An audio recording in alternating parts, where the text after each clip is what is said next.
Okay, test. Getting set up here, should be started in just a couple seconds.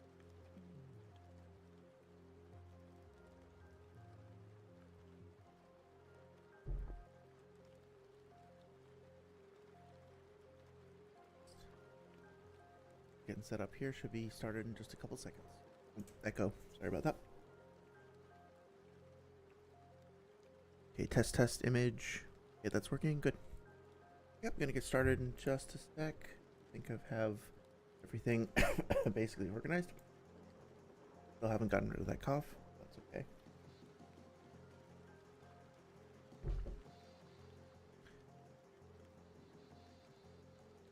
I'm on pet sitting duty today, so actually I better open the door so the dog can get in if she needs to. 1 second.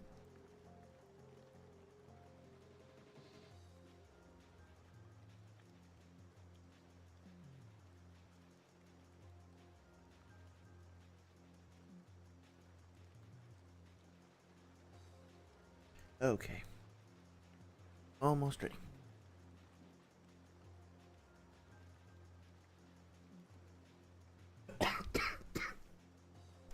Okay, well, hello everybody.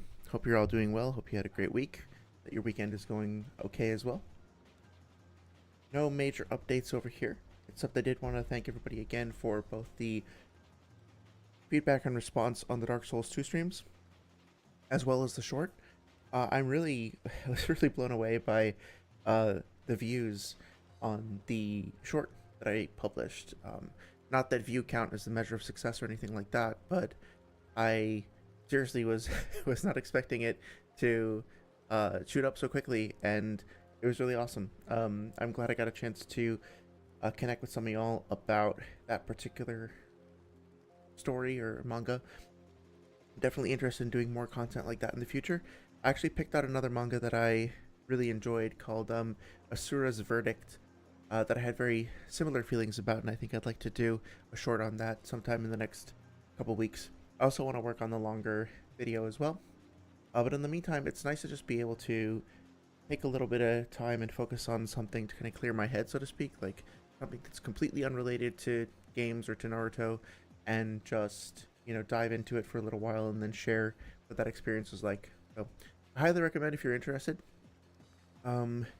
Consider doing what I've been doing, which is just to go to Weeb Central or any other place like that and literally just scroll down and pick something that you find interesting and then just read a chapter and see if you like it. When I was a kid, the way that I discovered Naruto and quite a few other manga that I was interested in at the time, like Shaman King and I forget, it was in Italian, it was called Dragon Die The Great Adventure. I think it's called like Dragon Quest or something like that in English, but it's essentially, you know, it's one of those games that also has an accompanying like video game series tie-in.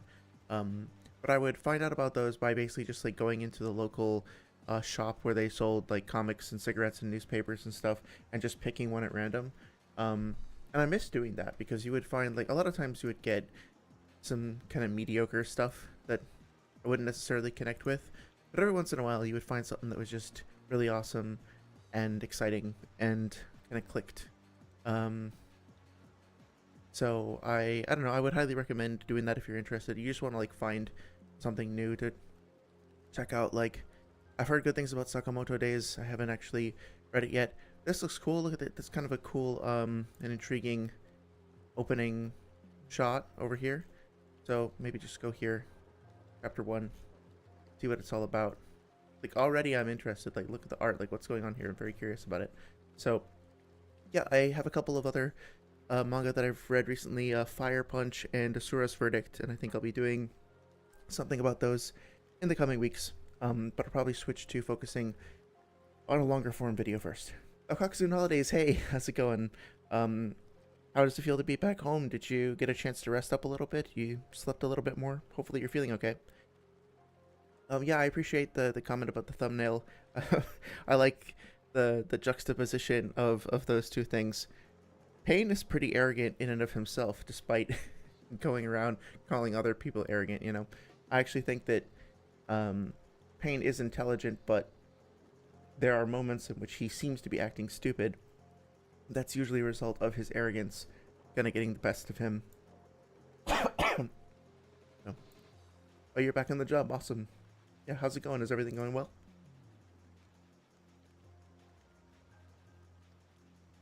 So, for today, I want to start off by going back to the brutal honesty video. I think I actually need to bring the speed back down to normal. Okay, I did.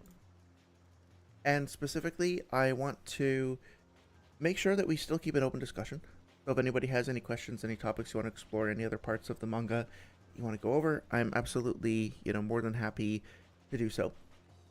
But I also want to see how much of this video we can get through, because this is not a complaint at all. I think we've been having great discussions. It's been a lot of fun over the past couple of months going over all this stuff. But as you can see, despite months of being invested in this particular video, we're only kind of approaching the 20-minute mark. And so after a while, I kind of feel like I'd like to switch focus a little bit. It might be nice to go to the Swag Kage versus a Swaggin 6 versus Afro and Kabuki video, for example, or perhaps react to some Daigo Night videos.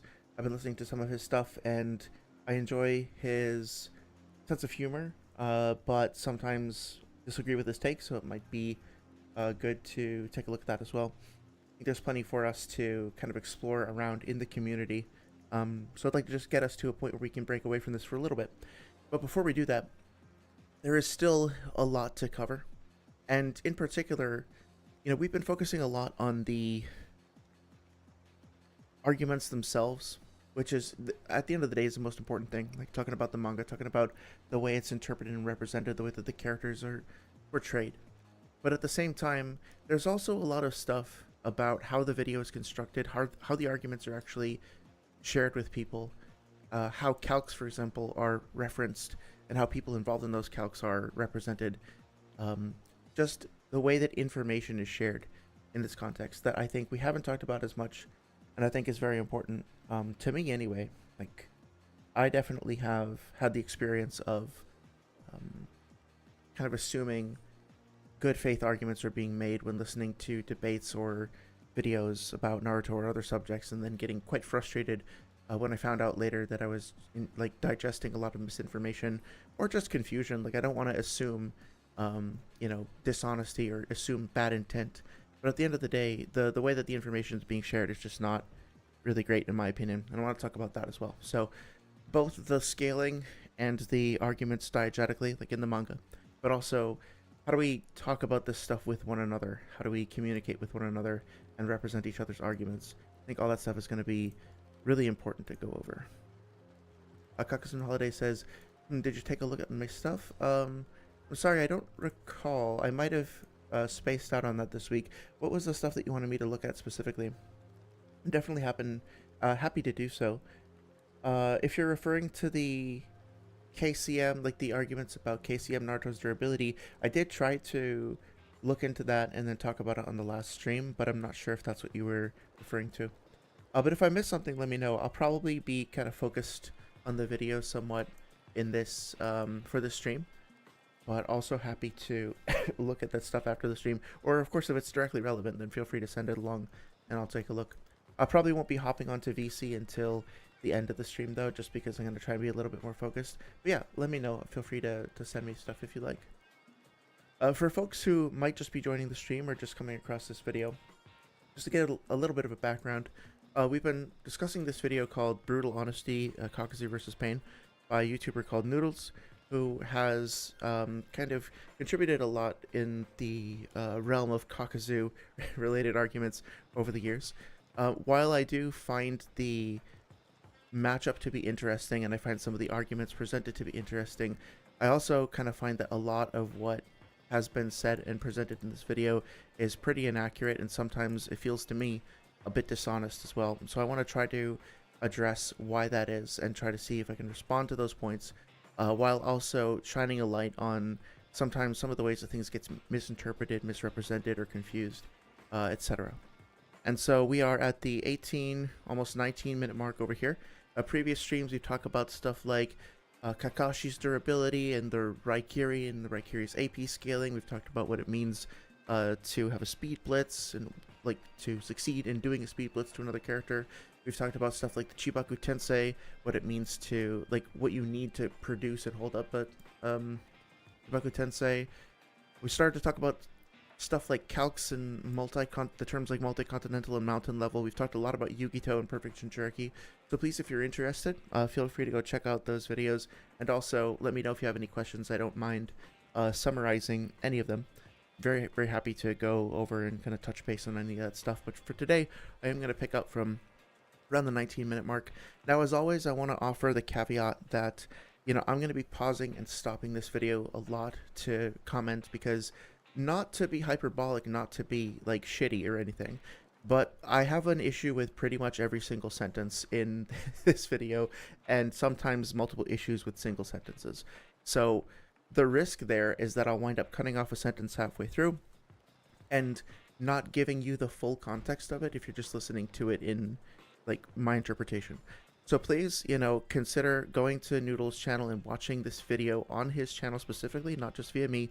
Subscribe to him if you like his content, and then understand that I would appreciate it if you would listen to the arguments in their context after listening to me talk about them, so that you can come to your own opinions. I think my responsibility here is to try to provide you with information and with like possible counter arguments, but then it's up to you to, or like not up to you, it's like I would encourage you to challenge any of that stuff and go do the research yourself to see if you agree with it. You don't have to take my word for it. You certainly don't have to take Noodles' word for any of this shit. So yeah, hopefully this is like a starting point for a discussion as opposed to me preaching or telling you what to believe or anything like that. Kakuzu and Holiday says no, the Google Doc. Oh no, I'm sorry, I haven't looked at the Google Doc since the last time you sent it to me. Is there anything in particular that you needed me to review or give feedback on? I'm totally happy to do that. Just let me know. If it's an argument that you think is kind of relevant to the video here, we can take a look at it on stream, or if not, I'm happy to look at it in Discord afterwards.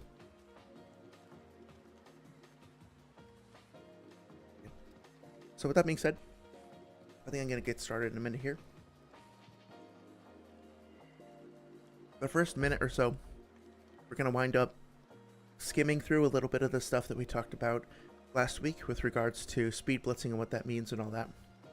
And then kind of going from there, we'll slow down a bit and take things frame by frame. But if I, not frame by frame literally, but you know, like argument by argument. But yeah, we're going to start at the 1856 mark and see how that goes. Hey Howard, welcome. How you doing? How's your weekend going? Yeah, everything's going pretty well over here. Appreciate you stopping by. Yeah, time to lock in. Kakuzu and Holiday says no, it's just the Kakuzu versus Pain section if you'd like to look at it someday. Yeah, absolutely. I'm sorry, I hope I didn't keep you waiting too long there. I've just been a little scatterbrained with various projects and work stuff, so yeah, definitely happy to look at it.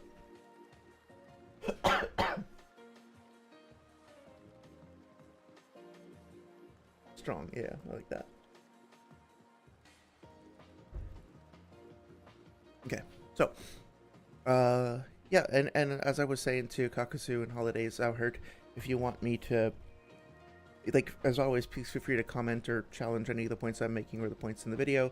We can kind of slow down and focus on individual points. That's not a problem at all. Just want to make sure that, like, I'm making some progress through the video, because I just realized I got into a point where it was like the past 5 videos all said like brutal honesty, Kakuzu versus Pain response part 5, part 6, and it was like, whoa, okay, like it feels a little weird. So just kind of want to see where we get if we focus the convo today. The conversation, Jesus Christ. I'm not in so much of a hurry that I have to say convo. All right, anyway, here we go. The final section for Kakuzu that I have to bring up is his speed. Kakuzu on several occasions manages to tag and blitz Kakashi. The most Yeah, we talked last time about the speed blitzing stuff, so I don't think we're going to spend too much time here. I would appreciate like a definition to be provided for terms like tag. I don't know that it's really necessary if the whole community already has a shared understanding of what that means, and I can kind of figure it out by context clues, but it is one of those things where it's like, not everybody who comes across this video or comes across power scaling videos in general is necessarily going to know like what tag means specifically, or more importantly, going to know if like, does tag mean that you can just keep pace with somebody and physically touch them, or does it mean that you're actually scoring hits and dealing damage? Just like speed blitz, this term kind of gets used, I think, to mean a few different things, and that can kind of blur the lines a little bit. So it's one of those things where I wish we had like a little glossary that we were all like using as a common source, just to be sure that we're all on the same page. Impressive of these feats is easily the speed blitz Kakuzu pulled off after getting Raikiri'd. I don't agree with the speed blitz thing, but we won't belabor the point there. To explain the scene a bit, Kakuzu first gets surprise attacked by the Raikiri and then falls to the ground. Kakashi then creates his second Raikiri whilst having a Sharingan activated and then begins to charge at heat-on. So firstly, this is the very beginning of the fight, so there's no room to argue Kakashi was weakened. I would agree with that, largely speaking. I don't think there's any reason to believe Kakashi's weakened here. Secondly, he has his 3-Tomo Sharingan activated, which increases his speed. I forget if I whined about this last time, but I did, the correct pronunciation of Tomo is actually Tomoe. Like, the E does matter there, and it's not that big of a deal in and of itself, but, like, Tomoe is also something that shows up in, like, Japanese, in, like, Shintoism, if I remember correctly, and it's also, like, there's more of a history to that name, to that idea. Kind of like the Magatama is something that you'll see appear in different places, so I do think it's important to try to get that pronunciation right. Obviously, I'm never going to be pronouncing it like a native, and like 99% of like Western readers, fans aren't going to be, so I don't expect that. But I think it's worth looking into the pronunciation of stuff like this. Like, if you heard me saying that like Kakuzu was fighting Keikashai over here, you probably wouldn't let me get away with that, right? So. And he has his Raikiri activated, which is also said to increase his speed. I don't think we need to focus on this too much because, again, we talked about it in previous streams, but as a summary, my feeling is that as far as I understand it, having a Sharingan active doesn't give you a speed boost. Like, if you're sprinting as fast as you possibly can, like your Sasuke, and you're sprinting as fast as you can with your Sharingan off rather, and then you turn it on, it doesn't make your legs move faster. It doesn't make you overall faster and increase your sprint speed. And same thing with the Raikiri. The Raikiri is an attack that in and of itself requires you to, or it's like a spear thrust, and in order to make the spear thrust effective, you as an individual need to move super, super fast to make it work. But just gathering chakra in your hand and applying lightning nature transformation to it doesn't make the rest of your body faster. The Raikiri itself is a fast attack, yes, but it doesn't mean that like your overall movement speed or reaction speed, etc., is all increasing along with that. So that might be what he's saying. It's just like the Raikiri is Kakashi's fastest moving forward type thing that he can do because it's a very fast attack, which might be the case. I don't know if it's technically faster than Shunshin though, but the point that I wanted to emphasize was that it just doesn't give you like a flat like speed stat increase. So this is the fastest possible Kakashi at this moment in time. Yeah, probably, unless Shunshin is faster, but yeah. And Kakuzu, whilst laying on the ground, gets up in front of Kakashi's Sharingan and Raikiri and proceeds to kick him through a forest. He doesn't kick him through a forest. Maybe that's me being too nitpicky, but maybe this is hyperbole and I shouldn't get bothered too much by it. But as we talked about previously, like, he kicks Kakashi into a tree, and I can actually show this because it's not hard to find, but like he kicks Kakashi into a tree, and I'm sure like Kakuzu and Holidays, you're well familiar with this, but this is just for other people who might be kind of coming along, seeing the stream in mid-conversation. But what really happens is that he kicks Kakashi into a single tree, and then when Kakashi makes impact with that tree, might be the next chapter, then so this is the tree in question, and you can see that tree has already taken damage from probably Human Juggernaut, maybe from the shockwave of Kakashi's explosion. This is probably Choji that's doing most of the damage here. Yeah, damage to the ground as well. And then when Kakuzu kicks Kakashi, he lands back at that exact same tree and creates a quote-unquote crater, like an indentation in the tree, causes debris to get sent out flying. And then the tree itself seems to fall over and knock down a couple of other trees in its wake. But Kakashi is still standing there, sorry about that noise, with the tree, with his back to the tree. So again, could be hyperbole. Maybe I don't need to focus too much on this, but just want to clarify that he doesn't get kicked like through multiple trees, through an entire forest, or over a vast distance. he gets kicked into a tree, and then it like stops his movement, and then the tree itself snaps, and he's kind of like straining and struggling to get out. Which Kakuzu and Holidays, thank you again for pointing out the movement lines there that kind of indicate that he's struggling to get up. I want to make sure I give you credit for that. Hey Kona-kun, hey, how's it going? Is this your first time at the stream? Appreciate you stopping by. It's good to see you. Hope your week, excuse me. Hope your weekend's going well. Everything's going great here. So yeah. Again, like, let me know if you think I'm being too strict or whatever, but I think it's important to provide the context there. All before Kakashi can react. Kakuzu was not even in his fastest or strongest state either. As shown later in the fight, the Jiangu Kakuzu manages to increase his chakra and speed and jumping capabilities. Minor nitpick, I acknowledge that it's a minor nitpick, but I kind of find the description of Kakuzu here as being Jiangu Kakuzu to be a little weird, since, you know, Kakuzu's Jiangu is his ability that lets him manipulate the black threads and manipulate his hearts.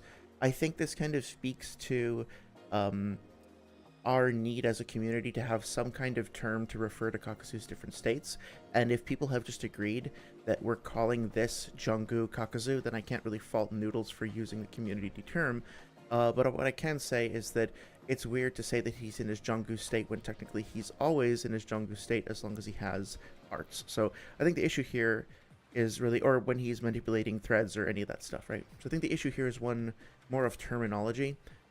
Just wanted to kind of underscore that, like, Jiangu does mean something specific. Konakun says, does the Rinnegan actually have a sensory mode, or is that a thing that Virtue just made up? Oh, I don't know. I think that Pain has sensory abilities. I don't know if they're from him as an individual, or if it's a byproduct of the Rinnegan itself.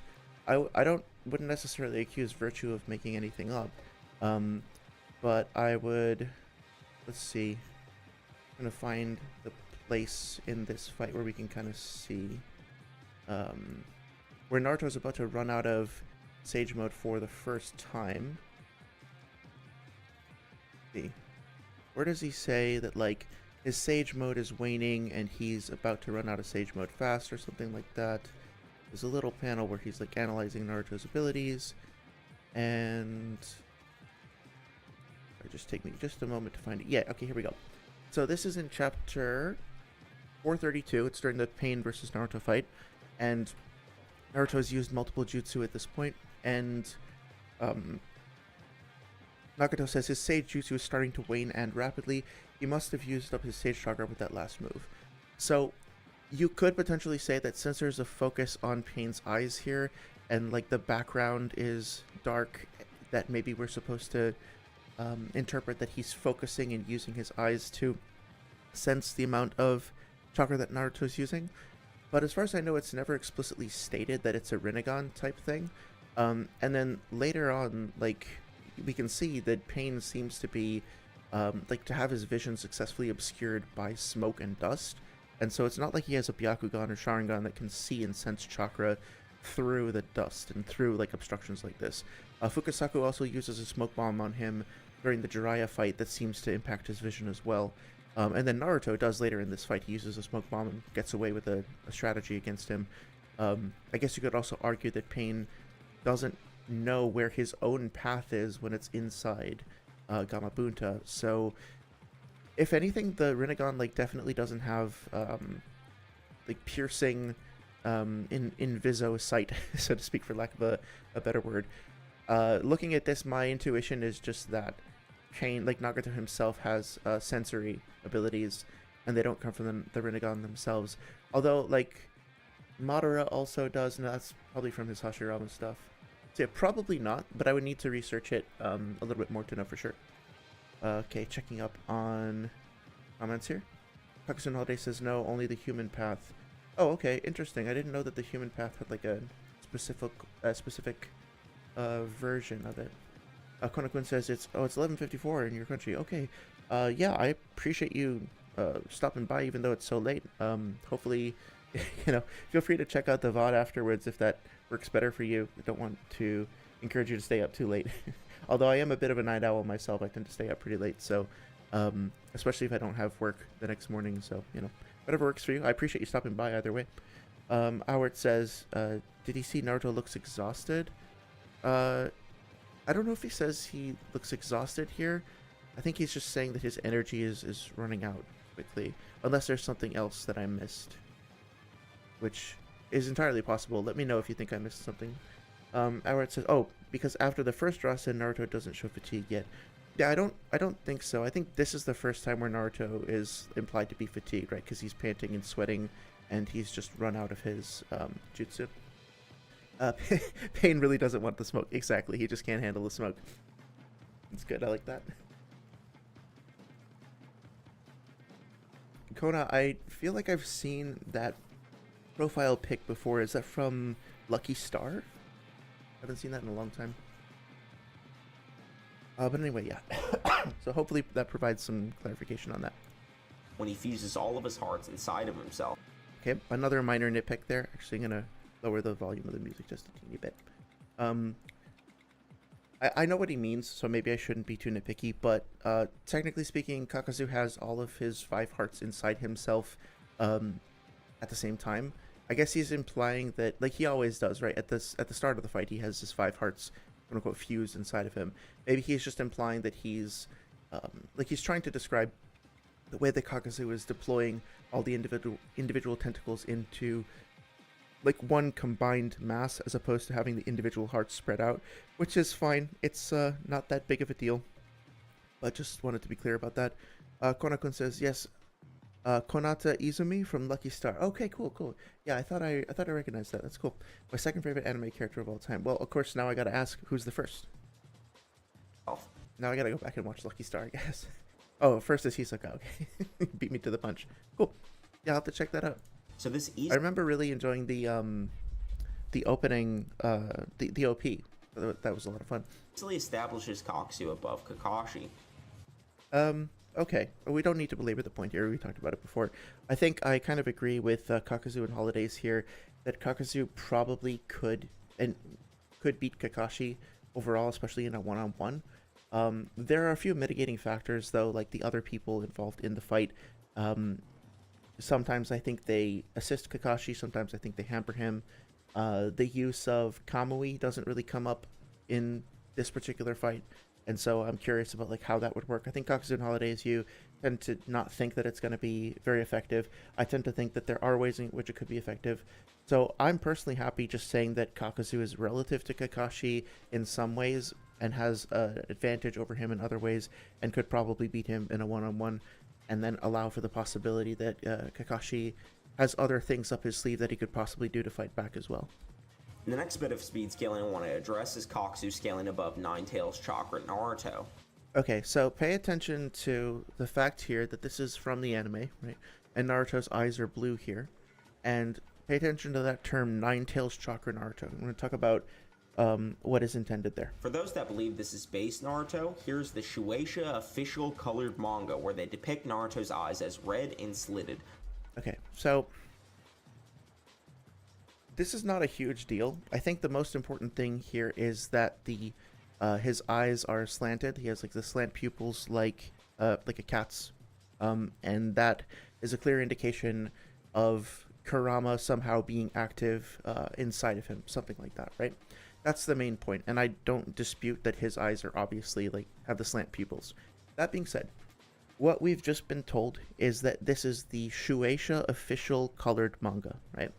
Now, we haven't been shown that it is. We haven't been provided evidence that this is the Shueisha official colored manga.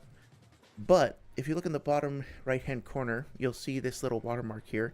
It's kind of hard to make out, but it says coloredmanga.com. And if we go to coloredmanga.com, you can see that I think they had an old website that they shut down, and now they're putting it back together. So not everything here is complete. But up in the upper left, you can see the same watermark, so it's the same site. And if you go down on the right and you read the description here, this is on Naruto's like manga page as well. Just read the description, go through all this. This is just a summary of what the manga itself is about. And you get down here to notes. Notes, we are the original team behind the Naruto colored manga, full 700 chapters, 72 volumes, completed series in English with the official translation. Please link to colored manga when sharing with friends. As the original team, we actively look for and immediately fix any errors, unlike most aggregator websites that steal our content and remove our credits. So you can go through and read this on your own and confirm this, but nothing here says that these are like scans of the official Shueisha manga, right? This is a website that goes through, and as a team of people, they take manga and they apply coloration to it, and then they go through and then they apply translations, official translations, and then do the typesetting and lettering and stuff like that. If you are unconvinced about that, here is a page from the same team. I erased this one person's name because it was their personal email address, and I don't know if they still want that public. But you can see a link to the Discord here. You can see a link to their Twitter, to their website, all that stuff, and the forums that they're on. You can go and contact them directly if you like. I just didn't want this person to get, like, you know, contacted out of nowhere if they didn't want their information out there anymore. But as you can see, this is a fan project where people are collaborating to color the manga and fix up the typeset and stuff like that together. Now, it's entirely possible, it's 100% possible that they got everything 100% correct. And so when we talk about Naruto's Ice here, that this is correct and this is canon. That's possible, and I don't even really need to argue about that much. What I'm disputing here, or what I find a little bit objectionable, is the fact that this is being presented to us as something that it's not, and the original team who did this work, if I'm interpreting this correctly, has not been credited appropriately with the work that they've been done. If you're going to say this is the correct way to view the manga, then credit the people that actually did the coloring and don't pass it off as something else, right? That's kind of what I object to here. If it is the same in the official source, that's great, and we should just accept that and move on. But if it's not, but regardless of that, the way that this is being presented, I don't think is okay. Let me catch up on chat here. Kakuzu is not effective since if he Kamui's one heart or Kakuzu, the rest still remains. Yeah, I think I tried to make an argument that he would like Kamui his head off like he tried to do to the Ghetto statue. But I see your point. He should be fatigued after that. Well, that's something I'd like to talk about later because I'm curious as to how many times Kakashi can use like Kamui over the course of a given fight, because obviously like during the war, where are my scans here for this? During the war, he uses it like 6 or 7 times along with other jutsu before passing out. Now, granted, that's the war. He's, you know, undoubtedly stronger by the time we get to that part of the story. But that being said, like, how much stronger does he get in the, like, couple of weeks to a month between the Kakuzu fight and the war? Is he really... It could be. It could be the case that he just uses, like, an exponentially a higher number of Kamui here than he possibly can during the other fight, but he manages to use 2 against Pain when he's like fatigued and wounded and already below half chakra. So if he times it right, I think he could probably use it more than 2 times at least, and that could be an asset to him. Not that it would necessarily like win him the fight in one shot or anything, but I think it's useful. Konakun says, I want to stay away from power scaling after Shisui fans jump me. Oh no, what happened to the... What happened? I'm sorry to hear that. It sucks when people like go after you over a disagreement about stuff. That's really unfortunate. Oh, 1 second, sorry, I'm getting notification here. Okay. I feel like Shisui... I haven't seen all of Sage's recent video on Shisui, but I feel like there's just not a ton of information available, so there's plenty of room for people to be a little headcanon-y about it and speculative about it, right? Shisui's like one of those characters that is just kind of fun to wonder about what his upper limits are. Oh, Kakuzu and Holidays, if you have an official source for that, I think you might have shared it before, actually. I would definitely be happy to look at that. And again, like, I'm not even feeling it necessary to contest whether his eyes are red objectively or, like, in canon. I think it actually makes sense. It makes more sense for them to be red than blue in this instance. What my main contention is, which is the way that the information is being presented. Whatever he... Kakuzu's head somehow would still lose to the hearts. Maybe, potentially. I'd like to do a more in-depth discussion on Kakashi's stamina and fatigue and stuff like that. Konakun says Kakashi's mental nerve was removed after he talked with his father. Also, you could say that Rinne Rebirth healed his eyes. Did he talk with his father during the war? I thought he only talked with him during the whatchamacallit, during the pain fight, after which he basically, are you talking about like when he comes back after the Rinne Rebirth? The Rinne Rebirth healed his eyes. Yeah, it's possible. I was more interested in like, sorry, not that I'm not interested in that. I was more trying to say like, I'm trying to figure out like how many times he gets to use the Kamui in a hypothetical fight, like deathmatch against Kakuzu. Just like when we were talking about Itachi versus Pain, like how many times does Itachi get to use Amaterasu before he goes blind? How many times, like what is the max number of times that Kakashi could reasonably use Kamui in a fight like this before he gets exhausted? I'm not sure if there's a specific number, but I think it's at least 2, probably more than that. Konakun then says, lend me the Susanoo Inja. His random on boom up against it says that I got jumped. Yep. Just pop into the spirit world for a couple of power-ups to deal with a Kage level opponent.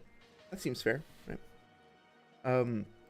Kakuzu mental nerf because he had to give up the wallet before the fight. He did. He had that cash cow, 35 million Rio in the bag, and then it got stolen up from under him. That would piss me off too. That's probably why he got like bloodlusted and all pissed at the end of the fight and got flanked by Naruto, right? Is that he just he was still sore about that. Totally understandable. Proving he's using Ninetales chakra. So okay, so this could be a whole topic in and of itself that I don't want to get into too deep at the moment. But what I'm concerned with here is that if Naruto is provably using Ninetales chakra, okay, how does that actually contribute practically to his performance in this fight? Does it give him a durability boost? Does it increase the power of his jutsu? Does it give it a speed boost? Like, what is the actual real tangible effect that it has on the outcome of this fight overall? I didn't feel like Noodles really got into that enough.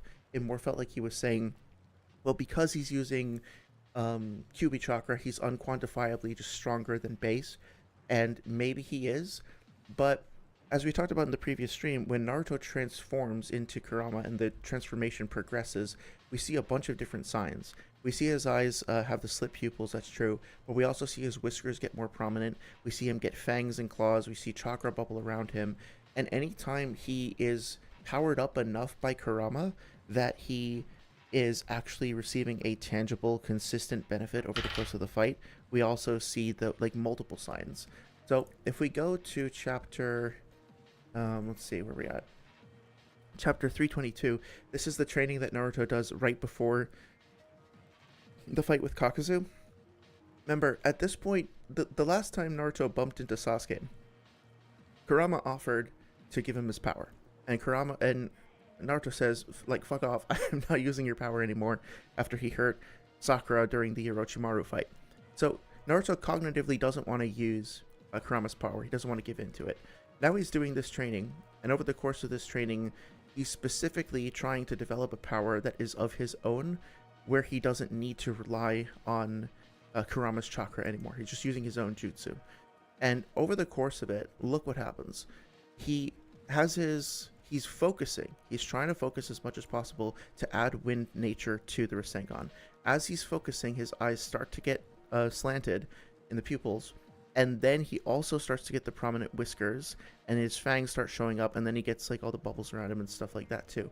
Now, over the course of this, I don't think we need to go through the entire training sequence, but if you start from here and keep going through to chapter 330, you'll find multiple instances of Naruto getting like subsumed by Kurama's chakra and then pushing it back and trying to resist it, or like letting Yamato do that for him.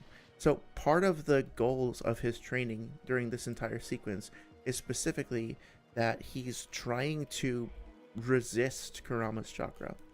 And when Kurama's chakra first starts showing up, quote unquote, the first sign of that transformation is him when he starts to focus and concentrate really hard on making the Rasengan, he gets a tiny bit of influence as his pupils start to get slitted.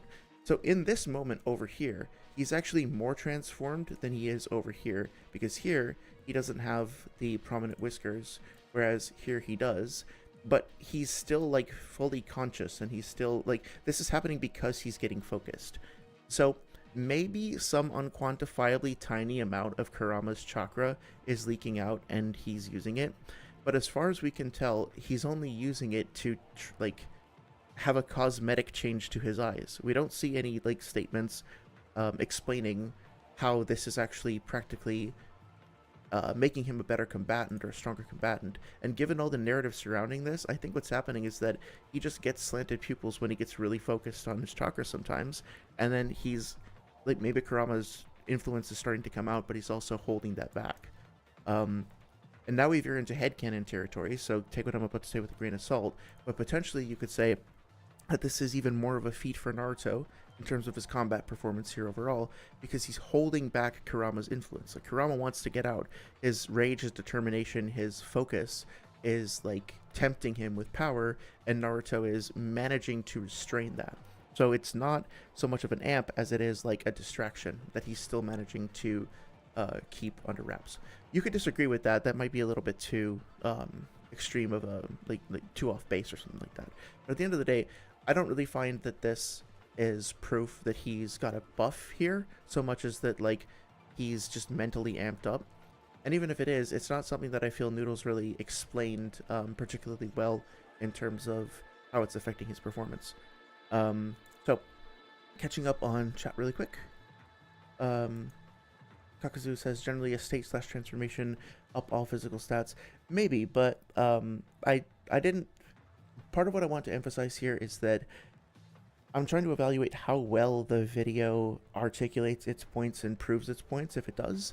And so I might actually agree with you, like off screen, so to speak, that this is some kind of a nerf, some kind of an amp for Naruto. I don't think it is, but you could probably convince me that it is if you had other evidence. And we might agree on that, and I might still go back to this video and say this video didn't do a really good job, in my opinion, of proving that to be the case, right? So hopefully that seems fair. Kono-kun says, I still can't believe that Noodle said Kakuzu has more durability than Sage Madara. Yeah, that was interesting. Like, I sort of understand the temptation to make that argument. I see the pieces that are there, but yeah, it just kind of strikes me as like he read through the panel and he saw like a panel of Madara getting hit by Yukito, and then he saw some blood on Madara. It was like, okay, clearly Yukito did that, and so Madara is not as durable, and didn't put, or like Madara's not durable enough to tank attacks from Yukito, and Kakuzu is, and so, but there's so much going on there. Like, we talked about this previously, but to go over it very briefly, you know, that version of Madatabi that hurts Madara does not have Yukito. He's not like sealed inside Yukito. It's just him on his own, right? So it's not interchangeable with Yukito. Yukito might actually be stronger if it's her chakra plus Madatabi's, or Madatabi on his own could be stronger because he's larger and he's not hidden behind the, not like restrained behind the seal that seals him in Yukito, right? There's just additional variables there that weren't even considered. It just feels very like apathetic to me to look at something like that and be, oh yeah, totally, Madara, like Madara got fucking owned by Madatabi there. So to start off, Kakuzu is shown blitzing a couple of Naruto's clones and more. Got us pause again already. Yeah, I disagree with the idea that this is a speed blitz. Naruto is the one who is actively attacking Kakuzu, and he manages to like get around one of Kakuzu's attacks and throw the kunai at him. Obviously, Kakuzu is outpacing him and winning, but the idea that this is a speed blitz when Kakuzu is basically acting defensively and reacting to what Naruto is doing. Yeah, he's able to hit him with his jutsu, but again, does that prove that Naruto is incapable of perceiving and reacting to the jutsu? I don't think that's the case. Trying to think if there's anything else. He does manage to dodge the kunai, though, so it's like Kakuzu, you could look for feats for Kakuzu here and see like, yeah, Kakuzu's fending off multiple attacks from multiple people simultaneously. That's a feat. He's able to charge up multiple natures simultaneously and fire them in different directions. That's a feat. You know, he's able to dodge a flanking attack here. For Naruto with his kunai, that's a feat, but I wouldn't call any of this a speed blitz, based on the definition of speed blitz that we talked about previously. Also important to remember that these clones, this is the first time that Naruto sends his clones forward, and in this instance, he's specifically sending them forward to just like poke and prod at Kakuzu and figure out what his weaknesses are and how, like how strong he is and stuff like that. So he's not actually trying to like attack him and kill him right now, right? He's not using his Rasengan or Rasen Shuriken or anything. He's just trying to trying to study him, essentially. Now, if he could get a free hit, like if he landed these kunai or something, I'm sure he would. But also, like, he's not using very many shadow clones. He can use a lot more than this. He's not using the Rasengan, as I said before, even in space form. So this is really just like an initial like scouting survey. This isn't him in full attack mode. Konakun says, also, how does it make sense that Naruto needs to train and gain a new form to someone weaker than Kakuzu, to fight someone weaker than Kakuzu? I will use Noodles' argument in response to what you just said, because there are a couple of things I agree with him on, and one of them is that technically fights in Naruto can be asymmetrical, meaning they can be like rock, paper, scissors. If like, scissors might still need to train really, really hard to beat rock, even if scissors can easily beat paper, right? So to speak, to use the analogy in kind of a weird way. But basically, you know, his argument was that Naruto only defeated Kakuzu because he tricked him and because the Rasen Shuriken is basically a hack because it ignores durability. Now, I disagree with those things to varying extents, but if that were true and Pain just like Naruto just didn't have as strong an advantage against Pain than he did against Kakuzu, then Kakuzu could still be stronger than Pain, but due to the matchup difference, Naruto could just be at such a disadvantage against Pain with such an advantage against Kakuzu that he has to train to make up for that.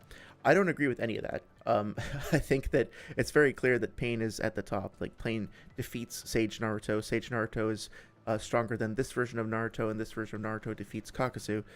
Granted, there's nuance to all of that, right? I'm very vastly oversimplifying. But that kind of overall scaling is something that I agree with more than this typing advantage or like rock paper scissors type thing. But it is true that like it's not like in Dragon Ball, like Noodle said in the past, where it just comes down to your ki or like the numerical amount of force that you have. There's a lot more that goes into it in terms of your nature transformation abilities, like your whatever affinity that you have for certain nature transformations, the style of jutsu and combat style that you have, etc., etc. Like, Obito has very few impressive, if any, impressive like DC or AP feats up until the war, but he's still a menace because that even though that Kamui doesn't really do much in terms of like offensive damage, it's still incredibly versatile and incredibly difficult to deal with, right? So anyway. Catching up, he means speed blitz because the first clone couldn't do anything like Kakashi when he threw his tentacles. Yeah, but he does perceive it, right? So I don't think this counts as a speed blitz per se because Naruto does perceive it and react to it. He just doesn't, or sorry, he can perceive what's happening. He just doesn't react to it in time to get him off of it. So I think that this kind of comes back to our conversation previously that we need better terms to describe some of these feats. To me, this is an outpace rather than a speed blitz. It's just a technical detail. Kakuzu Holiday says Naruto and actually nobody in the manga fought Kakuzu at 100%. Yeah, I think you mentioned that before. I guess, well, Kakuzu did have 5 hearts at the start of this fight, so I guess initially he was fighting at 100%. Oh, but you're saying that like he didn't have all 5 hearts out and have his like Jiangu tentacles all out and like go at 100% with all 5 hearts to start off with. Yeah, that's true. That's true. Naruto and actually nobody. Konakun says stronger than the stated strongest man in the Akatsuki. No, I don't think he is.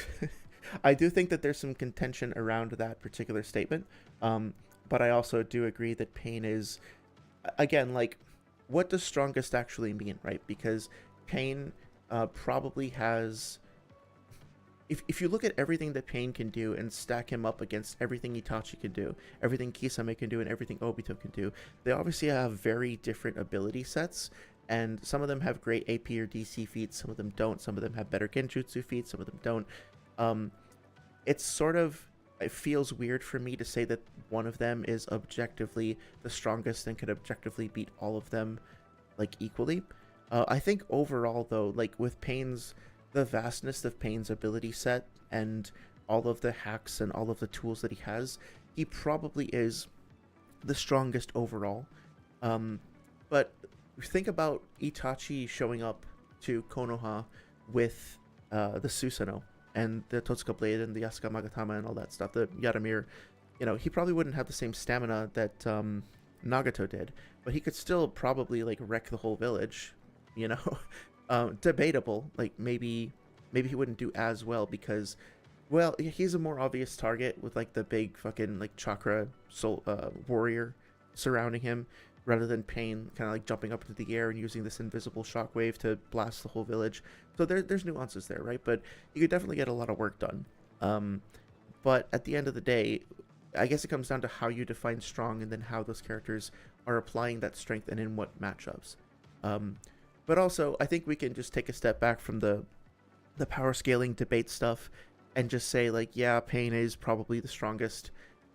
Maybe you have to be precise about what your definition of strong is, but there is a definition of strong out there that makes that true, is my opinion. I just saw that Datara laughs in C0, that's true. I always forget, is C0 the one with the... Well, that's a good point. Is C0 the one with the microscopic bombs, or is that the one that he does when he dies, like he self-destructs? Because that's an interesting question, right? Which is stronger? All the little tiny bombs that are microscopic that just disintegrate everything, but don't blow up a huge radius, or the one that blows up the huge radius? Intuitively, I actually think the small ones have more like potential strength in a lot of different matchups than just the big ass explosion, right? I mean, like, Manda tanked the C0. He didn't tank it, he died, but he helped defend Sasuke against C0. But I think Manda would have gotten disintegrated by those little like micro bombs, even though there was more destructive capacity behind the massive C0, right? Something like that. Strongest isn't Pain. It's just an editor note to hype people. If you buy the tome, you won't see it.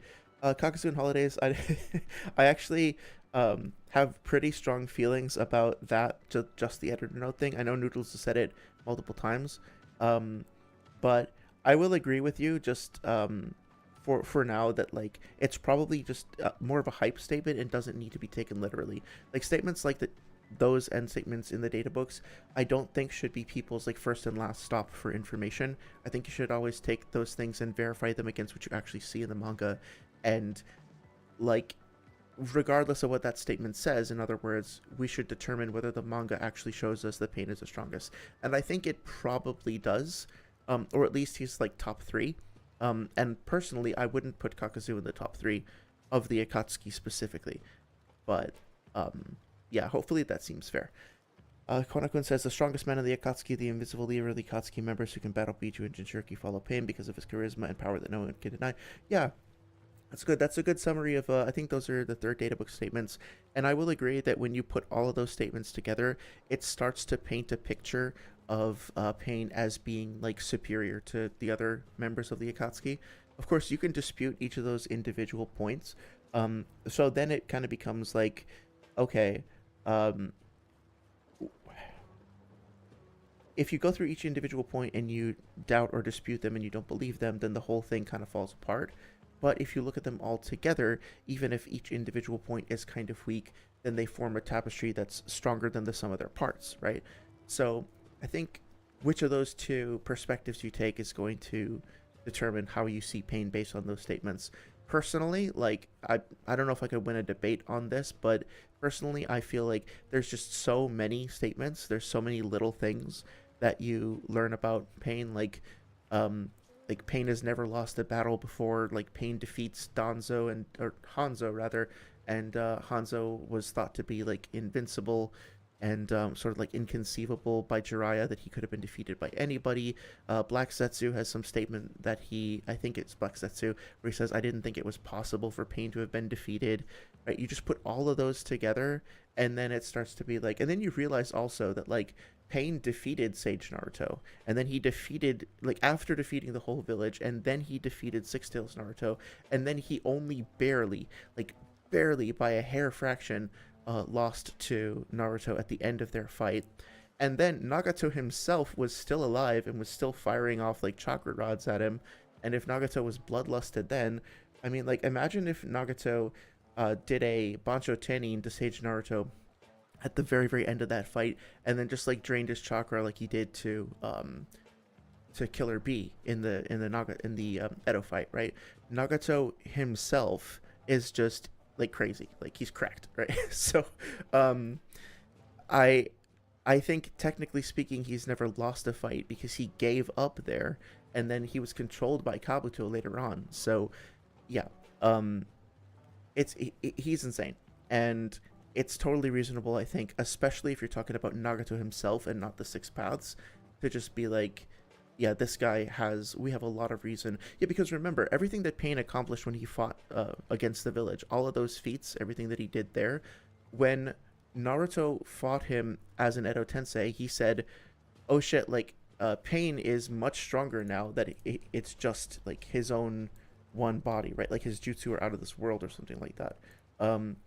And so a lot of people, I don't agree with this, but a lot of people think that all the Edo Tenseis are nerfed. So that Nagato is way stronger than like the Deva Path was during the village fight, and also potentially nerfed and not at full strength. So when you put it that way, like full on prime Nagato is, I don't think it's controversial or weird to say that he's stronger than anybody else in the Akatsuki, right? Like, is that unfair? Anyway, let's catch up a little bit here. It's a speed blitz, perception blitz. You don't perceive. Oh, when I say like a speed blitz like that, what I mean is that it is literally impossible for the character to, like, they don't have the physical ability to do it, right? So like, it's possible if I'm fighting somebody in a boxing match, for example, that they move really fast and that I don't see their movement and they get me and like land a hit on me. But in order for that to have been a blitz, that would mean that, like, not that just they managed to outpace me and land a hit on me, but that they, like, physically, like, I physically do not have the cognitive capacity to see what happened. So if I watch that attack again like 10 times, and then I am actually able to see that ability retrospectively when I'm focused on it, then the first instance where I got hit wouldn't be a speed blitz, because it was more a matter of my like focus and attention and getting caught off guard, if that makes sense. So this is a very, very like almost like borderline pedantic kind of use of the term, but the reason why I'm being so precise about it is because it's not like a term that I made up, right? It's something that comes from places like VS Battles Wiki, and it exists to describe a very, very specific kind of attack. And so I'm just trying to evaluate whether that the attack here matches that description. Let's see if I can find that that statement. If I can't find it in a second, then I'll go back to the video, but it is... Oh yeah, here we go. Okay, so this is in chapter 551. Naruto says, Pain possesses the power of the Sage of Six Paths, plus today we're facing him directly instead of his dead people puppets. Both his power and moves are out of this world. Yeah, so his jutsu and his fighting strength, I think is what he's saying there, are much, much stronger than it was before. So yeah, if by Pain you just mean the Six Paths, then saying that like the Six Paths might be weaker than Itachi, I don't think that's crazy. You know, there are ways in which Itachi could probably manage that fight. High diff, I think, but he could still probably do it. Possibly even Obito. But then once you start talking about Nagato himself, it's just like it's a completely different level. So let me catch up a little bit. I keep seeing that Kakuzu Holidays Data is laughing in C0. It's such a great thing. Konakun says even Itachi has more stamina than Hebi Sasuke. Probably, yeah. Although I think there's an argument that maybe he was like fighting somewhat inefficiently in order to. I think he was trying to exhaust himself to basically stay in lockstep with Sasuke so that he would die at exactly the right moment. So you could potentially argue that he has a bit more stamina than that when he's not fighting. You know, when he's going all out, if he's like pacing himself better. I don't think he was necessarily fighting at maximum efficiency versus Sasuke because he planned to die to him to give him his ocular abilities. And C3, yeah. Konakun says, I'm not that good at power scaling. Narrative, character, and themes are my thing. Yeah, that's totally fine. Look, I want to be very clear. You do not need to scale anything or to calc anything or to do any of this shit in order to have a legitimate and real and correct view of the series.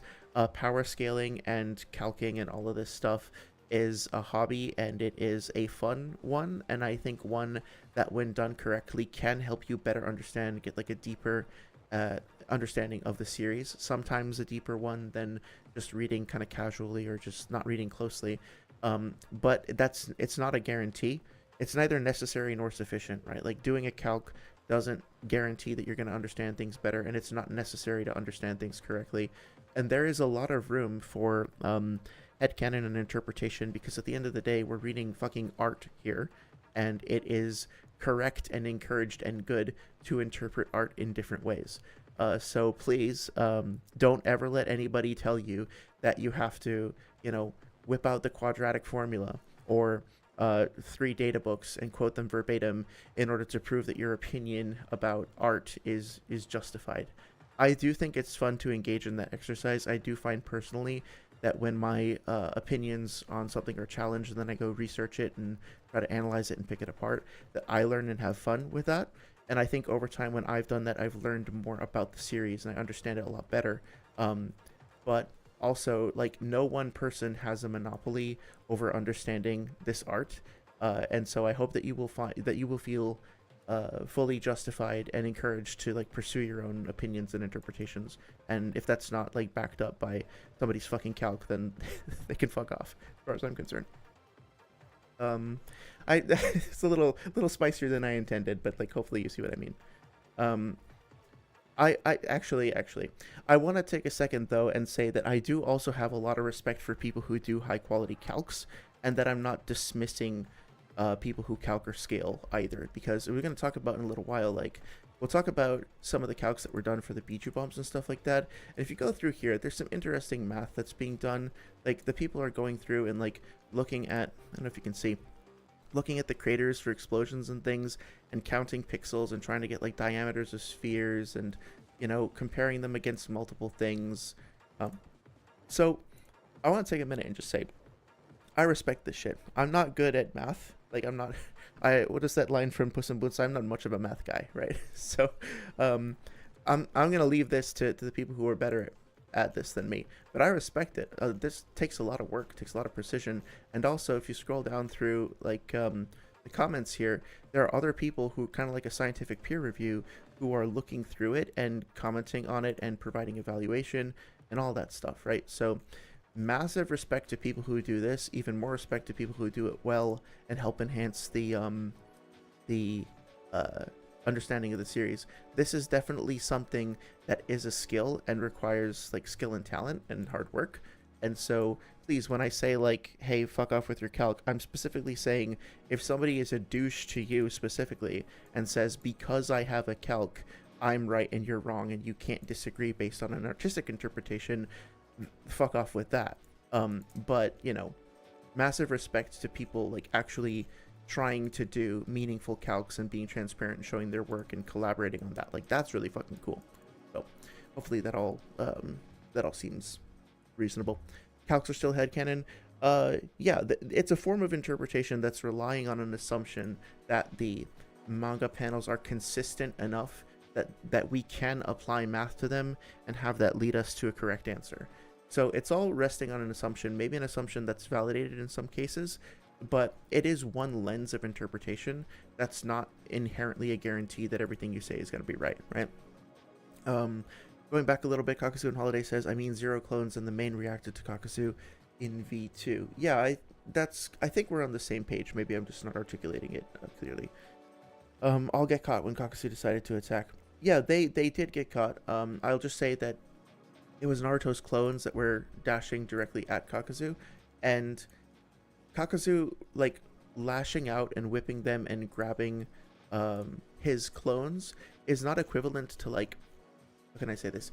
Let's imagine Naruto, let me bring up the exact page because I think it's better to see it in context, right? So let's talk about, like, if Naruto just pulls out the Rasen Shuriken, and with the Rasen Shuriken in his hand, Kakuzu decides, you know what, I don't like that person being alive. That needs to stop, right?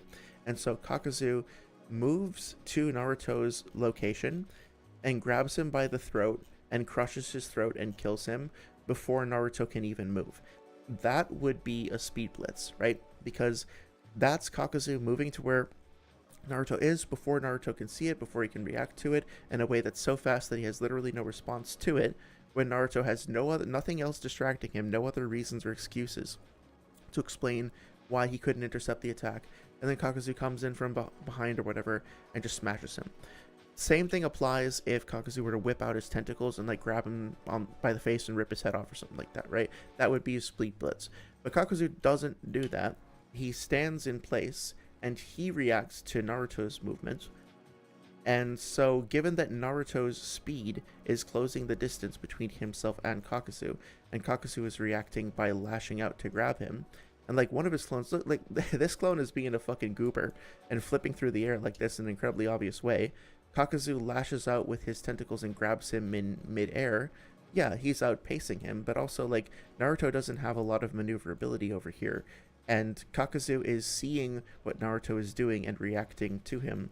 So it doesn't quite feel the same as the speed blitz that I was talking about before. Oh, actually, I'm sorry, I was wrong about something. I thought this was actually Naruto. Oh, he's showing two different things. Okay, so let me see. Because I said that this was when Naruto was doing his initial scouting. And this obviously is not when he's doing his initial scouting. This is his real attack with the Rasen Shuriken. So just to be clear, because I made this mistake, this stuff here is from the first Rasen Shuriken attack, and this is from the initial scouting. So I got that wrong. Sorry about that. Yeah, the clone is trolling. He's basically trying to piss him off. Let me see.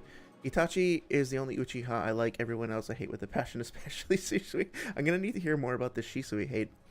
Bro legit has 2 panels and people say he's some overpowered god. Oh, well, that explains it. Yep. Yeah, I think it's a little bit, can be a little bit much. I still want to know what Kakuzu meant when he said he fought Hashirama.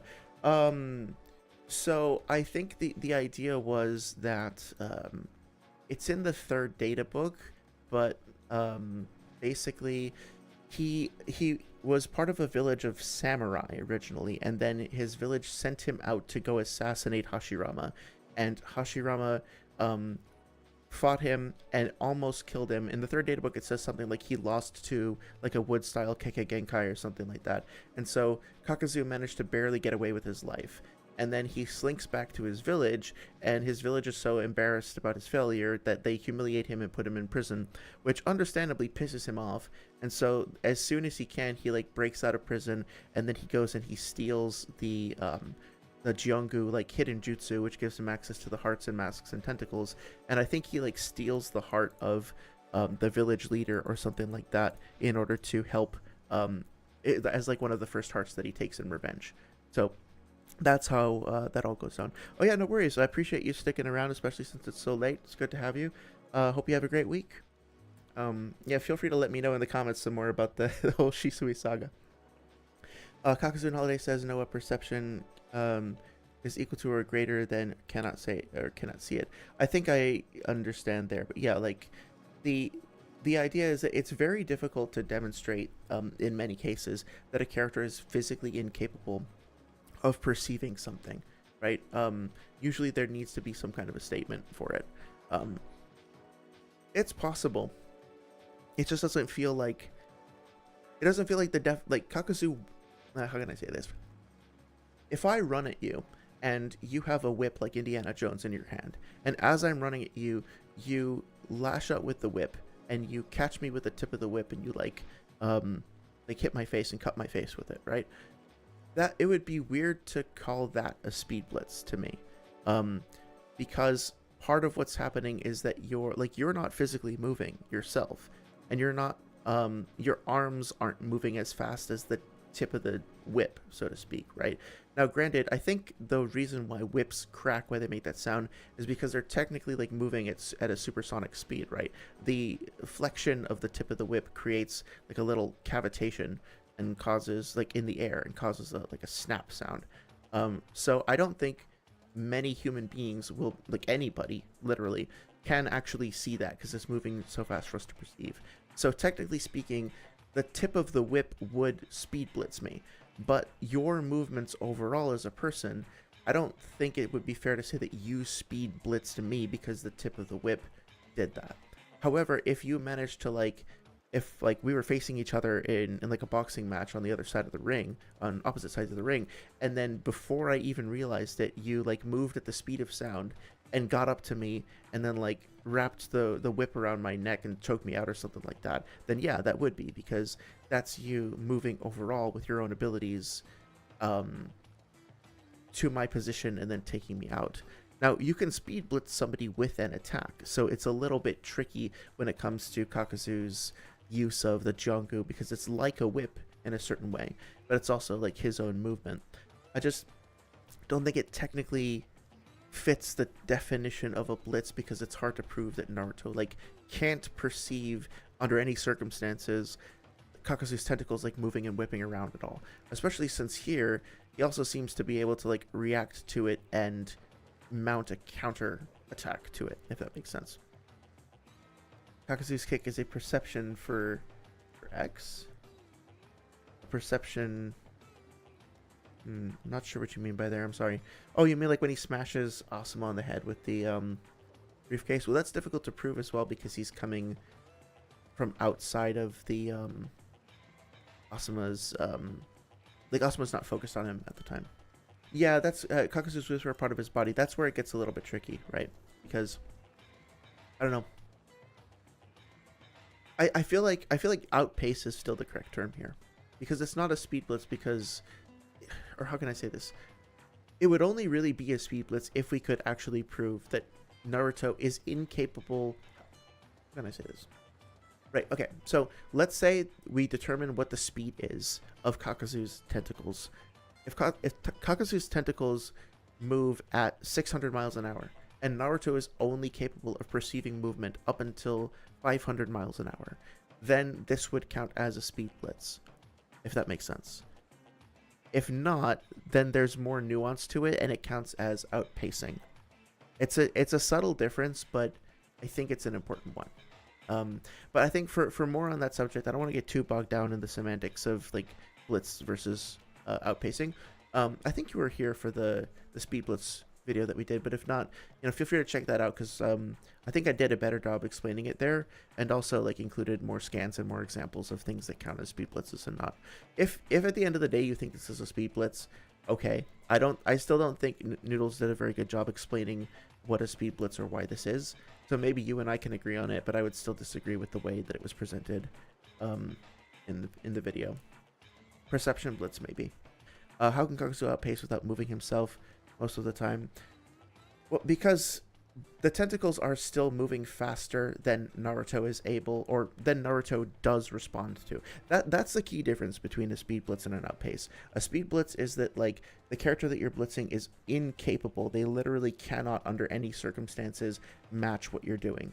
But an outpace is that in this instance, you did successfully manage to move faster than them and land the attack, right? So there are potentially some circumstances in which Naruto could respond to Kakuzu's tentacles, especially once he knows like what to expect. But in this instance, no, he does successfully outpace him, and he doesn't need to move his whole body to outpace him, like with his taijutsu. If you want to call this like an extended taijutsu technique where he's throwing out the tentacles, something like that, then I think that would be fair. So hopefully that helps kind of shed some light on stuff. Multiple occasions, Naruto's shadow clones are relative to him in speed, which is why they're able to combo attack with him. Okay, I probably agree that the clones are relative to him in speed, but I would have appreciated some more elaboration in this video on why they are, like some more evidence for that. I also would have preferred a little bit of a elaboration on this claim that because, like, his reasoning is because they combo attack together, then they're relative in speed. Um, Again, it's a semantic thing, but like there can be multiple characters who have different maximum speeds that decide to collaborate by like syncing up their speed with one another over the course of a fight. Like there are plenty of times in B and 4A, like Unruly A, the Raikage, um, it over the course of their like relationship as they were growing, where the Raikage scaled down his speed and strength to match B's, and then B did the inverse of that as he got stronger, right? So just a small nitpick, but the fact that the characters were acting relative at a given time doesn't mean that they necessarily have the same max speed. And it's possible that like Naruto, given that he has a larger reserve of chakra, that he can dedicate more of that to his movement speed, and maybe like he's capable of amping himself up more than the individual clones. I don't know if that's true. I don't know if that holds up, but like that's why I would have preferred to hear more information about like why this claim should just be accepted.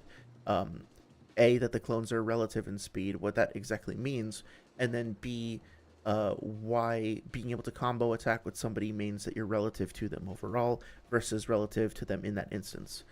Kakuzu and Holidays says, then how can you prove the clones can react since none of them did? It's... Let me think about that. I'm doing a bad job explaining clearly, but like...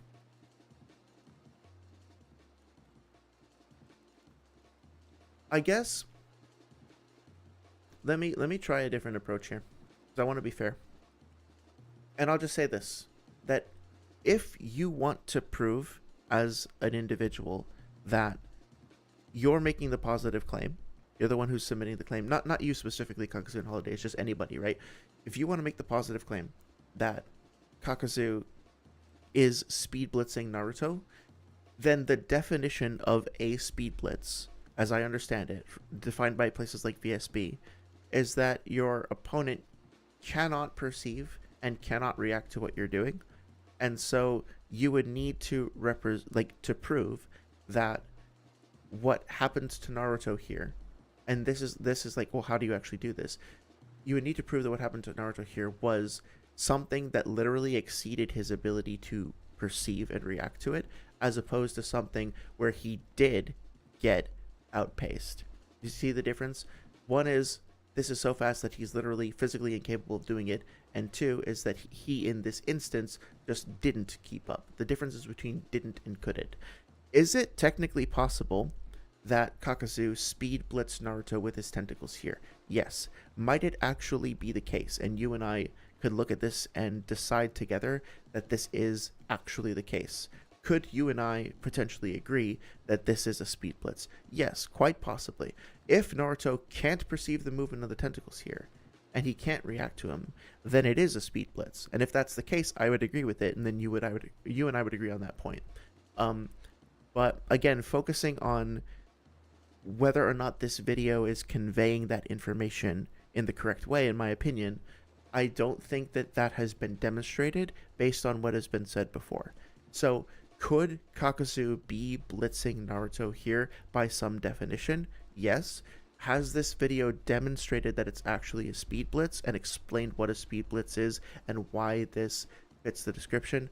No, I don't feel that that's been the case.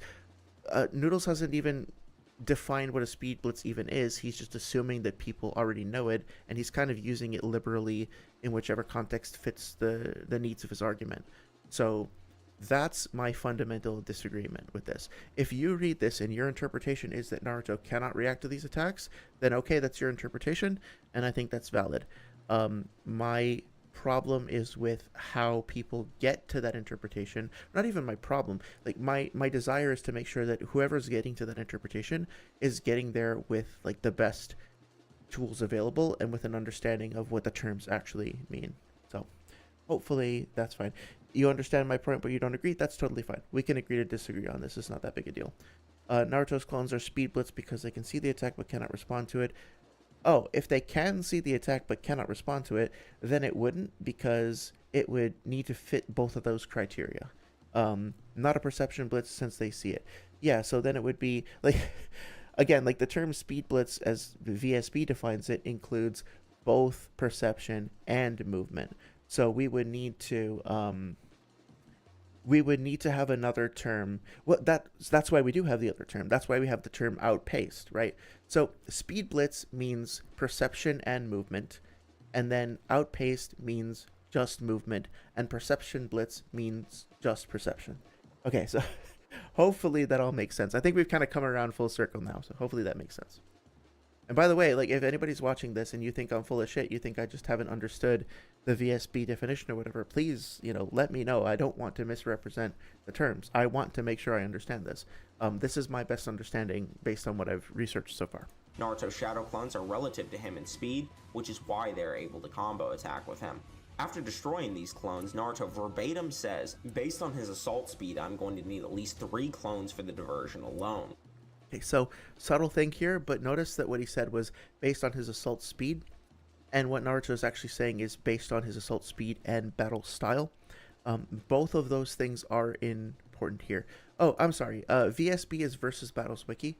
Versus Battles Wiki is a website where it's a community website, it's a wiki, and this is where a lot of the terms like multi-continental and like speed blitz and hack and stuff come from. Or at the very least, it's a place where people have compiled a lot of these terms and a lot of these like standards, so to speak, and discuss whether or not to agree on them. A lot of people, you'll hear people mention VSB as part of like the standard debate assumptions in like quite often in debates on this subject. For example, here, if you go to VSB and you look at the tiering system, here's an explanation of what constitutes a country level attack, city level, town, etc., and it also explains like all of the different like calculations, different characters who fit those tiers and stuff like that, right? So this is like the community effort to standardize power scaling debates, if I understand correctly. So to go back to this for a quick second, so what Naruto is saying here is it's not just Kakuzu's speed, it's also the fact that he has like multiple nature transformations that he can use. It's also the fact that he has the ability to lash out with his tentacles. He's not just analyzing his speed, he's analyzing and responding to everything that Kakuzu can do based on his initial survey. And then Kakashi literally, like right here on the next page, says, seems he's at least mastered the technique of tapping his own shadow doppelganger's experiences and using their knowledge to his advantage in battle. So he's analyzing Kakuzu as a combatant overall, right? It's not just, oh, he's this fast, so I'm going to need to do X, Y, or Z thing. That's part of it. It is a part of it. But it's important to kind of include both of the aspects here, because otherwise you're kind of downplaying like Kakuzu. I feel like you're just saying, oh, he's so fast that Naruto has to do X, Y, and Z. No, he's fast and strong and deadly and has a variety of different techniques, right? Like, depict him in all of his glory, so to speak.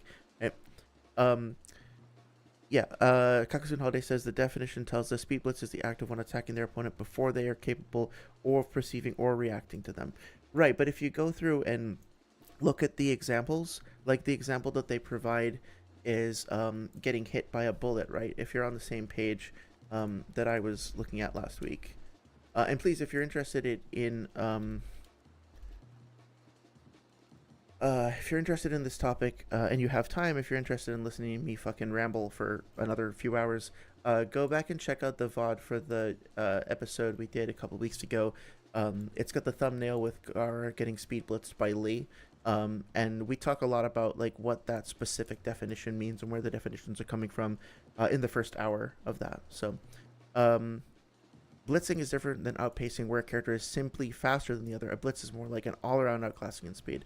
One somewhat similar example of a blitz in real life would be a person getting shot. As the bullet moves at such a fast pace, the victim is unable to react to or even see the bullet coming at them, right? So I understand that the phrasing is a little iffy, like up here, but once you get to this definition, it's very clear that the reason why a bullet blitzes you is because you cannot see the bullet, so you can't moving, and so you cannot mount a response to it, right? It exceeds your perception and exceeds your ability to react to it. You're not going to move faster than a bullet, and you're not going to be able to see it and then figure out how to respond to it.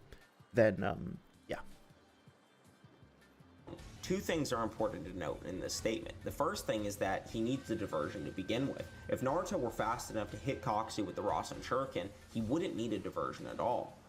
This is true. However, it's important to keep in mind that when I want to find the exact quote because this is important.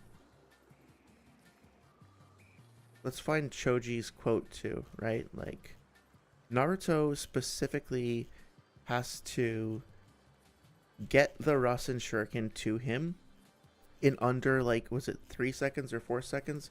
Something like that. Okay, so let's see.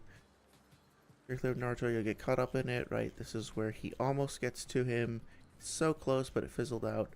And then, where is the statement from? I think it's right after this, right? Here we go. This is Yamato's statement. The name is misleading. Rasen Shuriken only works as a melee attack, thus the need for diversion, thus all the shadow doppelgangers. This new jutsu burns too quickly. It only lasts a few seconds. Then we're stuck. We can't hit him that fast, not this guy, right? So, here's the thing. If Naruto moves at literally the same speed as Kakuzu, if they both have the same max speed, like they can both run at 100 miles an hour or something like that, equivalent.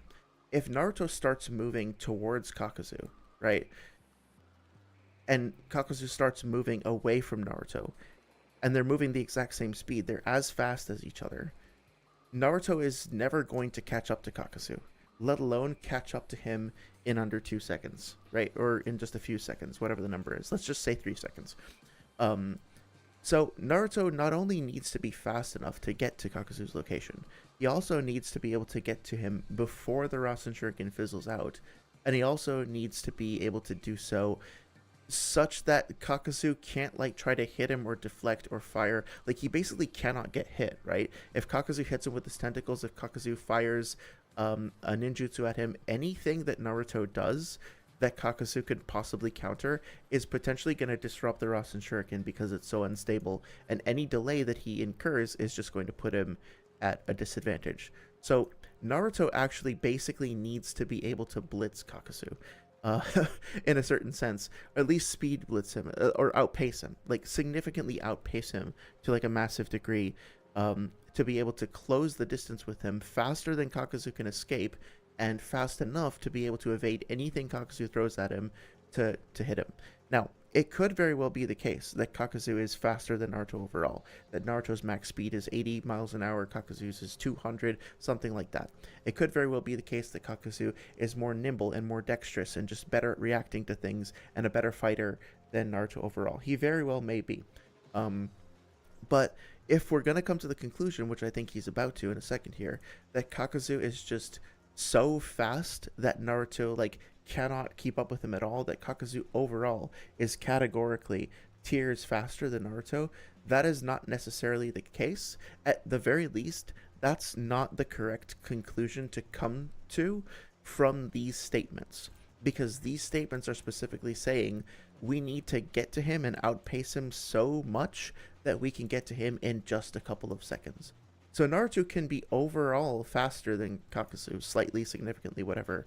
But what they're saying here is that Naruto is not fast enough to get to him and outpace him so much that he can guarantee that he'll get to him in 2 seconds. So he's not fast enough to do that.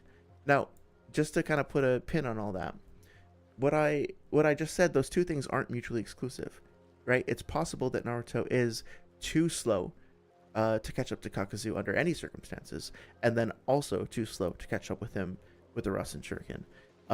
But it's important to consider that there is a specific time constraint that these characters are talking about. And specifically when Choji says we can't hit him that fast, the that fast is referring to a few seconds. That's not saying that none of the people here are capable of ever hitting Kakuzu under any circumstances, but they're saying that, like, there's no way that, especially since Kakuzu is, like, keeping his distance specifically, there's no way that they can get to him with an unstable Rasen Shuriken in just a couple of seconds and successfully land that attack.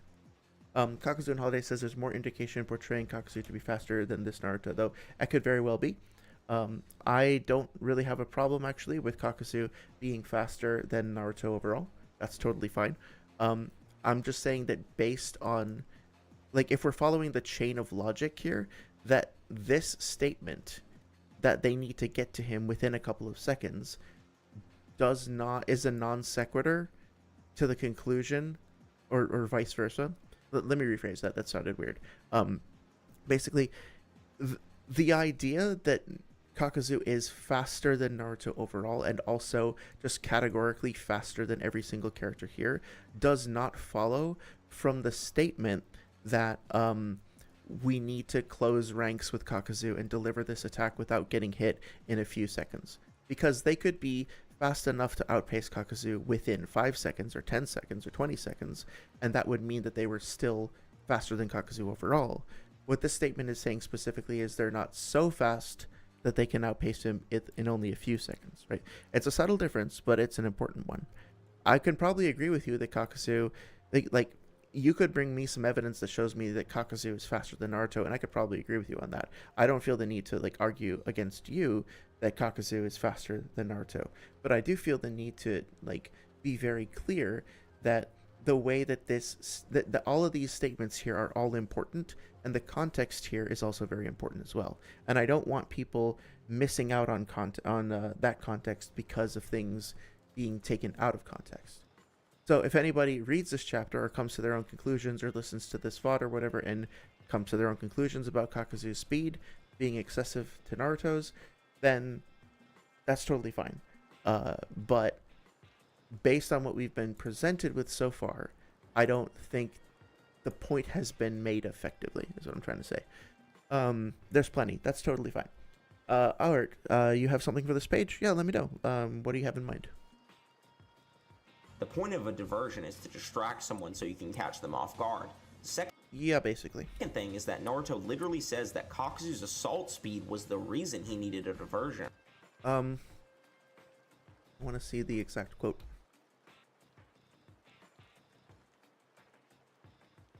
One second. I just had it up, but I want to see it in context. Oh, is it the next chapter? Okay, it'll be right here. Assault speed and battle style. Like, why wouldn't you just quote the whole thing? All the words are right there. Not that hard. Implying he attacks too fast. This is literally shown with the shadow clones getting blitzed. To top this all off, Disagree with Blitz, but okay. Choji literally says that Kakuzu is faster than every single ninja there, which includes... Okay, again, like, this kind of frustrates me, to be honest. So to top this all off, Choji literally says... He shows the full page that we were talking about here. That includes the context from the other characters. Then immediately, Kakuzu is faster, like, zooms into Choji, and then what does he say about Choji? than every single ninja there, which includes... He does not say that. He doesn't say that Kakuzu is literally faster than every ninja there. Look, it's nowhere on the page. That is not said, right? So that's what I get a little bit frustrated about. It may actually, factually, truly, really be the case that Kakuzu is faster than everybody there. That could be the case. I'm not trying to say that I can prove that Kakuzu is the slowest motherfucker on the battlefield or something like that. But this is not what is being said. It's just the context here is just being ignored in a way that I personally find very frustrating. Auhert says Kakuzu's speed isn't really a factor when discussing how Naruto's speed when he wants to use a diversion to increase the success rate of the jutsu landing. Choji hasn't seen Yamato's running speed or Kakashi's combat speed in hand-to-hand combat. Yeah, I think those are both valid things. You could possibly say that, like, this is the author communicating to us. Like, I'm just trying to argue devil's advocate here for a second, right? That, like, maybe Kishimoto is trying to tell us through Choji, just, like, emphasize the point that everybody there is super slow or something like that. But I don't think that's the case. I think that there are circumstances in which Kakashi could potentially keep pace with Kakuzu or possibly even outpace him. I don't think he's faster than him overall, but I don't think Kakuzu is like blitz tiers above Kakashi either, right? I think there's back and forth. I think there's instances where each one of them can outpace the other or vice versa, just personally.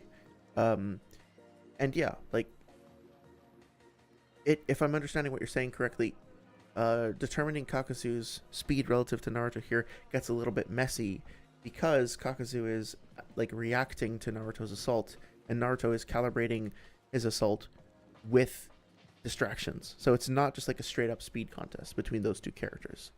Includes both Naruto and Kakashi. Wait, Noodles, what about the time Kakashi hit Kakuzu in the back? If Kakashi and Naruto aren't relative, then how did... If Kakashi and Naruto aren't relative, then how did they manage to attack Kakuzu in the bag?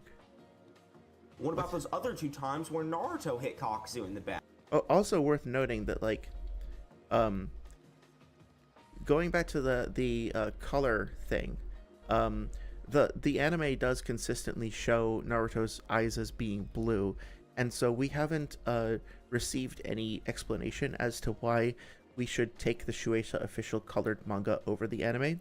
And again, like, but feel free to chime in and be like, hey, here's an explanation as to why the anime sucks, and why the colored version is better, and we should just disregard the anime. That's fine. Maybe the anime does suck and it's irrelevant, but like, why should anybody coming across this video come to the conclusion based on the information that we've been given so far? Like, why should anybody believe that we should take the colored manga version over this? And again, maybe there is a reason, but based on what's in this video, what has actually been shown? Like, what reason is there? It's not a rhetorical question. Hit Kakuzu in the back.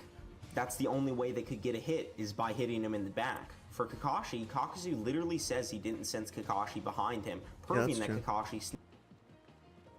Kurenai isn't pregnant yet in the manga, but is in the anime? Huh. That's interesting. Which, oh, it doesn't matter. sneak attack him in the back. As for Naruto... It only matters in terms of, like, if the information here is being presented in an honest way and an accurate way. So he literally... I think that does matter, though. Like, attention to detail matters. Diverted Kakuzu's attention twice to hit him in the back twice. He literally stated that he was going to divert him. Here is the definition of diversion. Yes, we already know. Something intended to distract someone's attention from something more important, aka the Rasen Yes, this Shuriken. is fine. This is so fine. no, Naruto and Kakashi do not scale to Kakuzu. So, and there's the mistake, right? Like, Kakashi did decide... I don't want to stare at this logo. Kakashi did decide to use a diversion to get Kakuzu, and it was effective. That doesn't mean that Kakashi could physically not have done that in any other circumstance.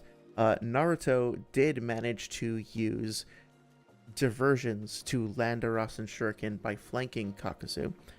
That doesn't mean that Naruto physically, as an individual, could not possibly be relative to Kakuzu overall in movement speed, right? Like, I think the mistake here is to look at the specific instances of tactics that are being used and to make the assumption that that necessarily means something specific about the character's speed or any other specific stat whatsoever, right? Like, is it fair to assume that Naruto used the Rasen Shuriken because he didn't think he could punch Kakuzu and kill him with a punch? Yeah, that's probably a safe assumption to make, right?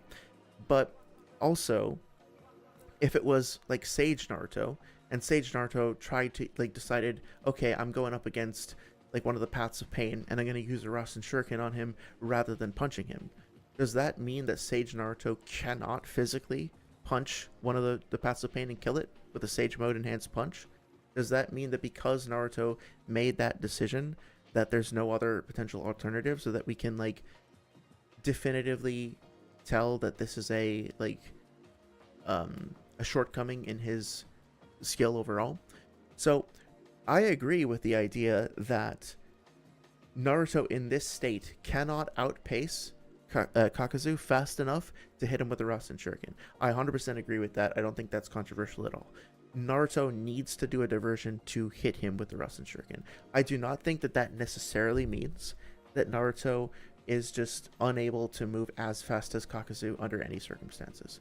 It could still be the case, but I don't think that conclusion follows from that logic. And the same thing goes for Kakashi. Kakashi used a surprise attack. It was smart, it was effective, it was great.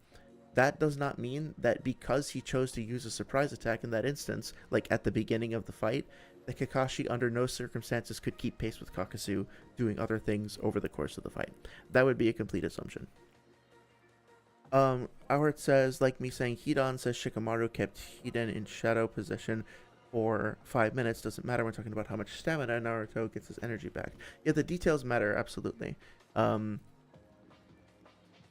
Yeah, and you're talking about like how Naruto would be potentially fatigued when coming directly from training and then like have to recuperate some stamina on the way, something like that. Yeah, like how fatigued is he? How much fatigue do you incur from training versus using the shadow possession or any of that stuff? Yeah. Kakuzu Holiday says Kakuzu had never been caught in the front or having trouble with someone in the front, meaning none of them can scale because they can't tag him without diversion. I mean, you might be right, but let's just take one thing at a time here. Let's just take one thing at a time. What he said here, I hate looking at this. What he said here was that since Kakuzu got hit in the back by Kakashi's Raikiri, because that was how Kakashi decided to start fighting him at the beginning of the fight, then the only way that Kakashi could have hurt Kakuzu at the beginning of the fight was if he attacked him from behind, because Kakuzu was just so fast that Kakashi couldn't have hurt him otherwise. That's the argument that's being made. And what I'm saying is, I don't think it's fair to say that, like, base Kakuzu at the beginning of the fight is categorically faster than base Kakashi at the beginning of the fight, and that at no point can Kakashi keep pace with Kakuzu throughout the entire fight just because Kakuzu decided to use a surprise attack on Kakuzu at the beginning of the fight, right? If you feel like there are other examples where Kakuzu outpaces Kakashi, that's totally fine. I'd be happy to see them, and I would probably agree with you. No problem. The problem that I have is with somebody saying, since Kakuzu got hit in the back, then it's impossible for him to get hit in the front based on the fact that he got hit in the back that one time. You see what I'm saying?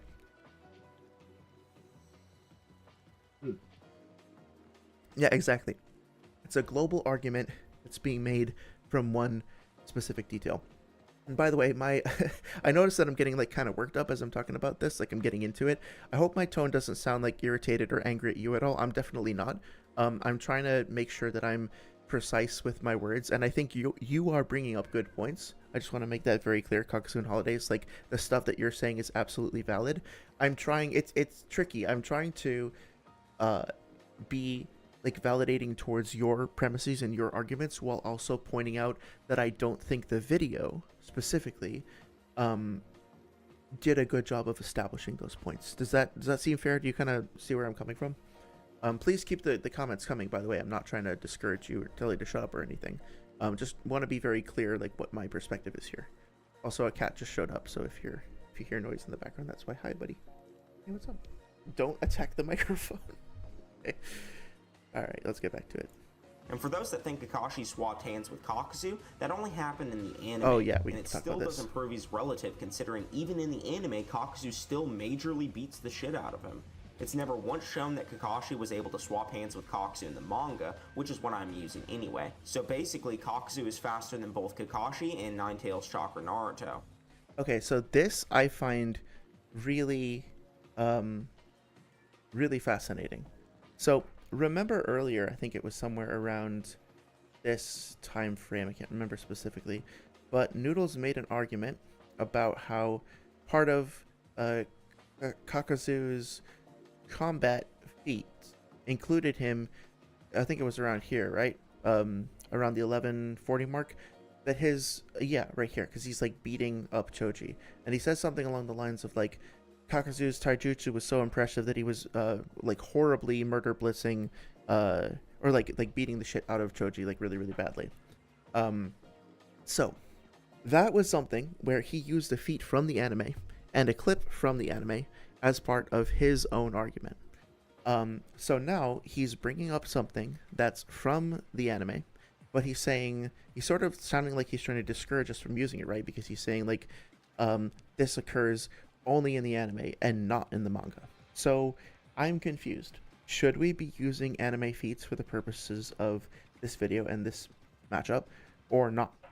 Are we allowed to, quote unquote, or are we supposed to stick just to the stuff that's in the manga? Because based on this earlier feat that came up, it seems like we can use anime stuff. But here, it seems like a little dodgy, like maybe we're not supposed to. But that being said, I find this really interesting. I was going to play it again. I'm going to mute it temporarily so I can talk over it. Notice what's happening here in this clip. Kakashi is consistently reacting to, engaging with, dodging with, and pushing back, and getting pushed back by Kakuzu. Here in this clip that's being shown with this big fucking logo in the middle in the way, which I don't know why he keeps putting this in the way so that we can't see what's happening behind. Like, do you think we want to see this rather than this? It's, if you scroll through the video, it's on screen for like half the video, right in the middle of everything. It's so fucking annoying. Sorry, I'm getting too worked up. But anyway, this stuff in the background over here, this actual fight, we can see consistently that Kakashi is able to stay relative to Kakuzu.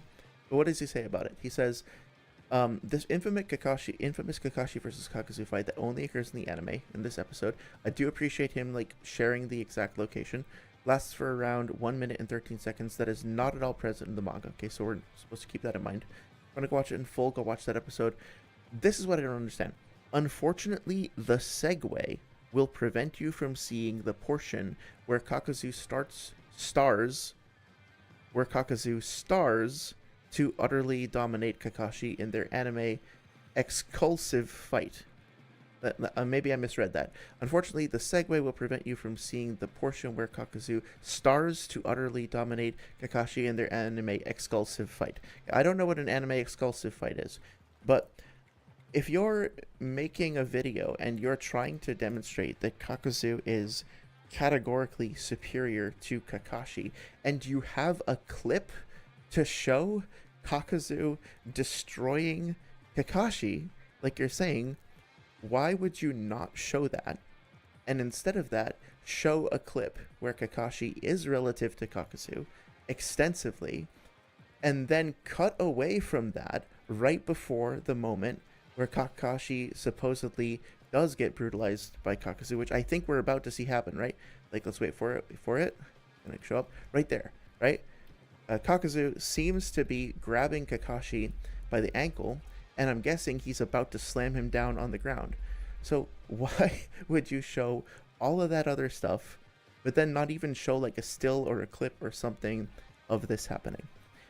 Just be like, hey guys, here's an extended sequence of Kakashi being relative to Kakuzu, but I promise Kakashi isn't actually relative to Kakuzu. There's another clip out there somewhere, I just can't show it, of this happening. It's just really, really weird. And again, it may actually be the case that after this, Kakuzu just rips Kakashi a new one and wins. It seems like he's about to get the edge over him. But that's not what's being shown here. And I know we're not supposed to use anime exclusive fights, but I'm perplexed as to why, if you can only show a minute of footage, why you wouldn't show the one that supports your argument. Anyway. To showcase Kakuzu's dominance? Yeah, that's what I want to see. I want to see Kakuzu's dominance. I like Kakuzu. I want to see him fucking owning. I want to see him in his prime. Show me that. Show me Kakuzu kicking ass and wrecking shop. That's what I want to see. So, Kakuzu isn't full force versus Choji since he doesn't use Diamond Morph. Kakashi either, actually. Yeah, absolutely. I totally agree with that. Copyright? Yep, that makes sense too. Like, you can only show so much content that's copyrighted. And so I understand if that's the reason for the logo in the center of the screen, but there are more creative ways around it, like showing stills, for example. Or if you're going to show the footage in the background, why not show like a smaller clip of the footage that supports your point instead of showing an extended clip of footage that contradicts your point. It's so weird. Like, I just don't understand it. Howard says he'll show Rock Lee blitzing Gaara and Lee entering the gates for his Minato vs Kakuzu video, but not show a short display of Kakashi versus Kakuzu. Yeah, it's yeah, that's right. I was just watching that the other day, and it's like the entire fucking fight of Kakashi versus of Gaara versus Lee plays for like over 5 minutes, right? In the back of the Minato video. And I was like, what does this have to do with with Minato at all? I maybe I missed it. Maybe it was just like, oh, here's an example of speed blitzing in Minato speed blitzes or something. But it just goes on and on and on in the background for like the whole video. It's like, where is the Minato footage? Like, what's happening? Anyway. Oh, sorry, gotta bring the volume back up. Kakashi was able to swap hands with Kakuzu in the manga, which is what I'm using anyway. So, but also, like, by the way, if what's it called? If Kakuzu gets the better of Kakashi after this and like slams him down to the ground and wins this fight, that's fine, but that doesn't necessarily invalidate the fact that Kakashi was holding his own in taijutsu and was showing some relativity. Like, those two things aren't mutually exclusive, right? You can be relative to somebody for a while and then they can outpace you and use a new ability that then like defeats you. In the same way that two people having a boxing match can go for a long time and still like have some back and forth and block each other's punches and take some hits, and then one of them just like pulls out some crazy maneuver and wins, right? Basically, Kakuzu is faster than both Kakashi and Ninetales Chakra Naruto. I don't agree with that. Kakuzu's most blatant and obvious best speed feat comes in his fight with Yukito, where he is able to point blank react and catch a fully transformed Matatabi and Yukito paw strike. I do agree that that's impressive, obviously. She's a Bijuu, or she's in Bijuu mode, she's a Jinchuriki in Bijuu mode. And I also agree that if you go through the data books and all that, you'll find several statements to the effect that that Yukito and Matatabi are specifically very, very fast. You know, they're cats. They have cat-like reflexes and dexterity and stuff like that. That being said, for this feat, I really wish we had more scaling for how fast Matatabi's paw is actually moving here. Because saying that Kakuzu's best movement speed feat, or like reaction speed feat, whatever you want to call it, is him reacting to Yukito's paw, means that Yukito's paw is like, I guess, faster than Yamato's wood style, faster than Kakashi's whatever he does, like faster than all those other characters, than Naruto, etc., right? Which may be the case, but where is the scaling for that? Like, I wish that there was more evidence here actually demonstrating how fast Yukito's paw is. Kakuzu in Holiday says Kakuzu disarms Kakashi with a 3 Tomoe Sharingan. That's super impressive. Oh yeah, you talking about in that anime scene? Yeah, it definitely is impressive either way. Like, he's able to go up against Kakashi despite Kakashi having like the predictive vision. I assume that even people with one Sharingan still have predictive vision, right? Like kinetic vision. And that is just as good as having 2 eyes. Maybe it's probably not as good as having 2, but still, yeah, for sure. Like, again, like, I don't want to downplay Kakuzu's feats, right? But I do want to be precise about them and about the conclusions that we come to. Yukito herself is majorly impressive during the War Arc Jinchuriki versus Jinchuriki battle, as she was capable of moving alongside. Okay, so here we are actually getting some. So not to be unfair, it sounds like we are actually starting to get some speed scaling here for Yukito. So let's listen carefully. Fully transformed Matatabi and Yukito paw strike. Yukito herself is majorly impressive during the War Arc Jinchuriki versus Jinchuriki battle, as she was capable of moving alongside and tagging both KCM Naruto and Killer B. Okay, so first, not to like argue too much with you, Kakuzu, in Holidays, but I wonder, like, now it's really interesting Yukito that herself, now he's showing footage from the anime to directly support his point, but he didn't with the Kakashi sequence before, right? So why can we see this but we can't see Kakashi getting demolished by Kakuzu or whatever? Was majorly impressive. Okay, so very important to note here. First of all, we shifted away from talking about, or rather to recap, the idea here is that one of Kakuzu's most impressive speed feats is responding to Maratabi's paw swipe, right? That's the idea. And we're going to scale Maratabi's paw swipe. We're going to like get into more information on how fast that is. And we're doing that by talking about Yugito. But Yugito is not Maratabi. Edo Yugito, or actually rather what I should say, is that Yugito in Bijuu mode as quote-unquote Maratabi is not the same as Yugito in her one-tailed Edo Tensei Jinchuriki state, right? Or even in her V2 state. And so, oh yeah, Kakuzu and Holidays. I guess in that instance, like, it's, I'm more asking, and I'm not asking you, like, I'm not trying to quiz you about it, right? It's not your fault. I hope it didn't sound like I was, demanding that you answer that question. The question is not for you. The question's for Noodles or his editor, or just a rhetorical question as to why it was done in this particular way. And really, the behind the rhetorical question is the idea that I just fundamentally disagree with that decision, and I think it was misleading. But please understand, like, I'm not saying it's your fault. I'm not saying like you have to explain it to me. I hope it didn't sound that way. That's not what I was trying to say. Anyway, so, yeah, the idea here is that Yugito as an Edo Tensei is not the same as Yugito in Bijuu mode when she's alive, right? They're just not synonymous with one another. Here, you'll notice that B has caught KCM Naruto, who is upside down in one of his tails. B is not in his more advanced, like, V2 state or whatever. And what happens now... He springs off the tree. Yugito uses her rodent hairball jutsu, which I really like that visual effect on the rat itself. It's kind of cool. Then these individual projectiles get fired off and are seeking Naruto and B, and B is the person who's running away from them now. So what's happening right now is that B himself is running away from Yugito's ranged attack that has multiple homing projectiles, and he's carrying Naruto with him. And B is not in his, like, fastest state, right? He's only got two tails out. So he dashes through all of them. While he's actively dodging them, we don't actually see this for some reason. Now we cut back to... okay, we cut back to... Both cases. We see the manga version of this on the right? B is actively running away from, actively dodging the projectiles. He's dashing all over the place to get away from them. And while this is happening, one-tail Yugito, taking advantage of the Sharingan and the Rinnegan shared field of vision, comes up and manages to clash with him. Now, Yugito is not outpacing KCM Naruto here, because she is not chasing KCM Naruto. KCM Naruto is getting carried by B.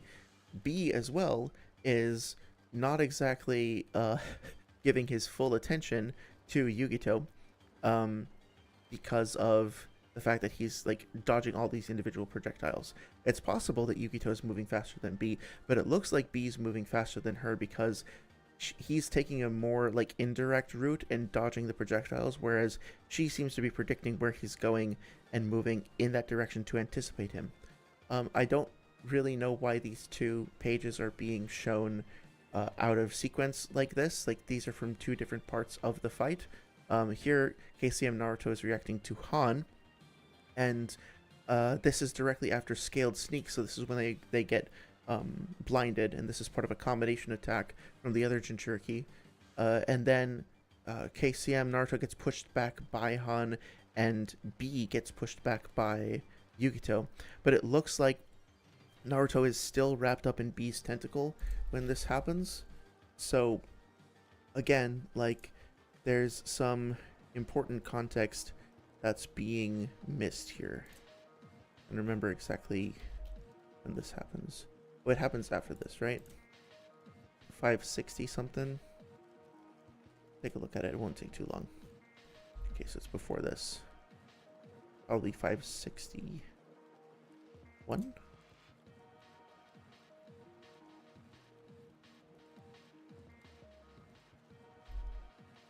Okay, here we go. Yep. So let's go over this real quick. I know we talked about it previously, but the full sequence of events here is that B and Naruto are going towards the Jinchuriki and towards Obito, Obito, by the way, sitting right there on the tree right behind them, so not exactly very far away. They get hit by this mirror attack, Aqua Mirror Jutsu, and they get pushed back. Naruto gets hit with a copy of his own Rasengan, so does B with his own like Taijutsu or Kenjutsu, I guess, because he's got his blades out. Naruto gets hit by Utakata's attack. B is concerned about him. Utakata uses this explosive bubble jutsu, and B grabs him and pulls him out of the way. While they're both recovering from that and he's hanging off of a tree, Fu, I think this is Fu, right, comes in with this hidden technique and tries to blind them. Naruto is sort of blinded, but he can detect the threat coming from Han, and Killer B uses his shades to block. Notice that Killer B is still hanging off of the tree when this happens, right?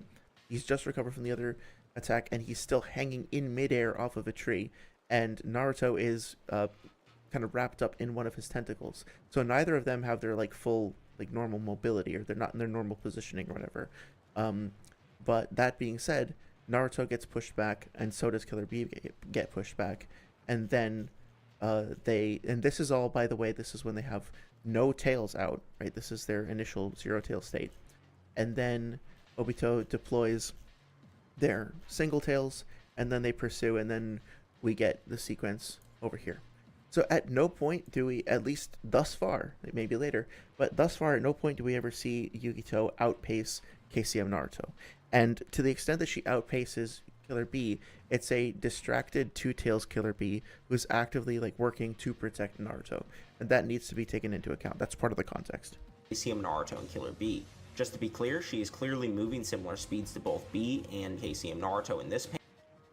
Okay, so yeah, this is I am still kind of annoyed that the panels are out of order. Like, this should be over here, this should be over there, just based on the manga reading order, but it's fine. Sequence of events is like that, and then it goes over here, and keeping in mind that Naruto himself is being carried by B this entire time. So if anything, if this is anything, it's a feat of Yugito moving alongside Killer B, and then you would need to scale Killer B's movement to KCM Naruto's. Panel? Wait, Noodles, they were amped by Obito. No, they weren't, and I have definitive proof. The other Jinchuriki were being amped by Obito, therefore they scale. Okay, yeah, we talked about this before. This might actually be a fun stream to do at some point, and just talk specifically about the Edo Tensei and whether all Edo Tenseis are nerfed and to what extent they're nerfed. But that being said, won't spend too much time on this. They are, I think we all agreed previously that the characters here are being amped in the sense that they have enhanced vision and perception and reaction times and coordination abilities and whatnot, but that doesn't mean that Obito is like pumping chakra into them and giving them like a 20% all around the board stats amp or something like that. As to why. To start, during the Jinchuriki versus Jinchuriki battle, we see that Obito fails to completely control the Jinchuriki when he gets close to them. Yeah, we also had a whole stream about this too, so I won't get too deep into it. But the short version is that Obito consistently controls the Jinchuriki in all of their forms throughout the entire fight, except for one particular instance when Kokuo rebels against him, and then he immediately regains control of Kokuo. So he is definitely in control for the vast majority of this fight. That doesn't mean that he's amping them up or whatever. I don't think he is. But the fact that he temporarily loses control of Kokuo doesn't mean that he's couldn't potentially be amping them up. So again, I don't think his argument really works. And Kakashi remarks that this is probably due to the vast amount of chakra it takes to control all of the Kakashi remarks. Sorry. So again, like, it kind of annoys me that we are getting the full page, but then he immediately like zooms in instead of reading the full page. So let's read what is being said overall, right? Like, Guy says, why aren't they using Pain's jutsu? And then Kakashi says, maybe they or he can't. And so Guy says, so he's not foolish enough to divvy up his chakra to make them perform Pain's jutsu that are already known and able to be countered. Kakashi says, it's got to take a serious amount of chakra to completely control 7 Bijuu with just one's ocular powers. More impressive deductive skills, Master Kakashi. So there's a bunch of weirdness with this statement. The first being that as far as I know, we only ever see 6 Bijuu out on the field at the same time, or 6 Jinchuriki out on the field at the same time, and we only ever see Obito controlling 5 of the Bijuu at the same time, because like Son Goku has his chakra rod broken by Naruto, and then by the time like the other Bijuu are firing off like those massive Bijuu bombs and shit, they're outside of their Bijuu. Oh, hey, Spectre, yeah, what's up? How's it going? I think I saw you in the comments section of, was it the Kakuzu versus Pain? Not the Kakuzu versus Pain, the Itachi versus Pain video or something like that. I think I've seen you elsewhere as well. So I was like, oh yeah, that's that guy. How you doing? How's your weekend going?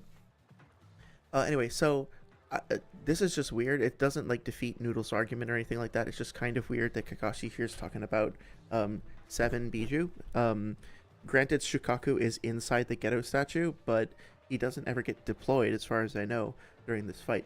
But specifically, the question here, and this is the thing that's weird to me, is Guy asking why they're not using Pain's jutsu. So Obito calls the Edo Jinchuriki his own 6 paths of pain, and what's weird is that none of them ever showcase any of the abilities like Shinra Tensei, the Preta Path, the Naraka Path, any of that shit, right?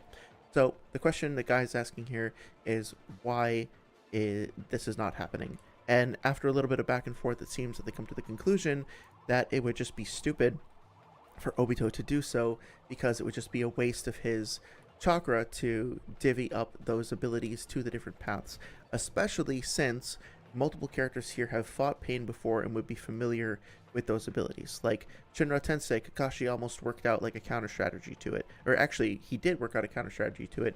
It was foiled, but it was ultimately like quite effective. It almost worked. You know, like Banjo Tenin, same thing. Chibaku Tensei, Naruto has just figured out to blow up the core.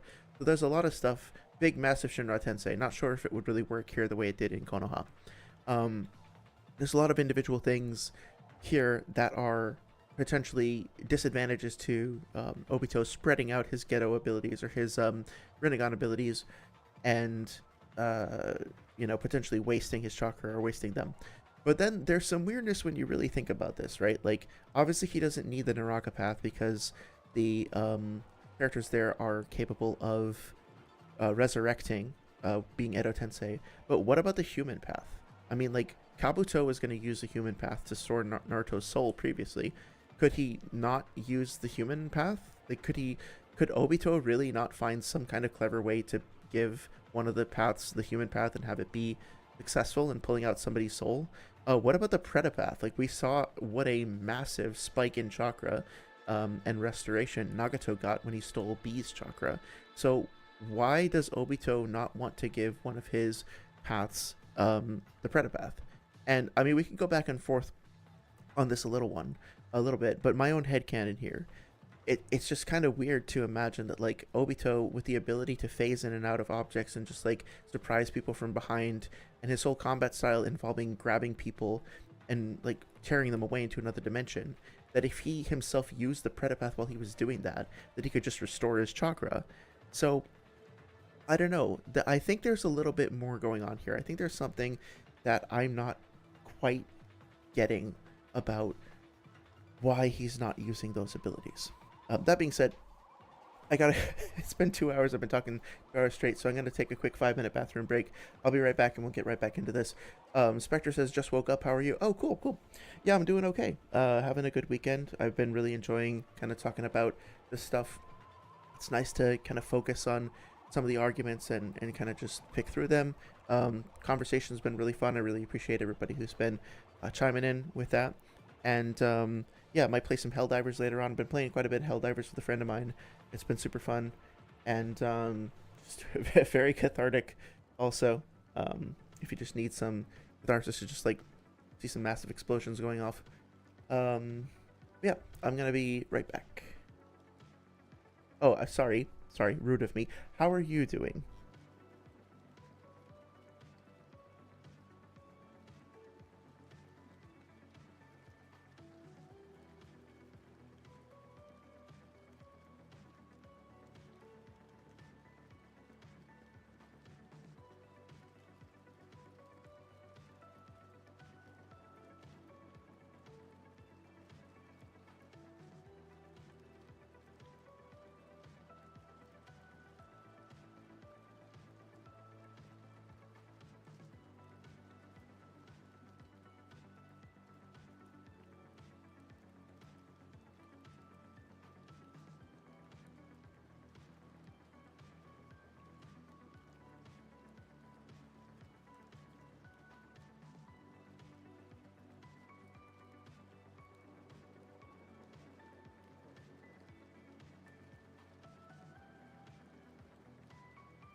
Okay, back in a sec.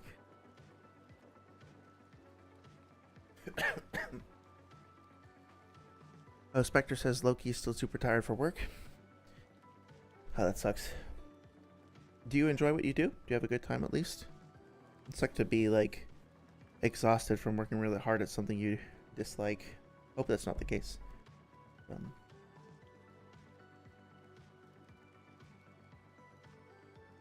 Never sure how much personal shit people want to get into on stream, but feel free to share.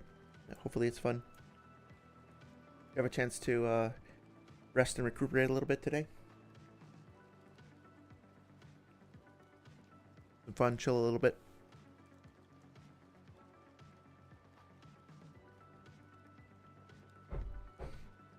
Okay. Alright, so I think the argument that's being made here is essentially that Obito... Well, first of all, I want to state for the record, may it please the court, that I do not think that Obito is amping up these paths. That being said, I want to examine Noodles' arguments here and see if they are effective arguments, and if, in my opinion, he's doing a good job of explaining why that is. So let's continue with that. Oh, it depends. Sorry, Spectre says, depends. Sometimes I enjoy it, sometimes I do. Oh, that's right, you work in fast food. I don't remember, sorry. Yep, retail can be very, very challenging, especially depending on the quality, the temperament of people who come in. It can be very, very stressful for sure. But yeah, let's continue. That this is probably due to the vast amount of chakra it takes to control all of the Jinchuriki. This means that Obito did not have Well, he does say 7 Bijuu, not the Jinchuriki, but I see his point. enough chakra to even completely control them, let alone amplify their Bijuu power. Okay, no, hang on, I don't want to spoil that. He can actually completely control him, like them. The fact that Obito is trying to be conservative with his chakra overall and not wasting them on additional abilities that he thinks can be countered doesn't mean that he can't control the Bijuu. Like, it's a total non sequitur. He is actually able to consistently, factually control the Bijuu. The only time that he falters is when Kokuo rebels against him. Kokuo is the big white horse-looking one, if you're not familiar. And then after that, he's fine. Like, he successfully controls all the V2s, all the one-tails, all the base ones. And then he successfully, like, controls all of the fucking full Bijuu transformation ones, like all 5 of them. So yeah, he has enough chakra to do it because he physically literally does it. Power. Imagine you have a dog. Okay, so this dog is much larger and stronger than yourself, and you're struggling to maintain control of it. Do you then just inject steroids into the dog to make it more powerful and even more difficult to control? Obviously not, but that's what Obito would be doing if he was giving them more chakra. Okay, I'm not even gonna comment on that. It is kind of funny. It's also really weird, but also kind of funny. But also weird, but also funny. Anyway, this argument about the steroids thing, it doesn't hold up to my mind. Like, so if I have like an attack dog who's on a leash, and like I have, just to put some arbitrary numbers on it, right? Like, let's say I have a strength of, or you know what? I actually thought of a better analogy to this the other day. Let's say I have a sports car, right?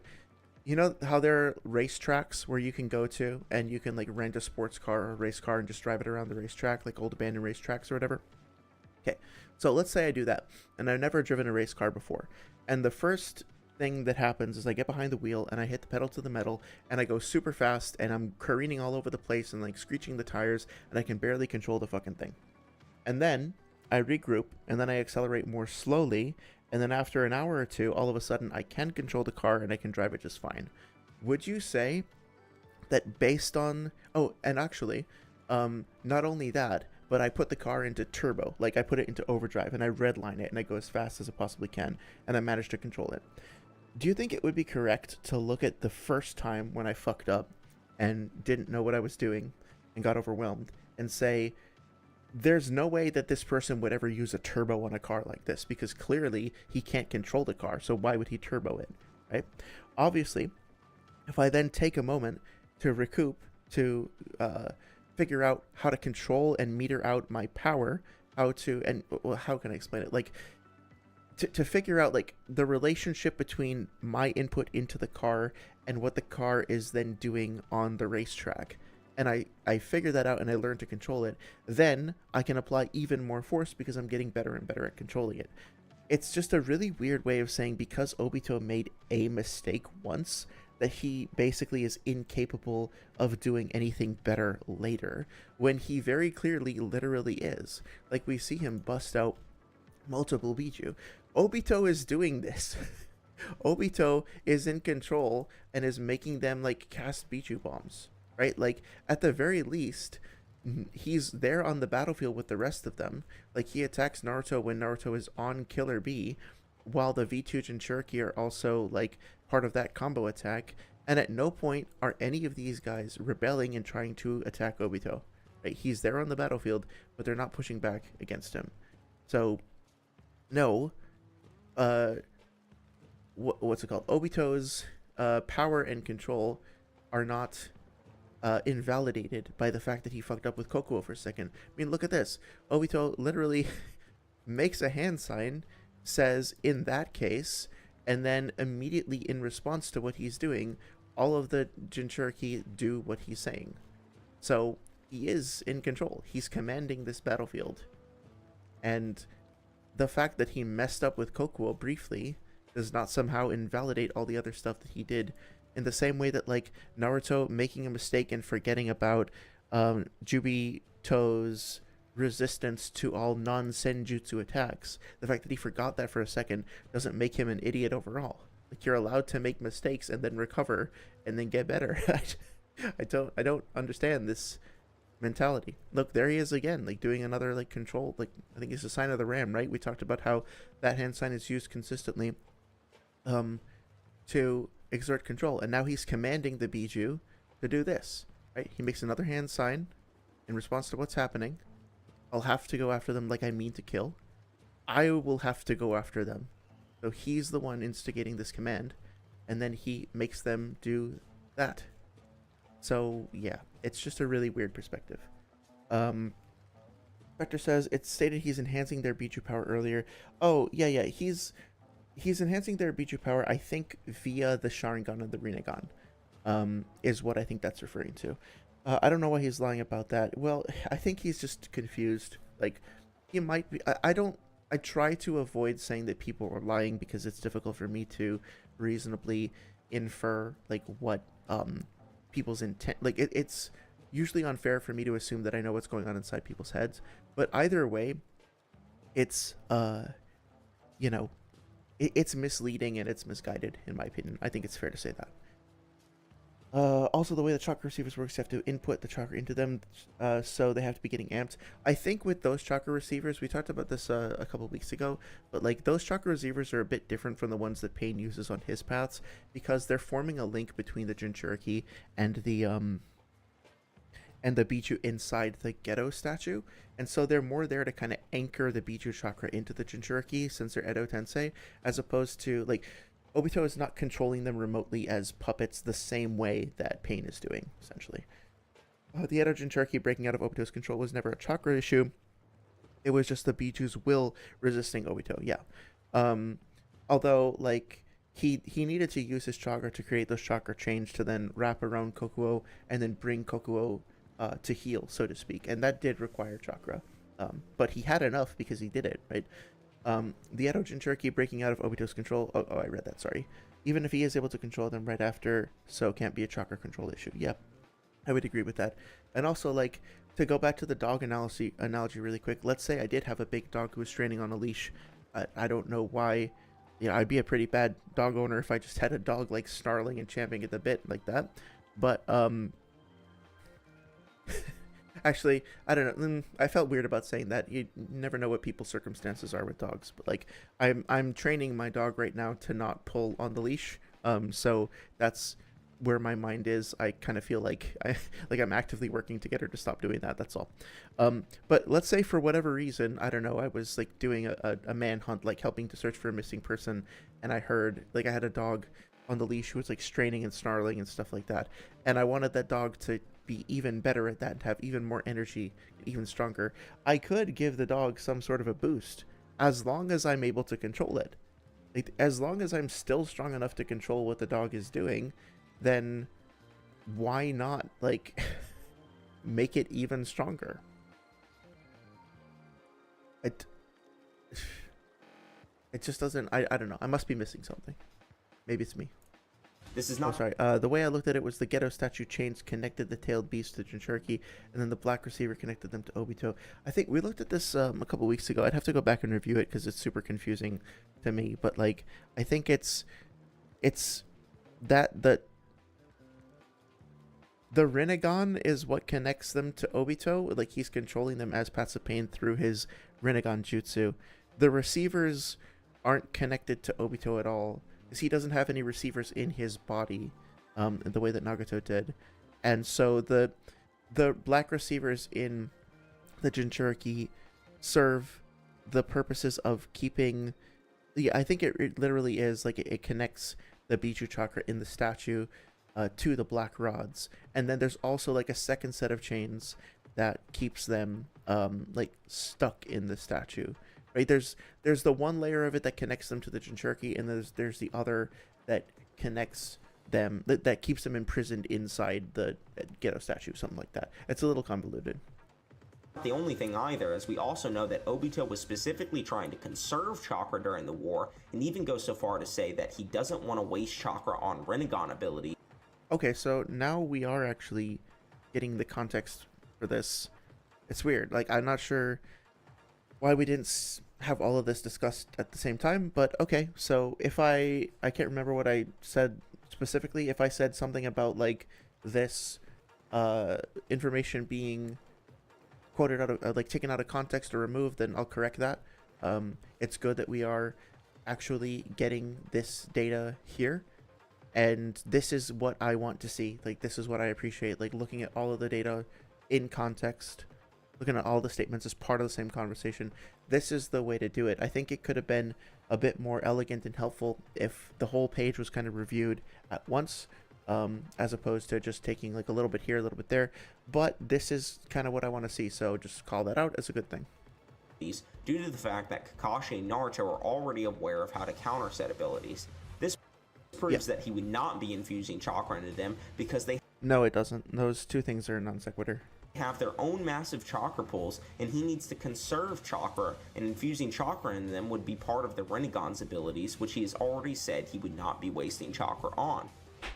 Oh, whoops, sorry. The thing about that, though, is that the chakra chains themselves are a Rinnegan ability, and the ocular jutsu, like the shared field of vision, is a Rinnegan ability, and manipulating the Ghetto statue, like summoning the Ghetto statue, the Kuchiyose summoning to bring it in, is a Rinnegan ability. So Obito is factually using like a bunch of Rinnegan abilities. He's just not using the ones that the six paths were using against Naruto. So it's he's not using like Shinra Tensei and shit like that.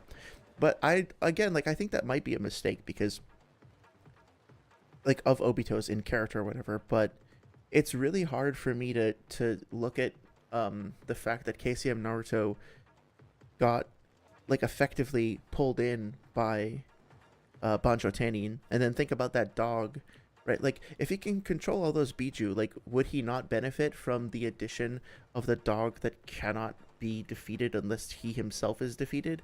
Like, that's the major caveat of the animal path, is that the animal path, like, the summons will disappear if the animal path dies as well, right? But if he brings out that infinitely regenerating dog and like a few other paths, then they're just there on the battlefield. Like, KCM Naruto cannot deal with that dog. His jutsu, like, he used the Rasen Shuriken on it and it didn't do anything to it. It pinned him down, it didn't kill him, right? So he basically has... There are definitely Rinnegan abilities that I'm not fully convinced wouldn't be of some use to Obito. It's a really weird statement. This is sort of headcanon. This is like going out of debate mode for a second. But my opinion here is that if Obito started busting out all these abilities that we had already seen that were sort of iconic to Nagato, it would sort of devalue his own performance in the debate. It's also possible, since Kakashi says like maybe he can't use those abilities, or like maybe he's choosing not to use those abilities because he wants to conserve chakra. And then Obito says, "Oh yeah, totally. Yup. Very clever, Kakashi. You're right on. I'm saving my chakra. It's not that I can't use these abilities at all, and I'm incapable of doing so. I'm just being conservative. You got me. You got me outright." Like, maybe he only has one of the two Rinnegan. So maybe he just doesn't have the same proficiency with Rinnegan abilities that Nagato does. Maybe he hasn't figured out how to like divvy up all the abilities to the paths. I don't know. This is not all just like a critique of Noodles per se. It's also just like a bit of a, how do I say it? An exploration of how weird this whole setup is. But I also think that, like, I was gonna say, Kishimoto had already given us 2 battles with extensive use of Rinnegan abilities, and I think they felt pretty iconic to Pain, to Six Paths, and to Nagato, and to have Obito just doing the same shit, I think it makes more sense for Obito to have his own unique flavor. I think it's just like not as fun or exciting to see the same things used over and over again. I mean, Madara has access to all those same abilities. He never uses Bancho Tanning, he never uses Shinra Tensei, right? He never uses, he uses Gakido, the Predapath, but he doesn't use the Soul Pull, even though he could. It would be kind of pulled for him to do so. Right, because he's just sort of above that shit. Like, he's got other shit going on. He's more interested in experimenting with the Hashirama abilities. So, I don't know. I think it's weird, right? Spectre says, I'm 99% sure Obito does have a rod in him, so he doesn't have to do it like Pain goes. Go to chapter 606. Okay, take a look. I've never seen that before, but I'll be curious to see. Could be the case. Go down through this.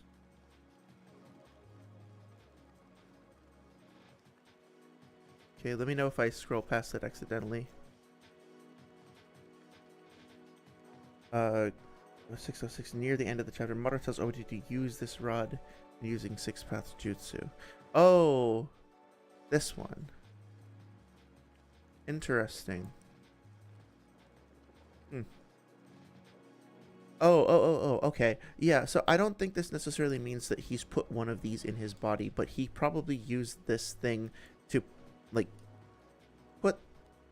broke off pieces of this and put them in the Edo Tensei, is what I would think. I don't think he puts this in his body, per se. But isn't this also... No, it's not Black Zetsu. This is so... That retcon was so weird. Yeah, that's my interpretation of that. It could be. If you can show me, like, Obito with a rod like that in him, that'd be really cool. But I just don't think he needs to use it on the Edo Tensei, because the Edo Tensei are summoned by Kabuto, and essentially they can just give them commands and tell them what to do. They already have their own, like, infinite stamina. So I don't know why Obito would need to control them with the chakra rods. Okay, go to 638. You can see the rod in his body. I'll take a look. Okay, go to 638. Let's take a look. This would be cool if this is the case. Oh, yeah, so I think this is, these are from Black Zetsu, though. Right, like, those are the spikes that, like, Black Zetsu generates whenever he, yeah, this is when he's becoming Jubito. And he makes himself into the Ten Tails Jinchuriki. So I think right before this is when... Yeah, this is all Black Zetsu's influence, I think. It could be, though. I like the idea that that's... that he's got some of that in him.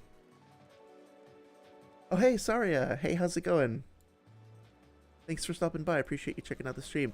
Thank you again so much for that wonderful comment on the shorts video. I was really excited to put that out there and share that with people. And yeah, that was pretty much exactly what I was hoping for. And so it was really, really encouraging to receive that. I really, really appreciate it.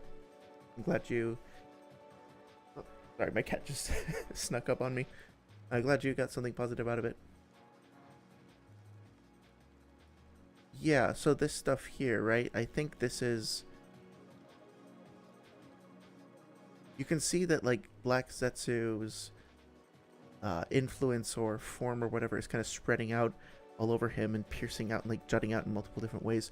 I guess it's possible that he has some of... Wait, no, it's not Black Zetsu per se at this point, is it? It's just Madara's will. And it's manifesting as these black shards. So it's possible, you're right, that he might have, like, some of this in him somewhere. And now it's spreading out. I like that idea. That's actually really cool.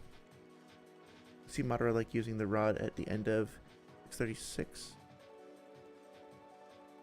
Oh, yeah. Yeah, that's cool. I still think that, there's, like, a way of like, combining our two perspectives. I really do like... I never thought of it that way before. I really do like the idea that Obito has some of, like, Madara's will inside him, and it's part of that, like, black substance that also gets used for the chakra rods and for the Geto abilities, the six paths abilities. It definitely looks like it. Like, it looks like it's made out of the same materials, the same proportions and angles and all that stuff. So, but when it comes to actually manipulating the Edo Tensei, I just don't know why he would need to, like, control them with the rods. The specific reason why they were inserted into the paths of pain was because they were corpses and Nagato was, like, puppeting them remotely, right? So I just think it would be redundant with the fact that they were under the Edo Tensei commands. That makes sense. I think the rod is in him, and then Black Zetsu jump out of the rod because Zetsu can just, like, appear anyway. Yeah, that makes sense. Like, he does that later, right? Like, he climbs all over his body and restricts his movement. So yeah, I like that idea. That's cool. Thank you for bringing that to my attention. Oh yeah, he's, like, literally shooting off the black rods, unless it's just Madara doing it, but either way, he's, like, firing them off of him. That's cool. Saria says, I don't know what is up with YouTube, but my notifications have been so wonky, so I'm sorry for being late. Hey, no worries. No worries at all. I appreciate you stopping by. These streams are generally pretty low-key, and the conversation is generally pretty open. And we can always go back and, like, review things, like, double-check things, or paraphrase things. This stream is, like, slightly more focused in that, for some of the previous ones, I've had more generalized topics. Let's talk about what constitutes a speed blitz, or let's talk about, like, KCM Naruto's durability or stuff like that. For this one specifically, off and on we've been talking about this video, Brutal Honesty, Kakuzu versus Pain, by this person you may have heard of called Noodles. And there's a lot of arguments in here that I have pretty strong opinions about. And so I'm trying to do a slightly more focused discussion today to see how far we can get through the video. So far, the major things that we've talked about have been kind of going over whether or not Kakuzu defeating Naruto's clones here counted as a speed blitz. Kakuzu in Holidays in chat was saying that he thinks that this... let me know if I'm representing your argument correctly, Kakuzu. Don't want to put words in your mouth or anything. But the idea that this would constitute a speed blitz because Naruto doesn't seem to be able to, like, react to it. And we went back and forth a little bit about, versus Battles Wiki, like, how they define what a speed blitz counts as. Is it a speed blitz versus an outpacing versus a excuse me, versus a perception blitz, stuff like that. We talked a little bit about Naruto's and Kakashi and Kakuzu and their relative speed. I think it's totally fine for anybody to say that, like, they think that Kakuzu can outpace or beat Kakashi. But I also found that the way that that argument was being presented here, I didn't agree with the way that Noodles was framing his arguments for Kakashi being inferior to Kakuzu in speed. There was also some misconceptions, in my opinion, about the stuff that happens during the Edo Jinchuriki fight. The claim was made that it's very impressive that Kakuzu was able to block an attack from Yukito's paw strike when Yukito fights Hidan and Kakuzu. And it's definitely an impressive feat. But that was being submitted as, like, Kakuzu's best speed feat. And so I was curious about, well, okay, how do we know it's his best speed feat? How fast is Maratabi's paw strike? And then the argument that Noodles made around this point in the video, if you want to go, like, review it, it was basically that, where was I? That Yugito, as a Neto Tensei, was able to keep pace with KCM Naruto and Killer B. And so we were just going over this fight, and my finding here was that, Naruto was harmed by attacks from other Jinchuriki. Killer B was protecting, like, grabbed Naruto and was running away from the battle with Naruto, like, defending him. And then Yukito was able to use a combination of the Rinnegan and Sharingan, like, visual enhancements to outpace them. But if the conclusion here is that Yukito is just faster than KCM Naruto, I would disagree with that. It could actually be the case. Maybe there is a way of proving that, but to my mind, the arguments didn't quite follow. I don't think that Yukito being able to, like, anticipate Killer B's movements and outpace him consistently in this fight, if that's indeed what she's doing, you could argue that they're more relative. I don't think that that means that she's, like, faster overall than KCM1, for example. And I also don't think that Yukito as an Edo Tensei is interchangeable with Yukito as an alive Jinchuriki who's transformed into Bijuu mode as Matatabi and is doing paw strikes. Like, her movement speed here with Rinnegan and Sharingan and her, like, paw strike speed in part 1, I don't think you can just, like, safely exchange those two and use them as synonymous. So that's pretty much it. Just a couple of things.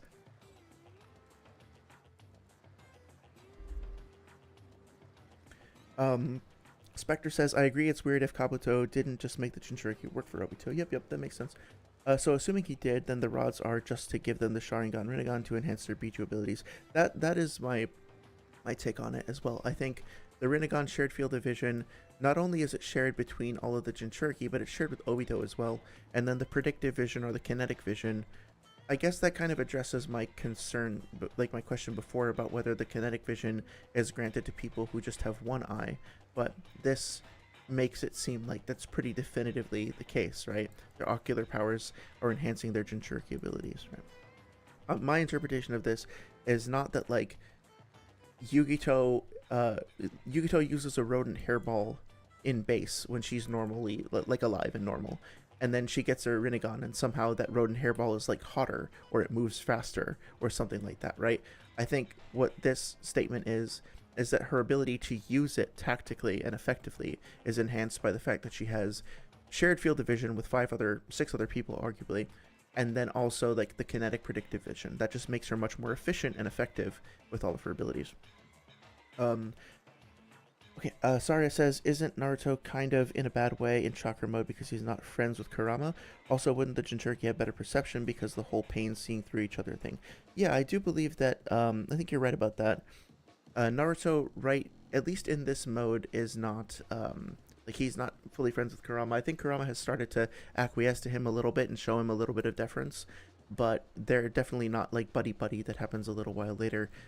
So he has gone through the training with B to learn how to, like, stack those blocks to control his KCM chakra. He's gone through the experience of dashing and, like, landing in walls and tripping over stuff, and so he's had that experience prior to this.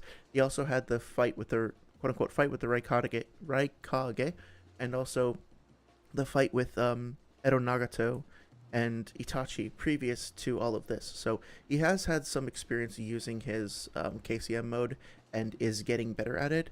That being said, like, he's still not nearly as experienced with like, working in synergy with Kurama's chakra, let alone Kurama himself, than Killer B is with Gyuki. So, Naruto does still wind up getting hurt and caught off guard and, like, not wounded per se, but, we see him getting burned multiple times by Roshi's lava style. And then later on he gets well, later on this happens, right? So, I think on the one hand, yeah, he's still kind of getting used to that mode, but also he has had several, like, successful engagements with it previously. I think he might just be outclassed to a certain extent by some of these characters. Maybe not in terms of one-on-one, but he's getting combo attacked by multiple Jinchuriki simultaneously. And so, yeah, he just gets overwhelmed a few times. And then the other thing was the Jinchuriki would have better perception because of the whole paint. Yeah, exactly. So I'm not entirely sure. It's kind of described in a couple different ways, but it's either that all of them can see what everyone else is seeing, or it's that Obito can see what all of them are seeing. But I think it's, in this case, it's the first, right? So like Roshi can see what Utakata and Yugito and Han and Fu are all seeing. Did I leave somebody out? Are all seeing at the same time. And Yagura, sorry, forgot poor Yagura. And then each one of those individually can also see what Yugito and everybody else is seeing. In terms of how that information is shared, I'm not 100% sure if it's like relayed through Obito and then he sends out commands for them to. No, actually, I don't think it's that, because like we get a statement from Kabuto about how he just gives some of the Jinchuriki like default follow orders commands. So I think once they get into combat, they're just told to like start attacking and fighting and whatever else, and they're able to, you know, coordinate using the shared field of vision and the predictive vision things. In other words, yes, I agree. Not only this, but I actually translated the raw Japanese databook page on Yugito and found this statement: when she was resurrected in the impure world. So,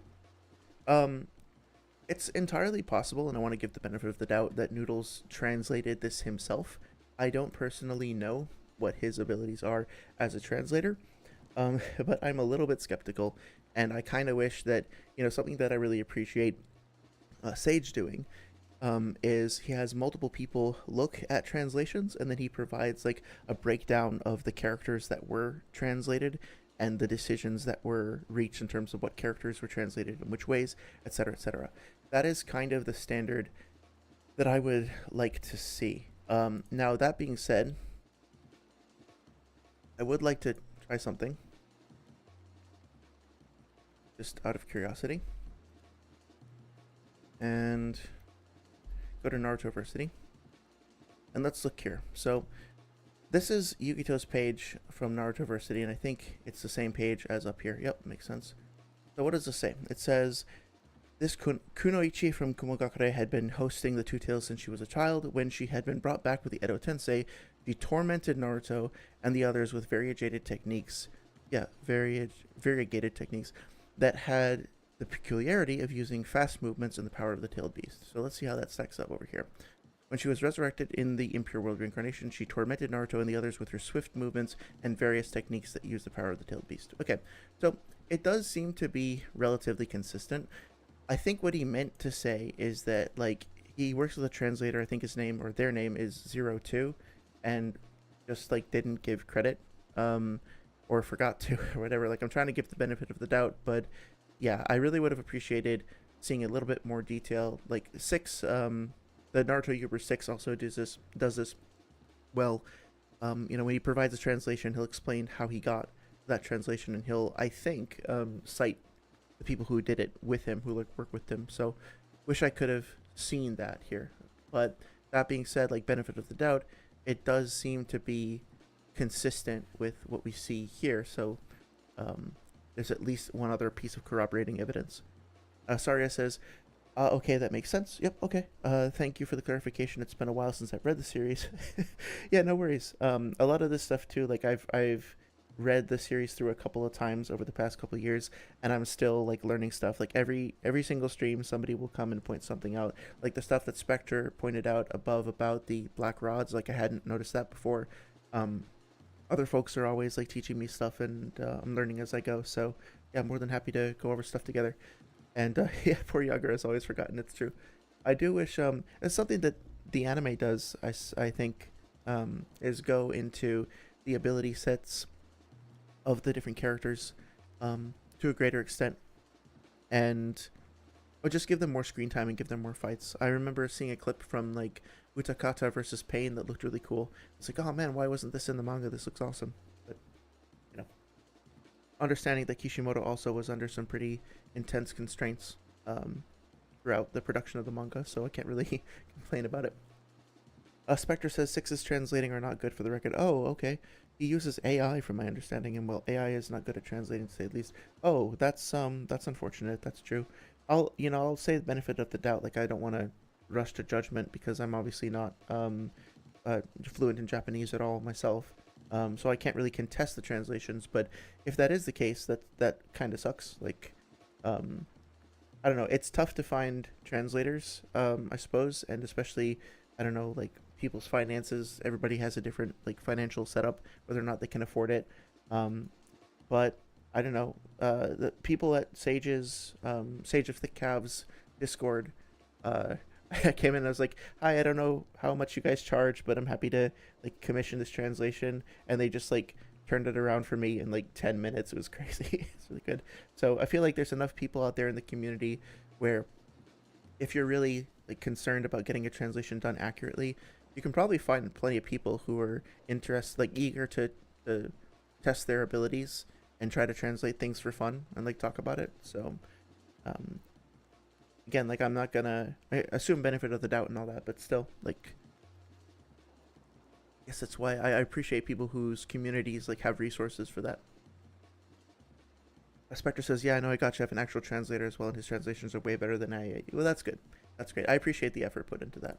And the translation might be a fun stream topic at some point. Translation and localization, because it's tough. You know, I think I mentioned on stream before that I used to be pretty invested in like the Dark Souls and Elden Ring lore communities, and I believe the scripts for many of those games are written in Japanese first. At the very least, it's definitely the case that there are many like concepts that are drawn from like either Japanese history or mythology, traditions, or even just like modern idioms that don't translate very easily to English, including like some characters being referred to with gender neutral pronouns that were then assumed to be either male or female, and then that changed people's understanding of those characters when it was quote unquote imported into the into why am I blanking? I'm sorry, into English.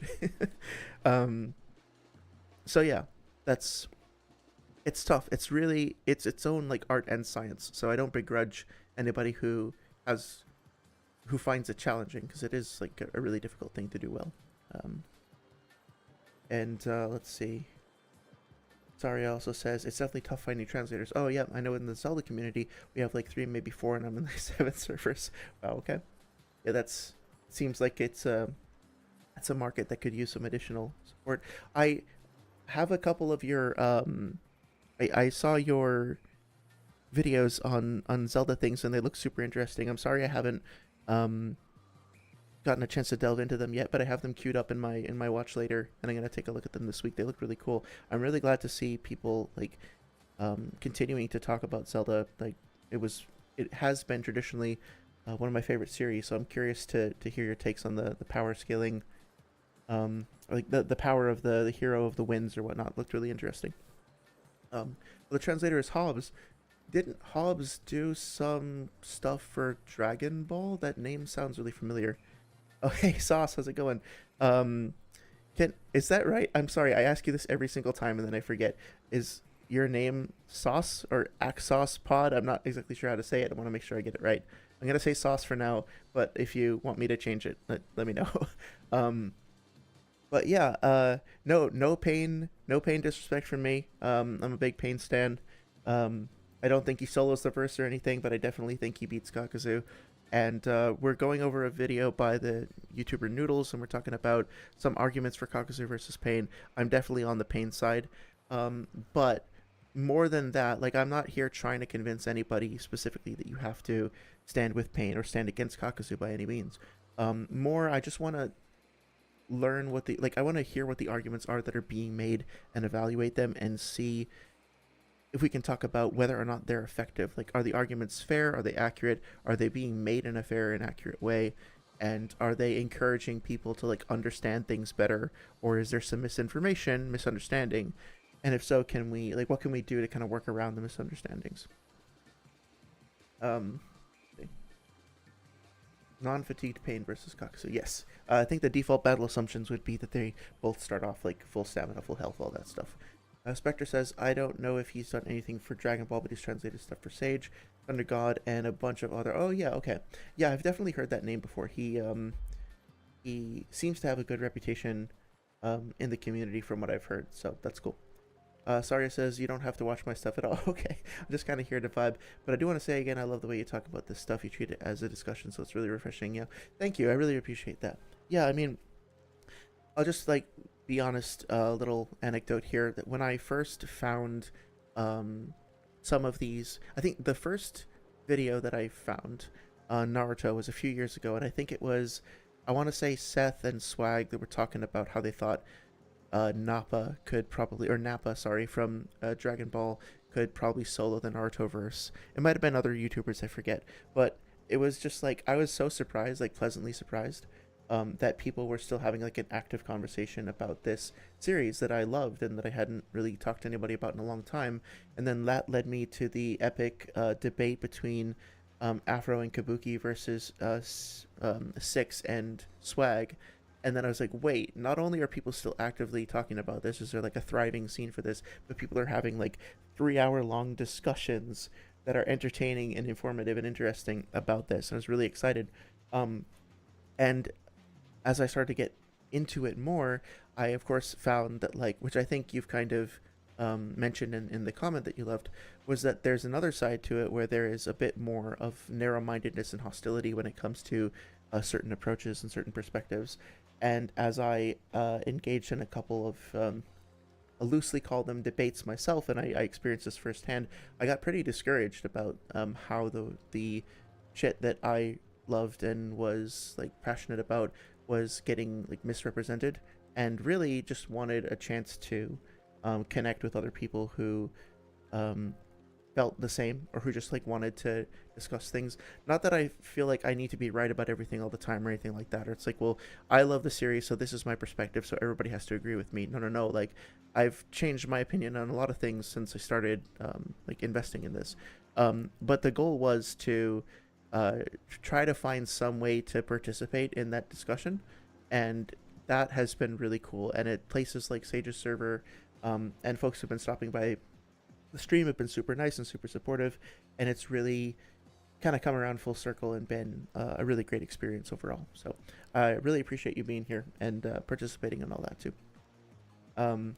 And yeah, like, sorry, I didn't want to like put you on the spot or anything like that. Just wanted to say that I respect the creation, and I'm genuinely really excited to see what you have to say. Oh, this is why you're so awesome to me. Thank you. That's super sweet. I really appreciate that. So Sauce says, I honestly think Pain right after making the Chibaku Tensei is enough for Kakuzu because of how weak he is, but is strong how Pain was, especially having a tantrum. Oh, with the connection. Yeah. I think you're probably right. Oh, wait. You're saying that Pain, like, after he makes the Chibaku Tensei and is, like, fatigued and coughing up blood and stuff, would still be enough to take out Kakuzu? Okay, that's a matchup I would be curious to see. I think if he gets to him and he manages to use the Predapath to restore his chakra, like he did with Killer Bee when he was in Edo Tensei, then maybe. But it's a bit of a reach. Maybe with like a Bancho Tannin or something, but I don't know. I think that would be a bit much. But I like your energy. I like where you're coming from, for sure. I like the idea of him having a tantrum, just like spamming Shinro Tensei. Zarya says, biggest smile on my face hearing this. Thank you so much. That's really, really great. That's all I wanted. That's all I was honestly really looking forward to, or like that's what kind of motivated. Let me try that again. That's what motivated me to start making stuff, was just the chance to like talk to folks about stuff that we like. Really, really happy to hear that. So that being said, let me whine about this other person's opinions for a while. Reincarnation, she tormented Naruto and the others with her swift movements and various techniques that use the power of the tailed beast. The power of the tailed beast, not the power of Obito. Yeah, so I think the argument here is that because this phrasing incorporates like the power of the tailed beast, that means that they can't also be using the power of Obito. And Yugito specifically, like, her techniques are, she has a rodent hairball, she has like fast, nimble movement, she has these cat claws that she can extend outward, she has cat claw taijutsu, transformation into a cat, like via her Bijuu mode. It's very clear that the techniques and ninjutsu and her taijutsu fighting style are all things that she's cultivated as a result of being the Jinchuriki of a feline Bijuu. That being, and then when she draws those, she draws from Matatabi's power and chakra in order to empower those abilities. I don't think that's weird or controversial to say at all. I think that's very clear, and it's like a big part of her character design overall. that being said, it's not mutually exclusive with the idea that Obito could be amping her. Now, again, I don't think that Obito is, but the argument here, as I understand it, is that Yugito herself is, it's not possible for her to be amped at all because she's relying on the power of the tailed beast and not the power of Obito's. And my perspective is that no, it's possible for her to use these abilities and then get amped anyway. Like, imagine if Naruto gave her the KCM cloak, which like provides people with a big boost to their abilities. Her abilities would still be based on Maratabi and her like honing those abilities via her Jinchuriki skills and talents and whatnot. But now it would have this additional layer of like the KCM empowerment, which I think would apply here too. Like, if Obito wanted to make her stronger and he could give her chakra, there's nothing stopping him from doing so just because her abilities like are sourced from Maratabi or something like that. So it's just a little bit of nuance here that I think was kind of left out. Catching up on chat. Sorry, I said honestly I just want to know how Kakuzu survived against Hashirama, and like, did Hashi let him go? What happened? So I'm not 100% sure, but my headcanon is that he probably, something in the third data book, I think there's a statement in the third data book that says that he lost specifically to wood style, and wood style like can suppress and drain your chakra. So I wonder if he like was basically drained to the point where he was near death or appeared to be dead, and Hashirama like let him go or just like turned away. And then he was able to kind of slink off and survive that way. I'm not sure if it's ever made entirely explicit though. So I think a lot of people, this came up earlier in the stream as well. I think a lot of people would love a side story or one shot that kind of explored that a little bit more. Sauce says, no, I'm saying Pain threw a tantrum that's reading me by the 5-second interval and him being fatigued against Naruto. I guess so. Like, he was a little upset at Tsunade and definitely wanted to kind of prove a point. So I guess you could call that a tantrum. He wasn't supposed to be doing all that, the chaotic Shinra just supposed to get Naruto. Oh, no, I think that was sort of a part of his plan, because remember he was I guess you could call it a tantrum again, but to me it was like part of his whole philosophy that he you probably know this, but just to kind of go over it briefly, that his perspective is that like cycles of violence create more cycles of violence, and then that creates pain and suffering. And Tsunade is like, yeah, but you can't continue doing that just because like Konoha was participant to the pain that your village suffered doesn't give you the ability to like the right to continue to perpetuate that to others. Like, now we've achieved peace and all that, but pain is like, you achieved peace based on like the suffering and the pain of other people, so like you don't deserve your peace is tenuous, it's gonna break apart anyway, so like it's worthless, it's not earned.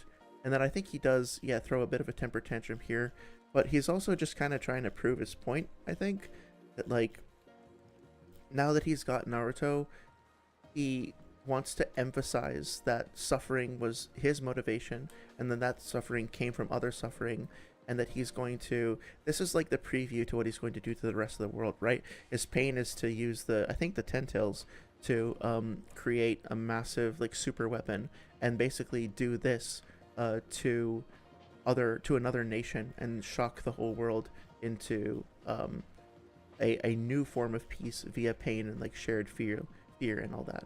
So this to me seems like a very deliberate decision that Pain made. Maybe he was throwing a little temper tantrum inside too, but I don't think they're like, that's mutually exclusive, right? So Sauce then says he wasn't supposed to be doing all that. Oh yeah, right.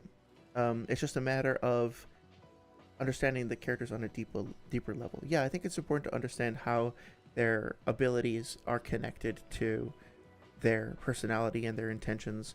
For example, I think I have my problems with some of Obito's character design, but I love the fact that his motivation is to be nobody, right? Like when Kakashi discovers his identity, or when they find out like the real Madara shows up, he's like, okay, you can just call me Toby, I don't care, names mean nothing to me, I don't want to be anyone.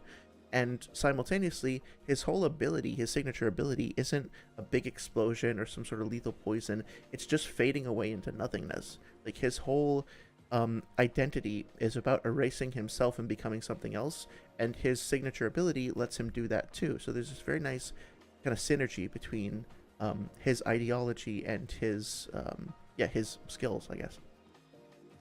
Kakuzu's data book says Spectre said he got like obliterated. Oh no, I didn't know that. That's unfortunate.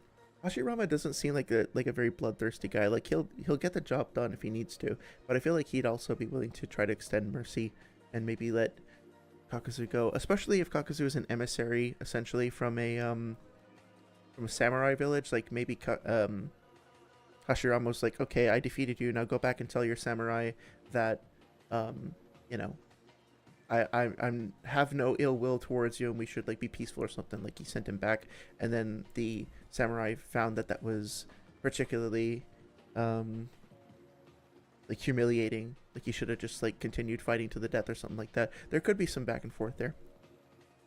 Sorry, I kind of preempted your comment there. Like, Hashirama probably didn't just kill him because he's a good person. I definitely could see that. Yeah. It continues. However, she was able to master these high-level techniques because she continued to improve herself based on her strong belief to protect the neighborhood. So, no shade to the translator. Like I said, I'm not fluent in Japanese, but this translation is a little bit weird. Belief to protect the neighborhood.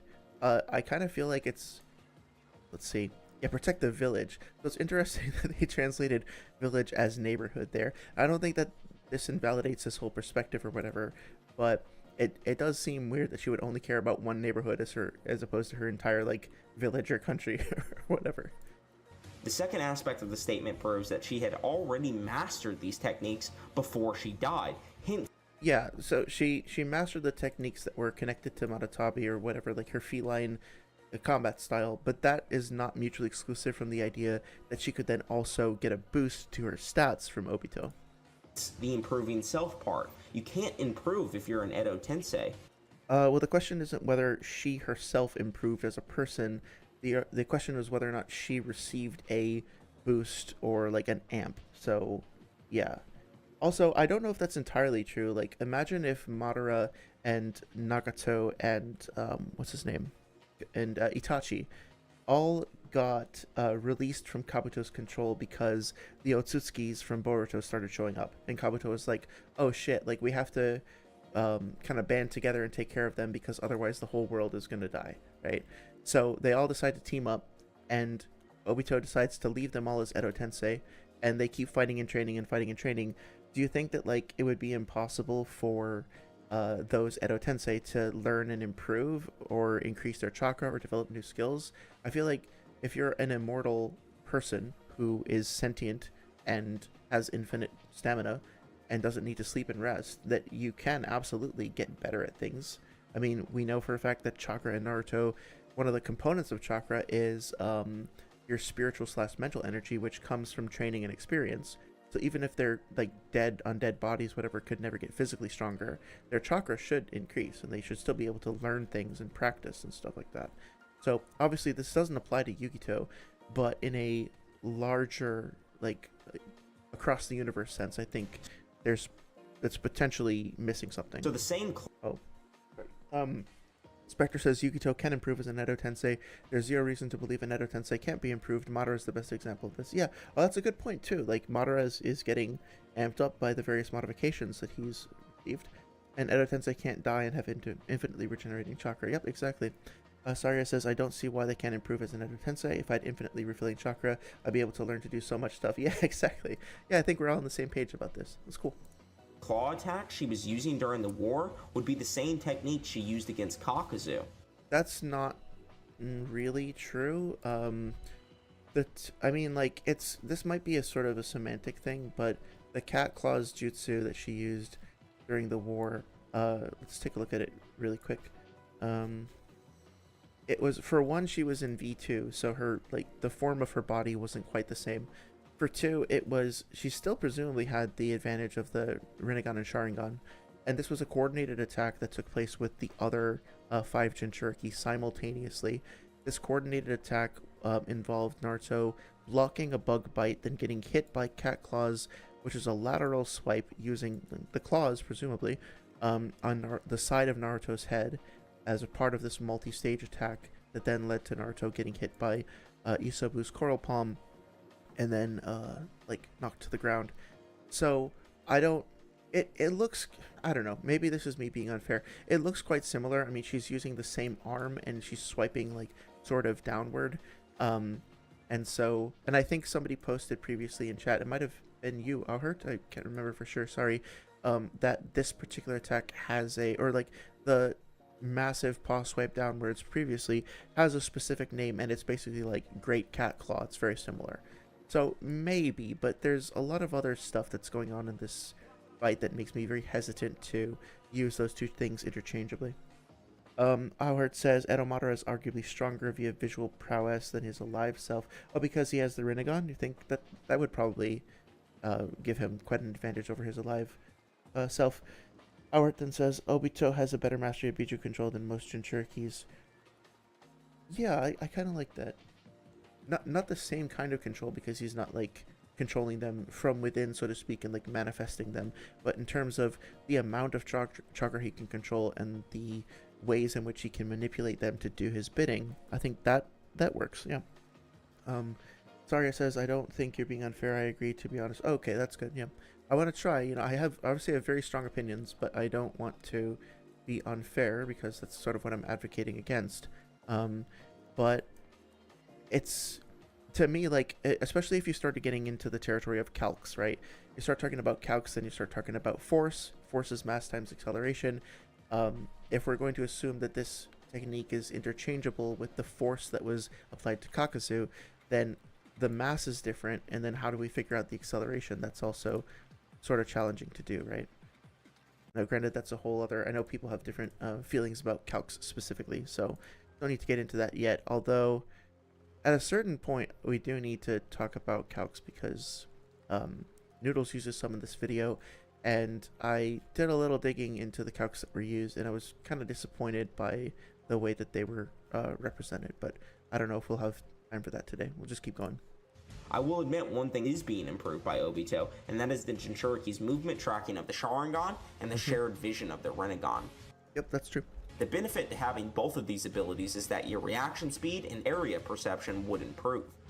Yes, also your ability to simultaneously coordinate attacks with the other bodies. I've addressed this many times before, but simply... Oh, sorry, Spectre says, Alive Madara is stated to be above Edo Madara in the manga and databook, despite all the amps given to him by Kabuto. Yeah, so that's... I would want to do a little bit of research before I like talk too much about that, but my feeling about like the Edo nerfs and all that is that Madara... People are generally brought back from death the same way that they were like right before they died for the Edo Tensei, right? Like when... what's his name? Nagato gets brought back. He's like emaciated and he can't walk because he had just used the what's that jutsu called? The Art of Rinne Rebirth before his death, and so like he can't walk on his own. He has to use the bird and everything. He's like kind of emaciated and skinny looking, and his hair is bleached white because of using the Rinne Rebirth when he was at low chakra. He's brought back this way, and not like restored immediately. So remember when Madara died, he was an old man. He was essentially on life support because he was connected to the god tree, and he disconnected himself in order to kind of pass his legacy to Obito, so to speak. So in order for Kabuto to even get him close to what he was like in his prime, he would have had to work very, very hard and apply a lot of different modifications to try and get him to even start to look like what he used to be. And then it just kind of goes from there, right?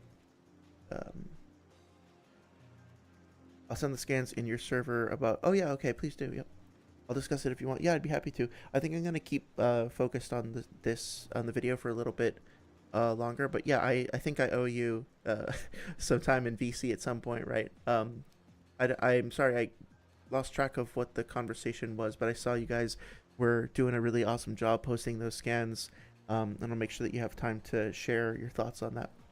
So I'll stay in touch. I have the Discord, what the fuck? I'm sorry. I have Discord on my like personal computer, and I tend to check it like once every 1 or 2 days when I'm not streaming or gaming. So that's why I might be a little bit slow to respond. But I will try to do a better job at staying in touch. Definitely happy to break off and have other discussions, like follow up discussions. Saria says, "Wait, does Nagato not get to go back to the Pure Lands because of Itachi?" Yep, I think you're right. I think he gets sealed inside the in the Susanoo's Totsuka blade, like gourd, and he just gets stuck there. I guess I guess it depends if like when Itachi returns to the Pure Land, if his the things that he sealed inside the gourd are relinquished, like if he loses the weapons, if the weapons dissipate, then I guess the things inside the gourd would probably also get released, because it's a dream world, I think, kind of like the Tsukuyomi. It's a dream world of drunken illusions or something like that, right? So if that dream world is sustained by the chakra weapon, and the chakra weapon is connected to Itachi, if he dies and it gets dispersed, then maybe. But if it's more like there is another plane or dimension or something, and the Totsuka blade just puts you in that dimension, then yeah, like Nagato could still be there in Boruto. It's kind of messed up to think about, but you have a good point. Increasing your perceptive capabilities does not grant you the physical speed to keep up with or fight other people. This is literally shown in early Naruto when Lee beats up Sasuke. We talked about this last time, I think, but I still want to go over it briefly. So here, Lee directly says that Sasuke, despite being able to perceive... So before we get into this, notice that Sasuke here only has 2 Tomoe in his eye. He doesn't have the 3 Tomoe Sharingan. He's not fully awakened it. He only awakens it for the first time during the fight with Naruto at the Valley of the End, at the end of part 1. And that's the first time we see him use the predictive vision. What the Sharingan in this particular instance gives to him is, as Lee is saying, his ability to recognize ninjutsu and genjutsu and to see through it. So like when they're in the Forest of Death and there's that, I forget what, if he's a sound ninja or whatnot, but that guy who has the gas mask type thing on his face, and he's using the mask genjutsu to kind of wear them down over the course of the night, right? Sasuke is able to see which ones of them, or he's able to look at them and see that they're illusions and not like solid bodies. So he can see through illusions at this point. Yes, I agree that I'm kind of preempting what he's going to say, but I do agree that like the Sharingan doesn't magically somehow make you faster than literally every other person. It's never implied to do anything like that. It just gives you the ability to better analyze and predict the motions of your opponent and anticipate them, and gives you a head start. So I don't know why he would come to the conclusion that the Sharingan just like makes you able to just like inherently outpace anyone. But that being said, if you're like, just to make up some numbers, right? If Naruto has a speed of, or sorry, if Sasuke has a speed of 95 in terms of his combat speed, and Naruto has a speed of 100, and Naruto is like doing better than him and like outpacing him and winning, and then Sasuke turns on the Sharingan, his speed might not increase at all, but now he can predict what Naruto's doing, and he can actually outpace him and outmaneuver him and do better than him, even though Naruto's speed stat is higher than his, right? So it can definitely give you an advantage over people and make you act faster, like make you effectively faster by giving you an advantage, but it doesn't magically somehow make you faster than anybody, because like Sasuke with the fucking Mangekyo Sharingan gets blitzed twice by Killer Bee, so it's not like it makes you faster than any other taijutsu combatant. You can still get overwhelmed.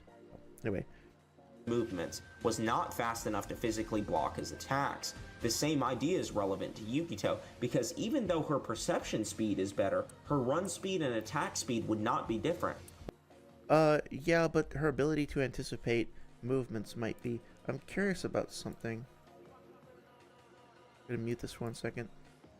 So let's see what happens here. Killer Bee is like going through the forest. He's dodging the rodent hairball. Okay. And let's see what Yukito does in a second here. I only caught a glimpse of it, but it looked good. Keeping in mind, of course, that Killer Bee is carrying Naruto this whole time. Okay, so he's dodging the projectiles from the rodent hairball, and you can see that Yukito... Oh, actually, this might actually support Noodle's argument a bit. Like, Yukito kind of comes in from below, and let's go back a frame or two. Right, so Killer Bee is like running in front. Yukito is actually behind him, and looks like she's starting to catch up, but she moves diagonally up towards him, like that, and then is able to dash forward and outpace him. So yeah, I think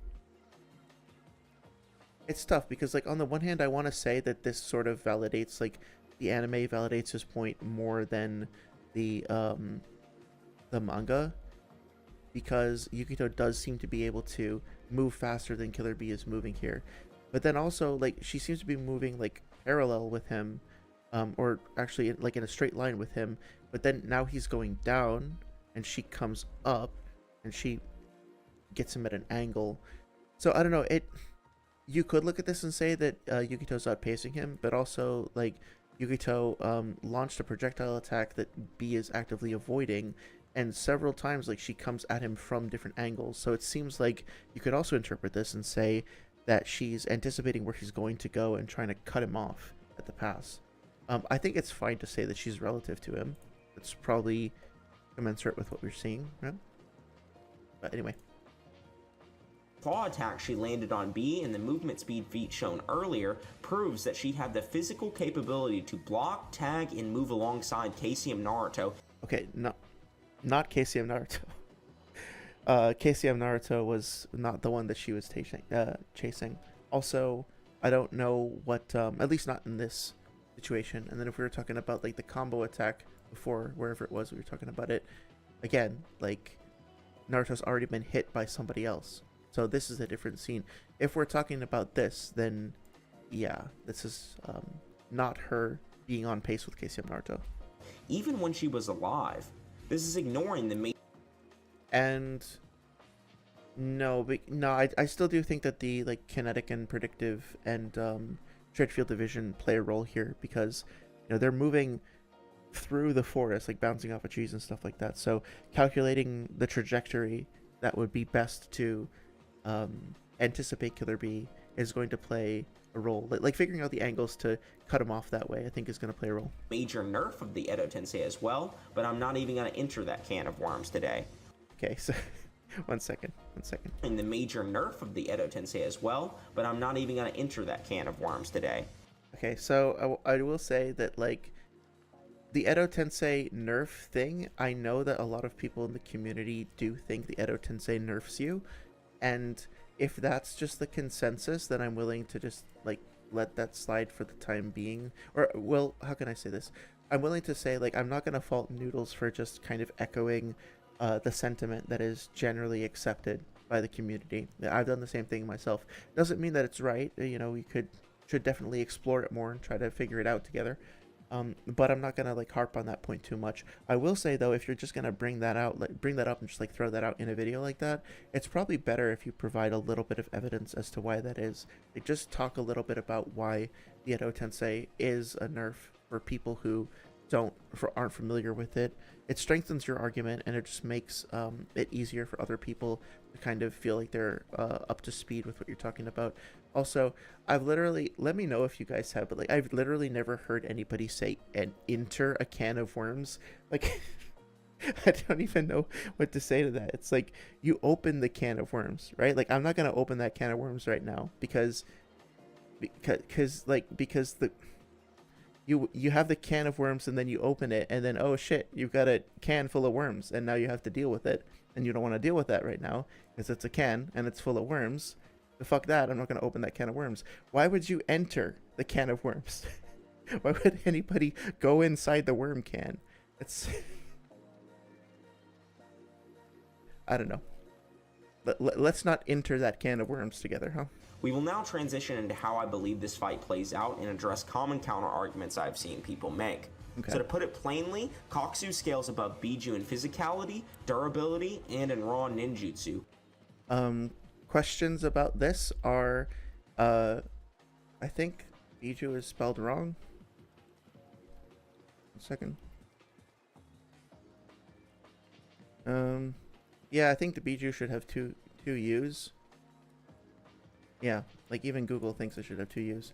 So it's not a big deal, but it's just one of those little details. I would like a definition of what raw ninjutsu means. Like, what exactly is a cooked ninjutsu in this context? To this point in the video, maybe he's going to demonstrate it better later. I am thoroughly unconvinced that any of these things are true, and I'm also curious to know whether by Bijuu he means like a single Bijuu or literally every Bijuu out there. Because let's say that he could definitively demonstrate that Kakuzu is just categorically better than like Maratabi. Like he's stronger, faster, more durable, has more powerful attacks than Maratabi. How does that mean that he compares to Saiken or like Chome or like Shukaku or Gyuki, let alone Karama, right? I think what he does pretty consistently throughout this video is he's like, Kakuzu gets attacked by Maratabi and blocks the attack and takes no damage. Therefore, and Maratabi is a Bijuu, and therefore Kakuzu cannot get hurt by any Bijuu ever. It's just like these, I don't know I don't know what the term for the fallacy is specifically, but it's like this weird instance of taking a tiny detail and then applying it in a global sense without actually evaluating that. Like him being able to block a punch from, or like a tail hit from Shukaku doesn't mean he'd be able to no diff, like tank an acid attack from Saiken or something like that, right? They're two completely different things. Saria says, I agree. I mean, I think it's just her predicting and calculating the best means to catch up and attack because of the visual buffs. Yep, I think we're on the same page there. Captain America, for example, that's how his shield works. It's not magnets. Oh, I didn't realize that. Oh, that's cool. He's like kind of predicting where his opponent's going to be, and then like what's the term for it? Like not aim dodging. That would be the opposite. But like, damn it. Of course, I'm blanking on the term. But that's cool. I didn't know that's how his shield works. You're making me want to get back into the MCU. Whereas Pain only really scales above Bijuu with his Shibaku Tensei. So let him make his arguments, but I'll just say up front that I disagree with that. The Shibaku Tensei is effective on Bijuu, but I don't actually think that Pain would/should use his Shibaku Tensei on Kakuzu, because there are circumstances in which it could be useful, but I tend to think that Shibaku Tensei is not as cool, not as impressive as maybe some folks do, because I think it's specifically best used on like large, slower moving targets, or at least targets that aren't like Six Tails Naruto wasn't fully aware of what he was doing because he had surrendered himself over to Kurama. I think Kakuzu could probably find a way to get around it or away from it. If he does get trapped in it, or if the thing fucking falls on his head, then I think that's a different story. But I think there's plenty of opportunity for Kakuzu to avoid the jutsu while it's in the process of being formed and gathered together. But also, you know, we talked before about asymmetrical matchups. It could be that Pain just sucks against Bijuu, but could still do really well against Kakuzu. Like, the Bijuu are not all interchangeable, and having abilities that you fight Bijuu doesn't guarantee that you would be bad or not bad, like bad or good, against a humanoid opponent, right? It's important to look at the matchups in context and figure out, like, okay, how do these characters' ability sets actually clash with one another, you know? None of Pain's other abilities have been shown to overpower or compete with any Jinchuriki or Bijuu. Well, that's not the case, because Pain fucking blasted Naruto back with Shinra Tensei. Pain also restrained Naruto with the what's it called? With the Predapath's grab and drained his chakra. Nagato was able to pull out Naruto's soul with start to pull out his life force with the human path. And granted, like, Nagato is stronger, but the human path is just something that the paths of Pain have access to. So it's something that the six paths could do as well, even though to a lesser extent that's shown to be effective. There's also the mind reading component that the human path has that could potentially be effective on him. The chakra rods were capable of piercing Sage Naruto and honored Sage mode Jiraiya's skin, even though like his skin was able to break pointy rocks when he was training at Miyaboku. There's a lot of, we could go through like Pain's like whole ability set and talk about all kinds of different things that Pain does to Naruto, who is a Jinchuriki. And then basically anybody in the series who's like relative to Naruto at that point, again accounting for asymmetrical matchups, but like anybody else who's like relative to or below Sage Naruto could also potentially fall into that category of people who could be hurt by those same abilities, depending on, you know, their defenses and stuff like that. So keep in mind also that Pain defeated the 3 like big ass warrior toads with one Shinra Tensei, and one of those toads was Gamabunta. And Gamabunta in part 1 went up against Shukaku, who was a Bijuu, and Pain did more damage to Pain did more damage to Gamabunta with the Shinra Tensei than Shukaku did with his, you know, Bijuu attacks. So, I mean, here's Gamabunta, here's Gamaken, who is stated to be relative to Gamabunta, and another warrior toad, which headcanon, but we can probably assume is like it's the same mass, if not the same like overall skill. They're being thrown back like a massive distance, and Gamabunta in the next page says something like, "Every bone in my body is broken." So if Gamabunta is relative to a Bijuu, and fucking Pain is capable of breaking every bone in a Bijuu relative character's body with a single attack, then that means that if we can call Kakuzu Bijuu level because he blocked a single pause strike from Yugito, then we can also call Pain Bijuu level because he deleted a character who's relative to a Bijuu. See what I mean? So I really, and then there's plenty of scaling that we can go from here. Like, well, Gamabunta scales to Jiraiya. Well, I mean, like, we could look at the fight between the 3 Sannin and their summons and see where Gamabunta scales. We could look at the fact that Pain also like one-shots Choji with the Shinra Tensei. He kills Kakashi with a couple of Shinra Tensei. He effectively defeats the entire village, including Tsunade, a Kage level opponent, and Katsuyu, her summon, that's distributed amongst the villagers, with one Shinra Tensei. So just with that one jutsu alone, we have a bunch of evidence demonstrating that it can be used to damage characters around this tier. It's also important to note that the term Jinchuriki just literally means anybody who has a Bijuu sealed inside them. So as long as you think that like part 1 Gaara is relative to or below Sage mode Naruto, then yeah, Pain should be able to deal with multiple Jinchuriki. And I think I'll leave it at that for now.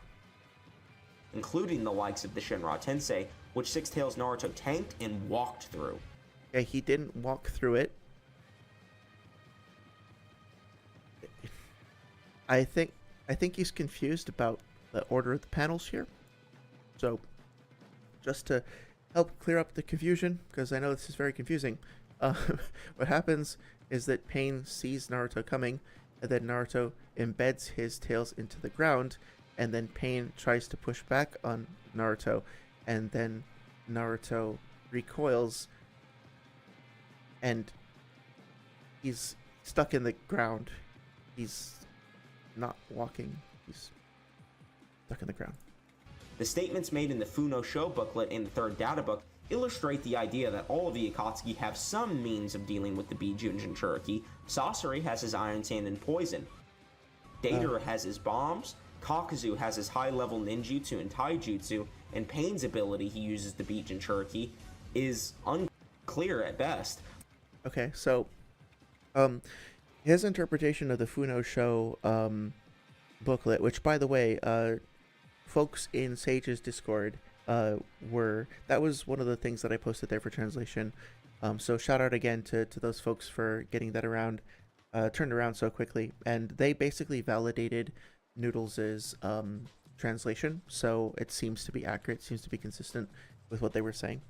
I did not at any walking through it without walking through it. What a Chad. He's He's so much of a Chad that he's literally redefining what it means to walk. Gotta respect the hustle, right?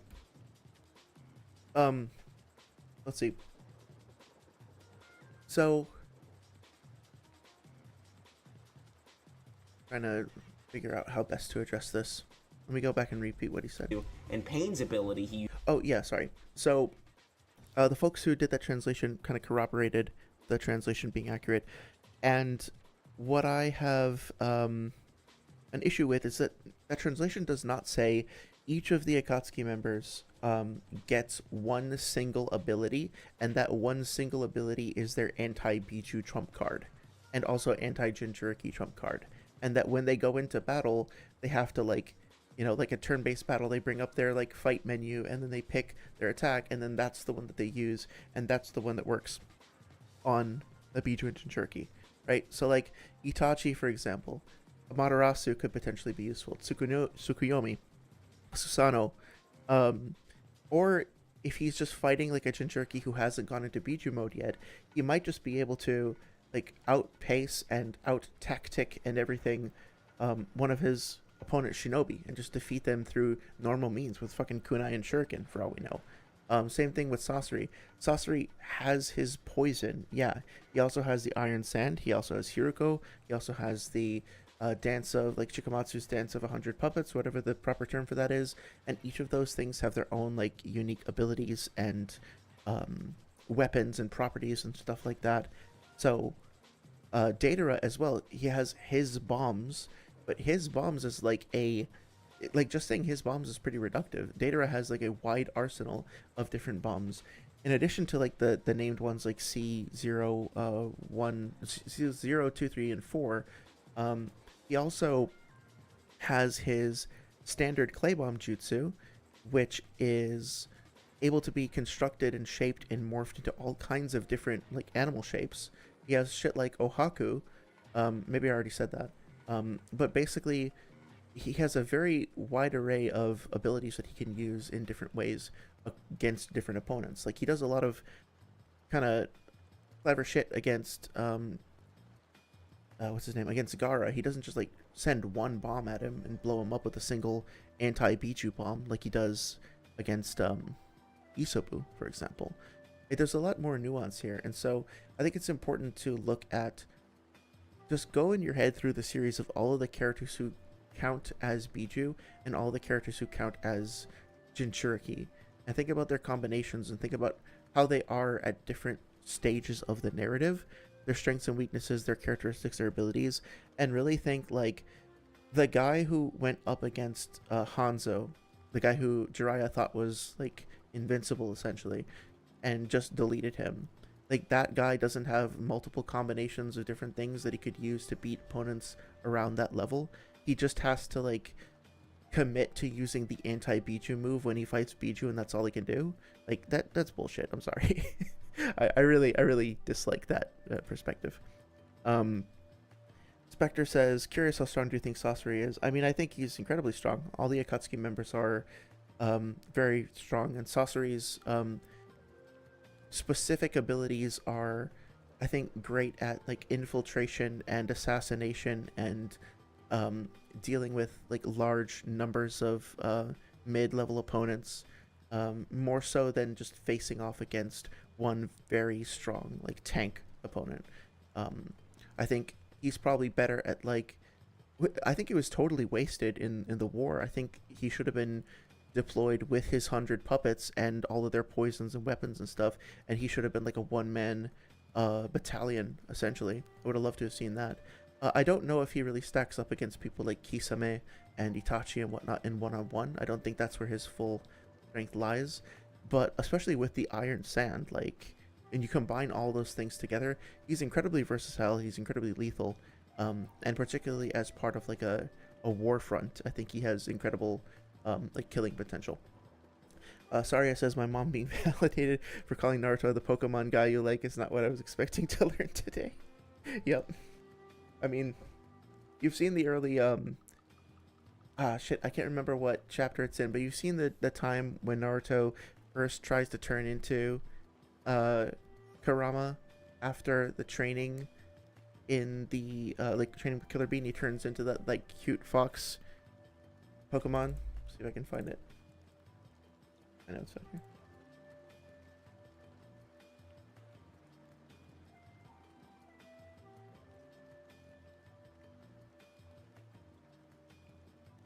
Well, I just found a note that says charisma oozes out of people with eyebrows, or without eyebrows. I think that must have been Gengetsu.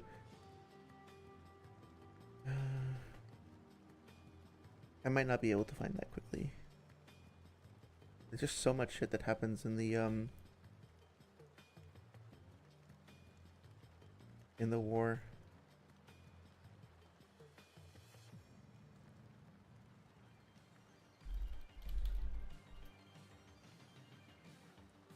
It's probably in the on the wiki. Trying to look. No, it's not fan art, it's canon. I can't find it. Yeah, I'm sorry. I actually want to take like 2 minutes because I kind of need to rest my voice for a second anyway, so let me just take a second, see if I can find this. Oh, maybe. Hang on. 519? Something like that.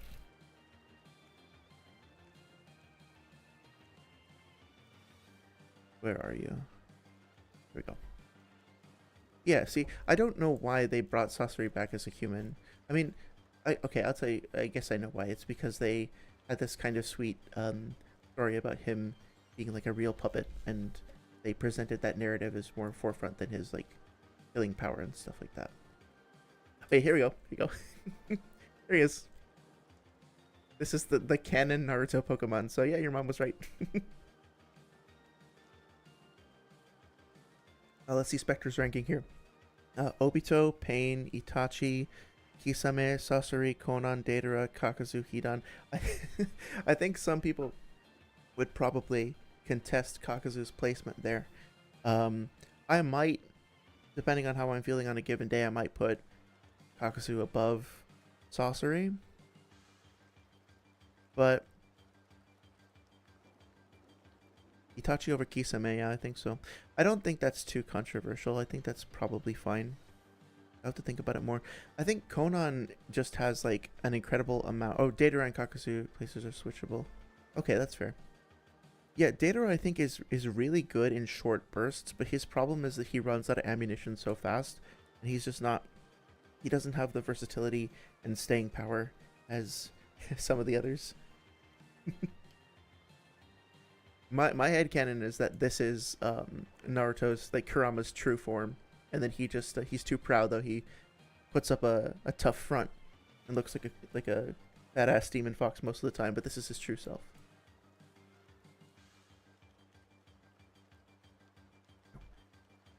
I want to do a video about Kakuzu above Sasori. Well, we talked about this a while ago. I have to go back and listen to my arguments and see if I still agree, but Kakuzu with Sasori with the iron sand and the poison and everything, and the puppets, I think he would. But it's tough. Like if you're doing a gauntlet style ranking, like which character could beat is stronger than every other character under them. Sorry, I'm doing a bad job of explaining, but like if your argument here is that like Deidara could beat Kakuzu and Hidan, but not Konan, for example, and then Sasori could beat like 6 through 9, but not Kisame, right? Then I would probably put like Sasori over Kakuzu. But if you're talking about overall performance against a variety of different opponents, I think that Kakuzu might do better than Sasori in certain instances.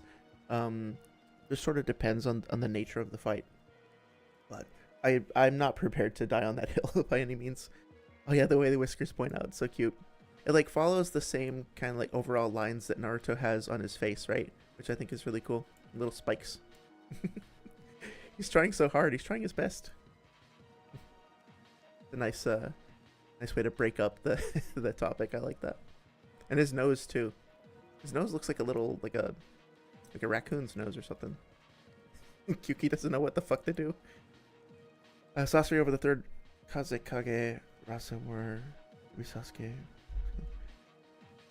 Yeah. That's not a bad chain. I have to think about that some more.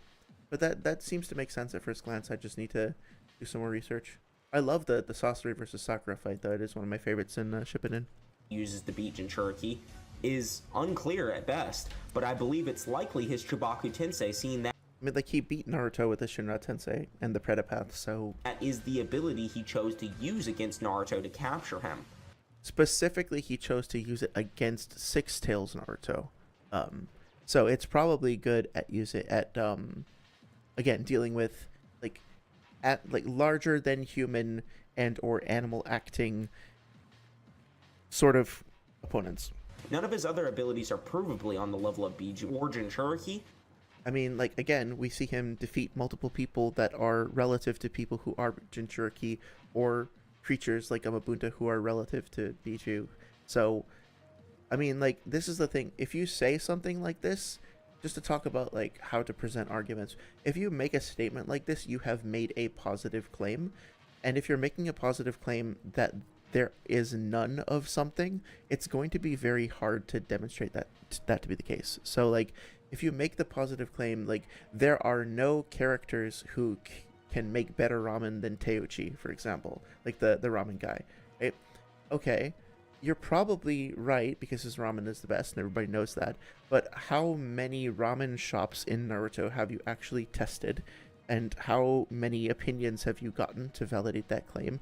How many other ramen places are there in the entire world? Like, you've just made a universal claim that's going to be really hard to validate. What you can say, and this is something that you can use in debates, that's totally fine, is to say that, like, in character, we haven't seen this happen, and so we can't use this point in a debate. Like, if you believe that Pain, like, in character, has no feats of defeating a Jinchuriki, then you can try to make that claim and say, until we find an in-character feat, then, you know, this doesn't stand.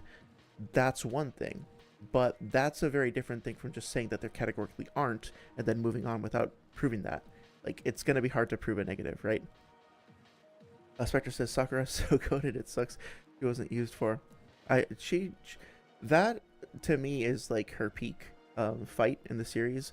And it's really frustrating because I wanted that to continue, like, going and going and going, right? Like, I was so excited to see where she would go, and I don't feel like she had a better fight than that one. It was a little disappointing. Spectre says, do you know how cool it would have been for Sakura to fight Konan because Naruto fight Pain? Yeah, I mean, I would have loved for her to have more agency in that fight. I would have even settled for, settled isn't the right word, but I would have been excited about Hinata as well, like, participating more in that fight. I feel like she kind of got used as a prop for Naruto. Not that she wasn't courageous and bold and cool, like, she had a really cool moment, but she only got to participate in that fight for a brief moment, and then she was used as, like, a stepping stone for Naruto to get a power-up.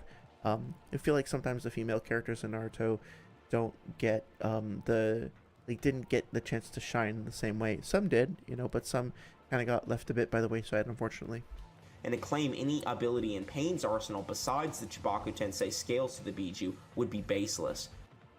Not necessarily. See, that to me feels like weirdly passive-aggressive, like suggesting, hey, I just made this universal claim, and if you have an argument against it, then your argument is baseless. Doesn't it feel like a little bit gaslighty? Like, hey, you have to take my word for this, and if you don't, then you're wrong, and you couldn't possibly be right. It's really kind of uncomfortable, like, language. There's no evidence that any of his other abilities scale, and the only reason I say besides the Chibaku Tensei is because that's by far his strongest ability. Okay, all of that is just, like, a couple of positive claims that need to be validated, right? Let's listen to that again. Would be baseless. There's no evidence that any of his other abilities scale, and there is no evidence that any of his other abilities scale. Okay, go ahead and scale all of his abilities and demonstrate that to be the case. That's the magnitude of the claim that's been made here, right? A wide-sweeping global claim has been made about all of Pain's abilities, so to evaluate and validate that to be true, we would need to go and look at all of his abilities and demonstrate the highest scaling for that. That hasn't been done. Instead, what's been done is it's been suggested that, like, there just isn't any out there, and if you think there is, you're just wrong, and you're making a baseless claim, when the real baseless claim is this in and of itself. Shinra Tensei Cooper. Yeah, it does when it starts to like shake apart and like all the rocks start to fall down. Saria says pretty much it's really lame to think that way. I fully agree. Very lame. The only reason I say besides the Chibaku Tensei is because that's by Also notice, are you guys hearing that? Like, let me back up. Listen to the audio. Chibaku Tensei scales to the Bijuu would be baseless. There's no evidence that any of his other abilities scale, and the only It's like a weird ticking sound that I keep hearing. I don't know if it's in my audio or if it's something in the video itself. Curious. The reason I say besides the Chibaku Tensei is because that's by far his strongest ability. So I don't know if I agree with that. I think the Shinra Tensei is stronger. at minimum, the data book and booklet statements support the Chibaku Tensei being strong enough to capture Bijuu. The reason this is It's so this is another thing where it's like I don't think that we need to can I say this? Okay, let me ask this. Which is stronger? The Totsuka blade or the Amaterasu? Or the Koto Amatsukami or the Kamui? Like which oh, it's definitely the video. Okay, yeah. I was curious about that. I didn't hear that on my headphones when I was listening earlier, but it's good to know. Appreciate the sanity check there. So which of those jutsu, like the Koto Matsukami, the Totsuka blade, the Yasuka Magatama, the Kamui, the or the Izanagi, right? Or the Izanami, which of those jutsu is stronger? What's the strongest jutsu in that arsenal? It's really hard to answer that question, honestly, right? Because each of those jutsu are really special and specialized and unique, and they have very, very powerful applications in different contexts. The Chibaku Tensei and the Shinra Tensei, which one is stronger? Well, one of them is a sealing jutsu that's designed to imprison and capture. The other is a repulsive jutsu that's designed to propel backwards and to like flatten and destroy. So I don't really feel, I feel it's a bit reductive to say that one of them is stronger than the other. I remember in the debate between Swag Kage and Webcam Parrot that Swag starts off by saying like, well, what does Kakuzu have in his arsenal that hits harder than Chibaku Tensei? I don't think hitting hard is really the point of Chibaku Tensei. I think it's more the gravitational pull, the getting slammed in by rocks, and the getting immobilized and sealed. Right, so just a little bit of nuance there that I think is missing. Spectre says Pain has multiple abilities we see capable of capturing Jinchuriki, such as Shinra Tensei in combination with the Black Rods, Chibaku Tensei, the King of Hell. Yeah, absolutely. Especially if the Jinchuriki are, if the targets are still in their like Jinchuriki mode, they haven't fully transformed into Bijuu. This is relevant is because Kakuzu has durability that is greater than the Jinchuriki's attacks. So the Again, this could only be said to be true if we've evaluated all of the Jinchuriki's attacks. And the Jinchuriki have a lot of attacks, which include stuff like lava style and corrosion style and acid attacks and the bubble attacks and all of that stuff, right? So the mistake that's being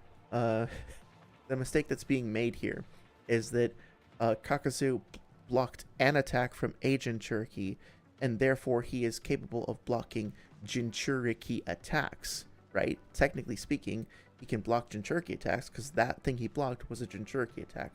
And then the mistake continues in saying that, well, therefore he can categorically block anything that's a Jinchuriki attack, which is just like, okay, go through, like, prove that, please. Go through and like, this is not even me being sarcastic. Like, literally, please, actually, go through and look at all of the Jinchuriki abilities and make a video and put your heart into it and enjoy it, and then put it out there and prove to people like me that Kakuzu can negate all of those attacks.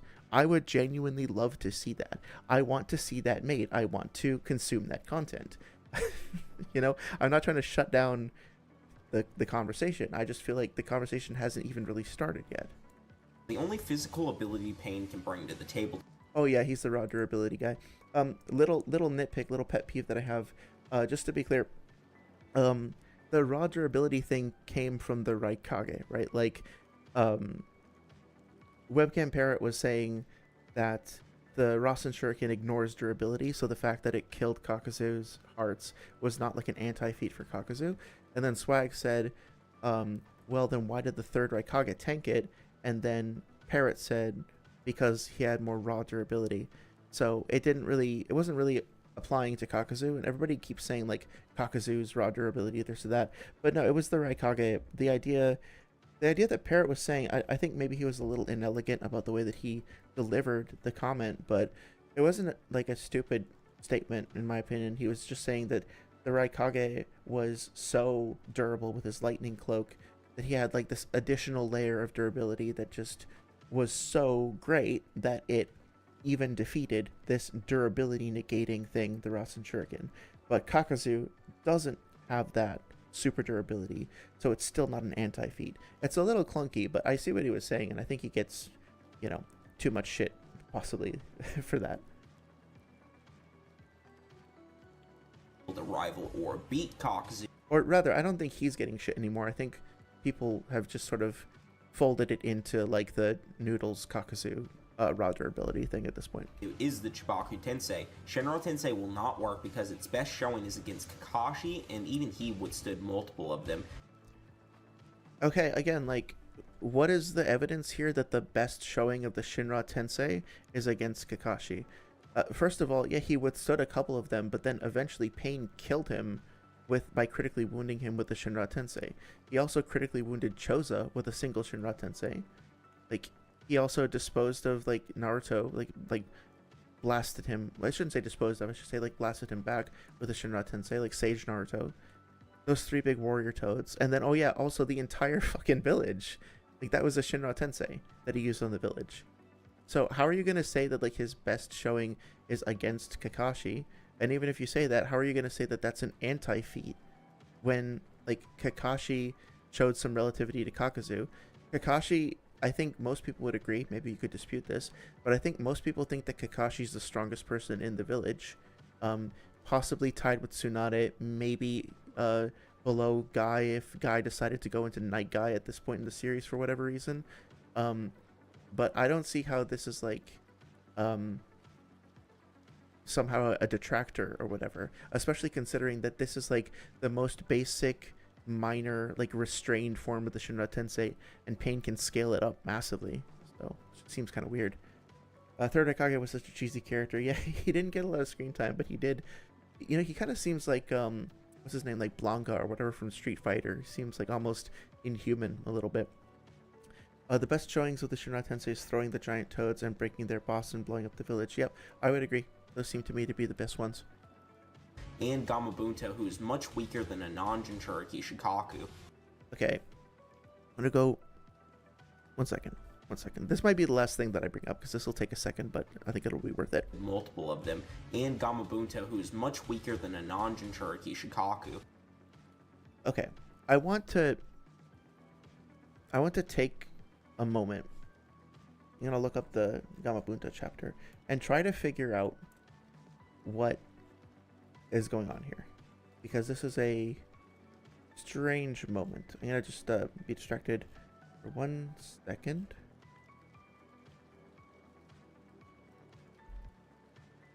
Because I want to find the correct chapter. Okay, 134. Right. So let's look at 134.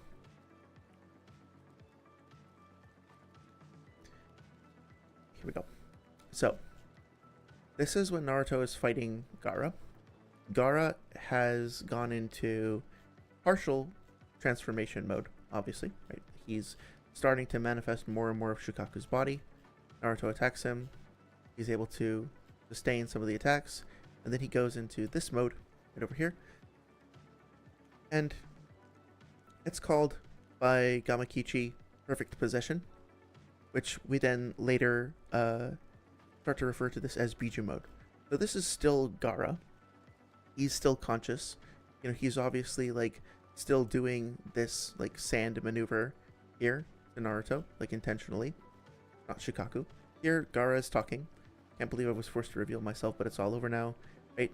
He's doing his Sabaku Q. He's inside, right? Naruto summons Gamabunta. Gamabunta shows up, and he says, if I'm not mistaken, that's Shukaku the Sand Spirit. Okay? So now, once Naruto convinces Gamabunta to fight him, check out what happens here. Okay? Shikaku notices that Gamabunta is about to start moving. Gamabunta dashes towards Shikaku. Shikaku perceives this happening, starts to react to it, but he gets totally outpaced. Gamabunta cuts off his fucking arm in one slice and sends it flying across the battlefield and like knocking like holes in the forest, not holes, but like clearing swaths in the forest. Okay, gets to the other side of him. There's his arm in the fucking lake over there. Now Gaara comes out. Here he is, Gaara, the Jinchuriki. Then he uses the art of playing possum, or the art of feigning sleep, however they translate it. And now, here's Shikaku with Gaara hanging off of his forehead, right? Shikaku uses air bullets, which also carve this massive path through the forest. Gamabunta is capable of jumping over the air bullets, so he can perceive them and react to them and dodge them. He generates water-style liquid bullets. He fires them off. You'll notice that he fires 2, and Shikaku fires 5. Each of his individual water bullets negates 2 of Shikaku's air bullets. Right? So he's matching a Bijuu, jutsu for jutsu. Now one of them slips through and hits him, and he's obviously wounded. He gets hurt. Shikaku's very excited by this, and he's like bloody and scarred, or like beaten up, and he's upset. Doesn't think he can take many more of them, but he's still like in the fight. And after, uses his own physical strength. Right? He uses his chakra and Naruto's combination to turn into the Nine Tails, grabs Shikaku, pins him down, holds him down, again with his own strength, with his own chakra. Here he is restraining the Bijuu himself, and Naruto goes and punches Gaara on his head and wakes him up and then ends the fight. Right? So, with all that in mind, with that little review, let's go back, and I do see your comment, Spectre. I'll check that out in just a second too. But with all that in mind, I just want to go back and replay what was said. Stood multiple of them, and Gamabunta, who's much weaker than a non-Jinchuriki Shikaku. Sorry, for me, I don't know about anybody else, but for me, like, when I read through the chapter recently, I read through the series like a year or so ago. I just like opened up a big Google Doc, and it's sitting here on my other monitor, and it's like 130 pages, and it's just like every single chapter, every little feat that I thought was relevant, I would just write down. And like if I listened to a debate and people were talking about like Kurama transformations, and I was like, okay, I want to understand like KLM and KCM better, I would go find what I could, like whatever starting chapter I could find, like Naruto training in the sanctuary, and then I would just like go through and just save some pictures and write it down. I still have only like people like Sage and Six just have the whole thing memorized like crazy.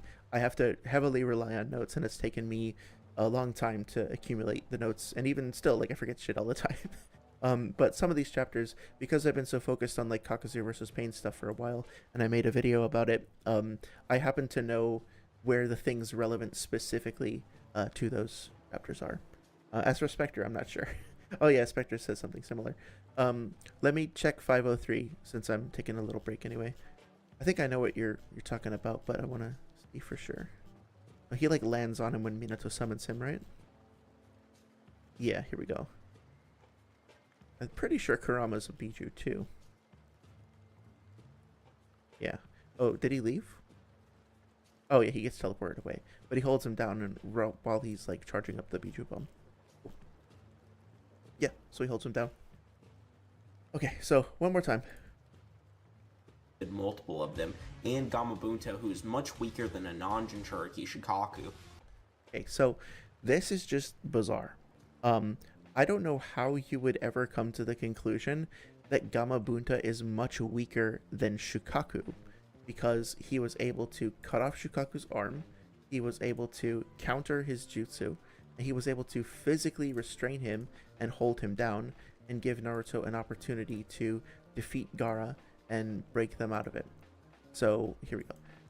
So how is Gamabunta much weaker than Shukaku? Exactly.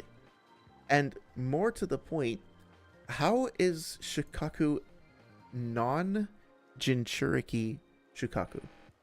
When Gaara is inside him the whole time, or vice versa, and when he uses the art of playing possum, let's actually take a look, because this came up in another debate. They translated, yeah. Character. So, okay, fanning slip technique. Let's read this. What Gaara does when he like manifests Shikaku. Now to set free the soul of the evil monster that dwells inside. A jutsu where he applies a technique of forced sleepiness upon himself while simultaneously having his chakra merge with the Shukaku's own, becoming one with it in body and mind. Freed from its spiritual medium's control, Shukaku draws upon its inherently massive reserves of chakra to rampage as its destructive instinct dictates. Okay, so spiritual medium be ready to surrender their personality. Okay, the cheerful Tanuki monster. But yeah, basically, this is directly from the data book, and it says that Gaara is merging his body and mind. So his chakra and his being and all of that is going into Shikaku. I don't know how you would ever read that and see Gaara dangling off of the top of fucking Shikaku's forehead and come to the conclusion that Shikaku doesn't have a Jinchuriki. I don't know how you would read the data books and read this and come to the conclusion that Shikaku doesn't have a Jinchuriki. I don't know how you would do that and then look at the fact that, like, we talked about this before, that Maratabi... Okay, hang on. At some point in here, I forget the exact part, he makes the argument that, oh shit, I didn't want to lose my place. He makes the argument that Maratabi, swipes Madara in the war, and Maratabi swiping Madara does damage to Madara, and Kakuzu blocked... Sorry, I have to stop this. I'm distracting myself. Let me start again. So in the war, Maratabi swipes at Madara, and Kakuzu blocks Maratabi's paw swipe. The paw swipe against Madara wounded Madara. The paw swipe against Kakuzu didn't. So Kakuzu is more durable than Madara in the war. And again, the evidence for this was brought up that Maratabi in the war was the one who swiped at Madara. I'm gonna try to find the scan. Yeah, here we go. 658. Again, I have this like written down with like a keyword saying Maratabi. Let's take a look.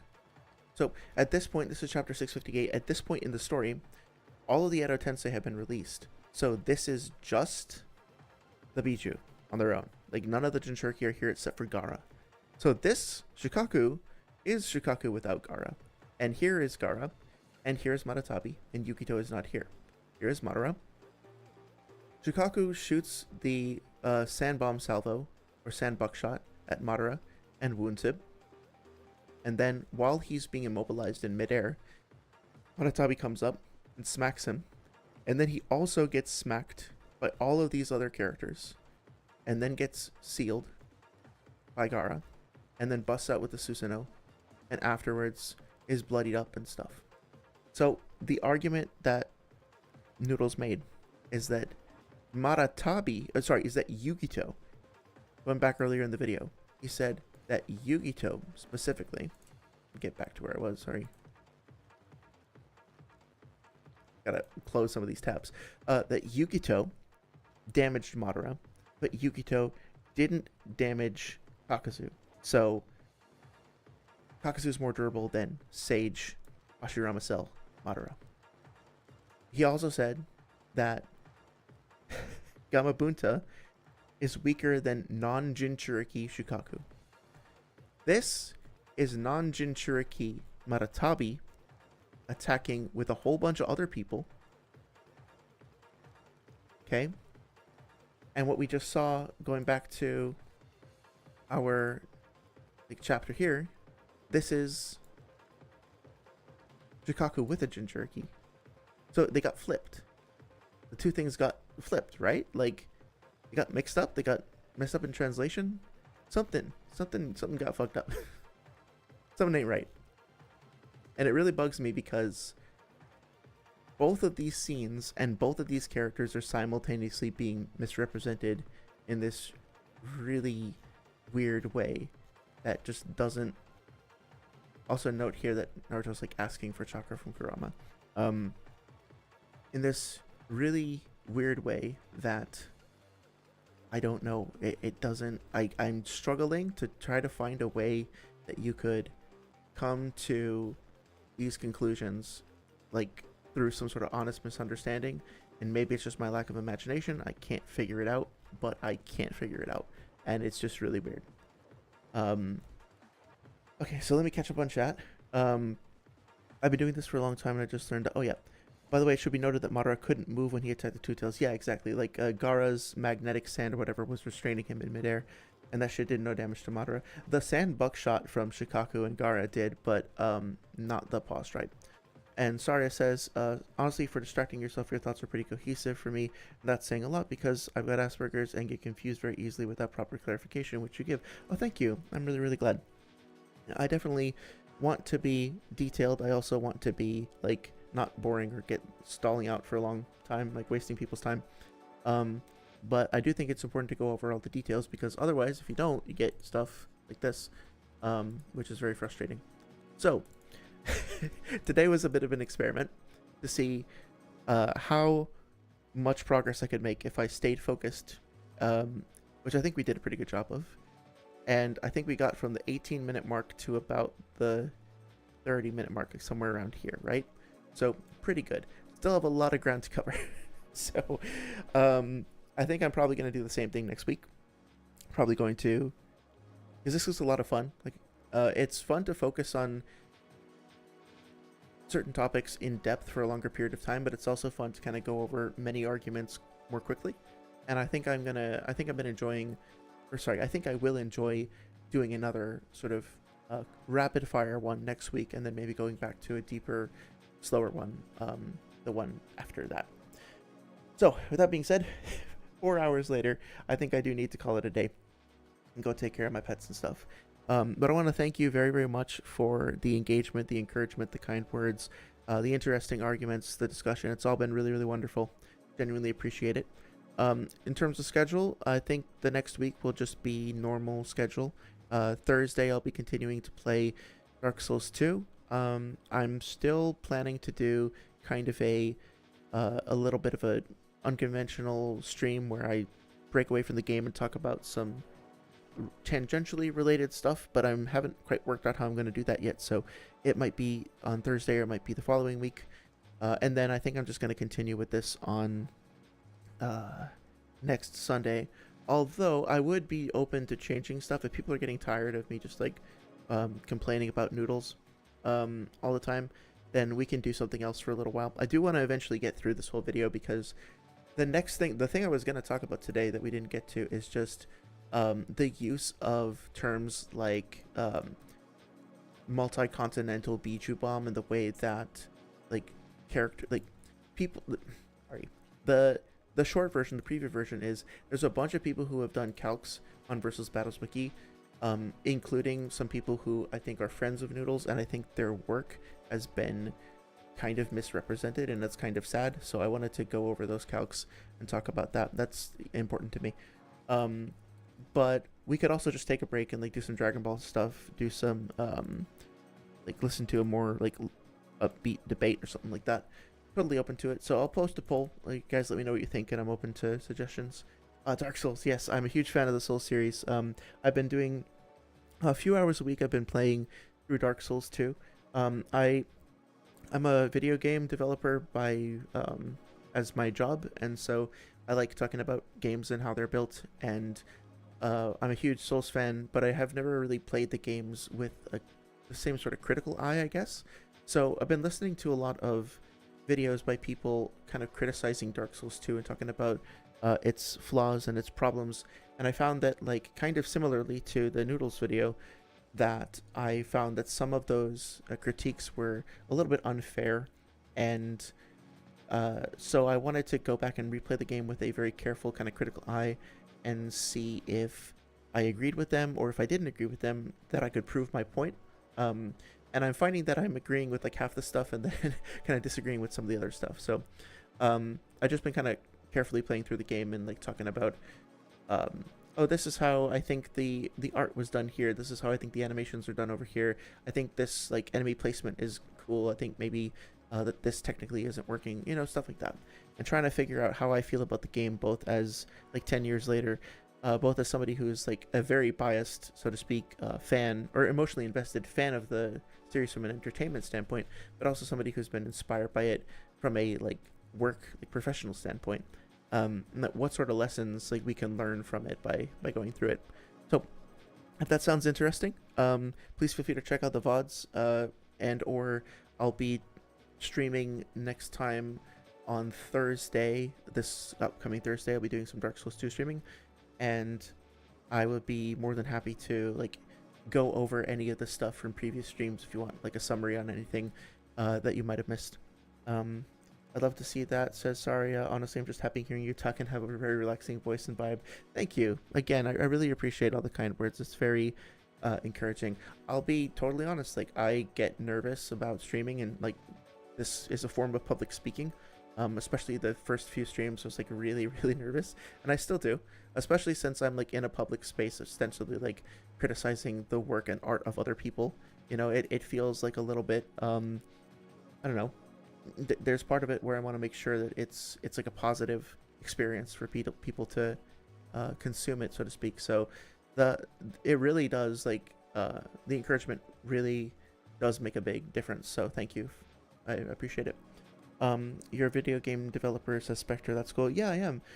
Been working in the industry for several years now. I started off at a big company that then got shut down, and then I started working as a independent person for a while, and now I'm kind of like halfway in between. Like I'm doing contracts for a bigger company, so it's kind of worked out. But it was a bit of a ride. But yeah, I'm a big fan of video games, both from an entertainment and art standpoint. Totally happy to talk about that at any point. AKA the jumpening. There are a lot of like mob spawns that kind of creep up on you in that game for sure. I think that it gets too much of a bad rap for that. I don't think it's as unfair as people say, but I do think that it is pretty intense at times. Like I just played through Seldora, and the mob of spiders like before both of the bosses is just really intense. Are you working on any games right now? I am, yes. Unfortunately, I had to sign a non-disclosure agreement, so I can't really talk about any of the stuff that I'm working on at the moment. But when it gets released, it'll probably be about a year or two. I can talk about it then, and I can still talk about, like, I very gladly talk about the experience of working in the industry in the abstract. I just can't like reveal any details about the thing itself, unfortunately, which is really frustrating because, you know, when I especially like the first game that I ever worked on, I was like so excited, and I couldn't like tell my girlfriend at the time. I couldn't tell my parents or my mom, and it's just like, oh shit. I had to wait for like 3 years for it to come out. So but it was cool, definitely worth it. I will say one little tidbit that I can say is that I worked in a very weird capacity on Fortnite.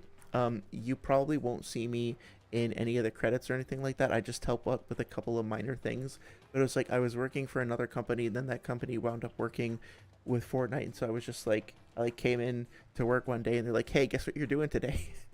Like, not Fortnite. They're like, guess again. So that was kind of fun. But yeah, again, like you're not if you have a couple of very specific skins, then you might overlap with some of my work, but it was a very short gig. Sorry, it says you're very respectful about it, though your criticism isn't just this sucks, your argument is stupid. Yeah, I don't want to make anybody feel bad. Like, even Noodles, like, I don't want to make... to me, it's not about...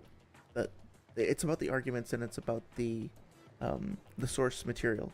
And I want everybody to feel like they can have whatever opinion that they have. And I'm stumbling over my words a little bit, but like I find it very discouraging and very unfortunate that a series that's about like empathy and understanding overcoming cycles of hatred leads to some people saying really like disgusting and mean things to each other, and I wish that would stop. And at the same time, I think that there's a lot of room for creative interpretation and fun to be had with the series, while also giving like a critical eye to it.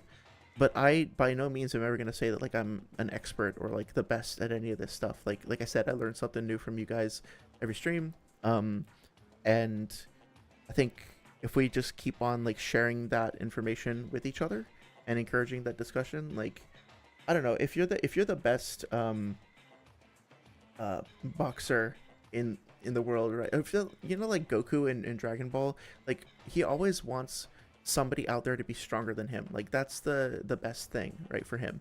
And to the point where like I'm not gonna spoil the end of Dragon Ball if you haven't read it, but like he always gets genuinely excited and even like happy when he hears about somebody out there being stronger, like invincible or tougher or whatever, right? And so I feel like that kind of energy is just positive, right? Like we should all come up with the best ideas we possibly can and really put effort into it and creativity into it, and then test them out, and then maybe they'll work and maybe they won't. But then, you know, by giving each other more information and better arguments and shit like that, then our own will get better as well. So maybe that's naive. I know that there's a part of the debate community or the Naruto community that is just like purely competitive, and it's not really my place to step in and say, hey, you guys, like, stop fighting, you know, if that's what they want to do. But at the same time, I think there's plenty of room for a bit more like chill fun with it, so to speak. John is so based. Thank you again. I am Batman. Oh shit, we got the real Batman on stream. Thank you for all your crime fighting. Appreciate it. Let me know if you ever get rid of the Batmobile. I could use a new car. Okay. With that being said, again, thank you so much. I appreciate your time. I appreciate the discussion and all the positive vibes. Hope you guys have a great rest of your weekend and week. And I'll see you again soon. Take care.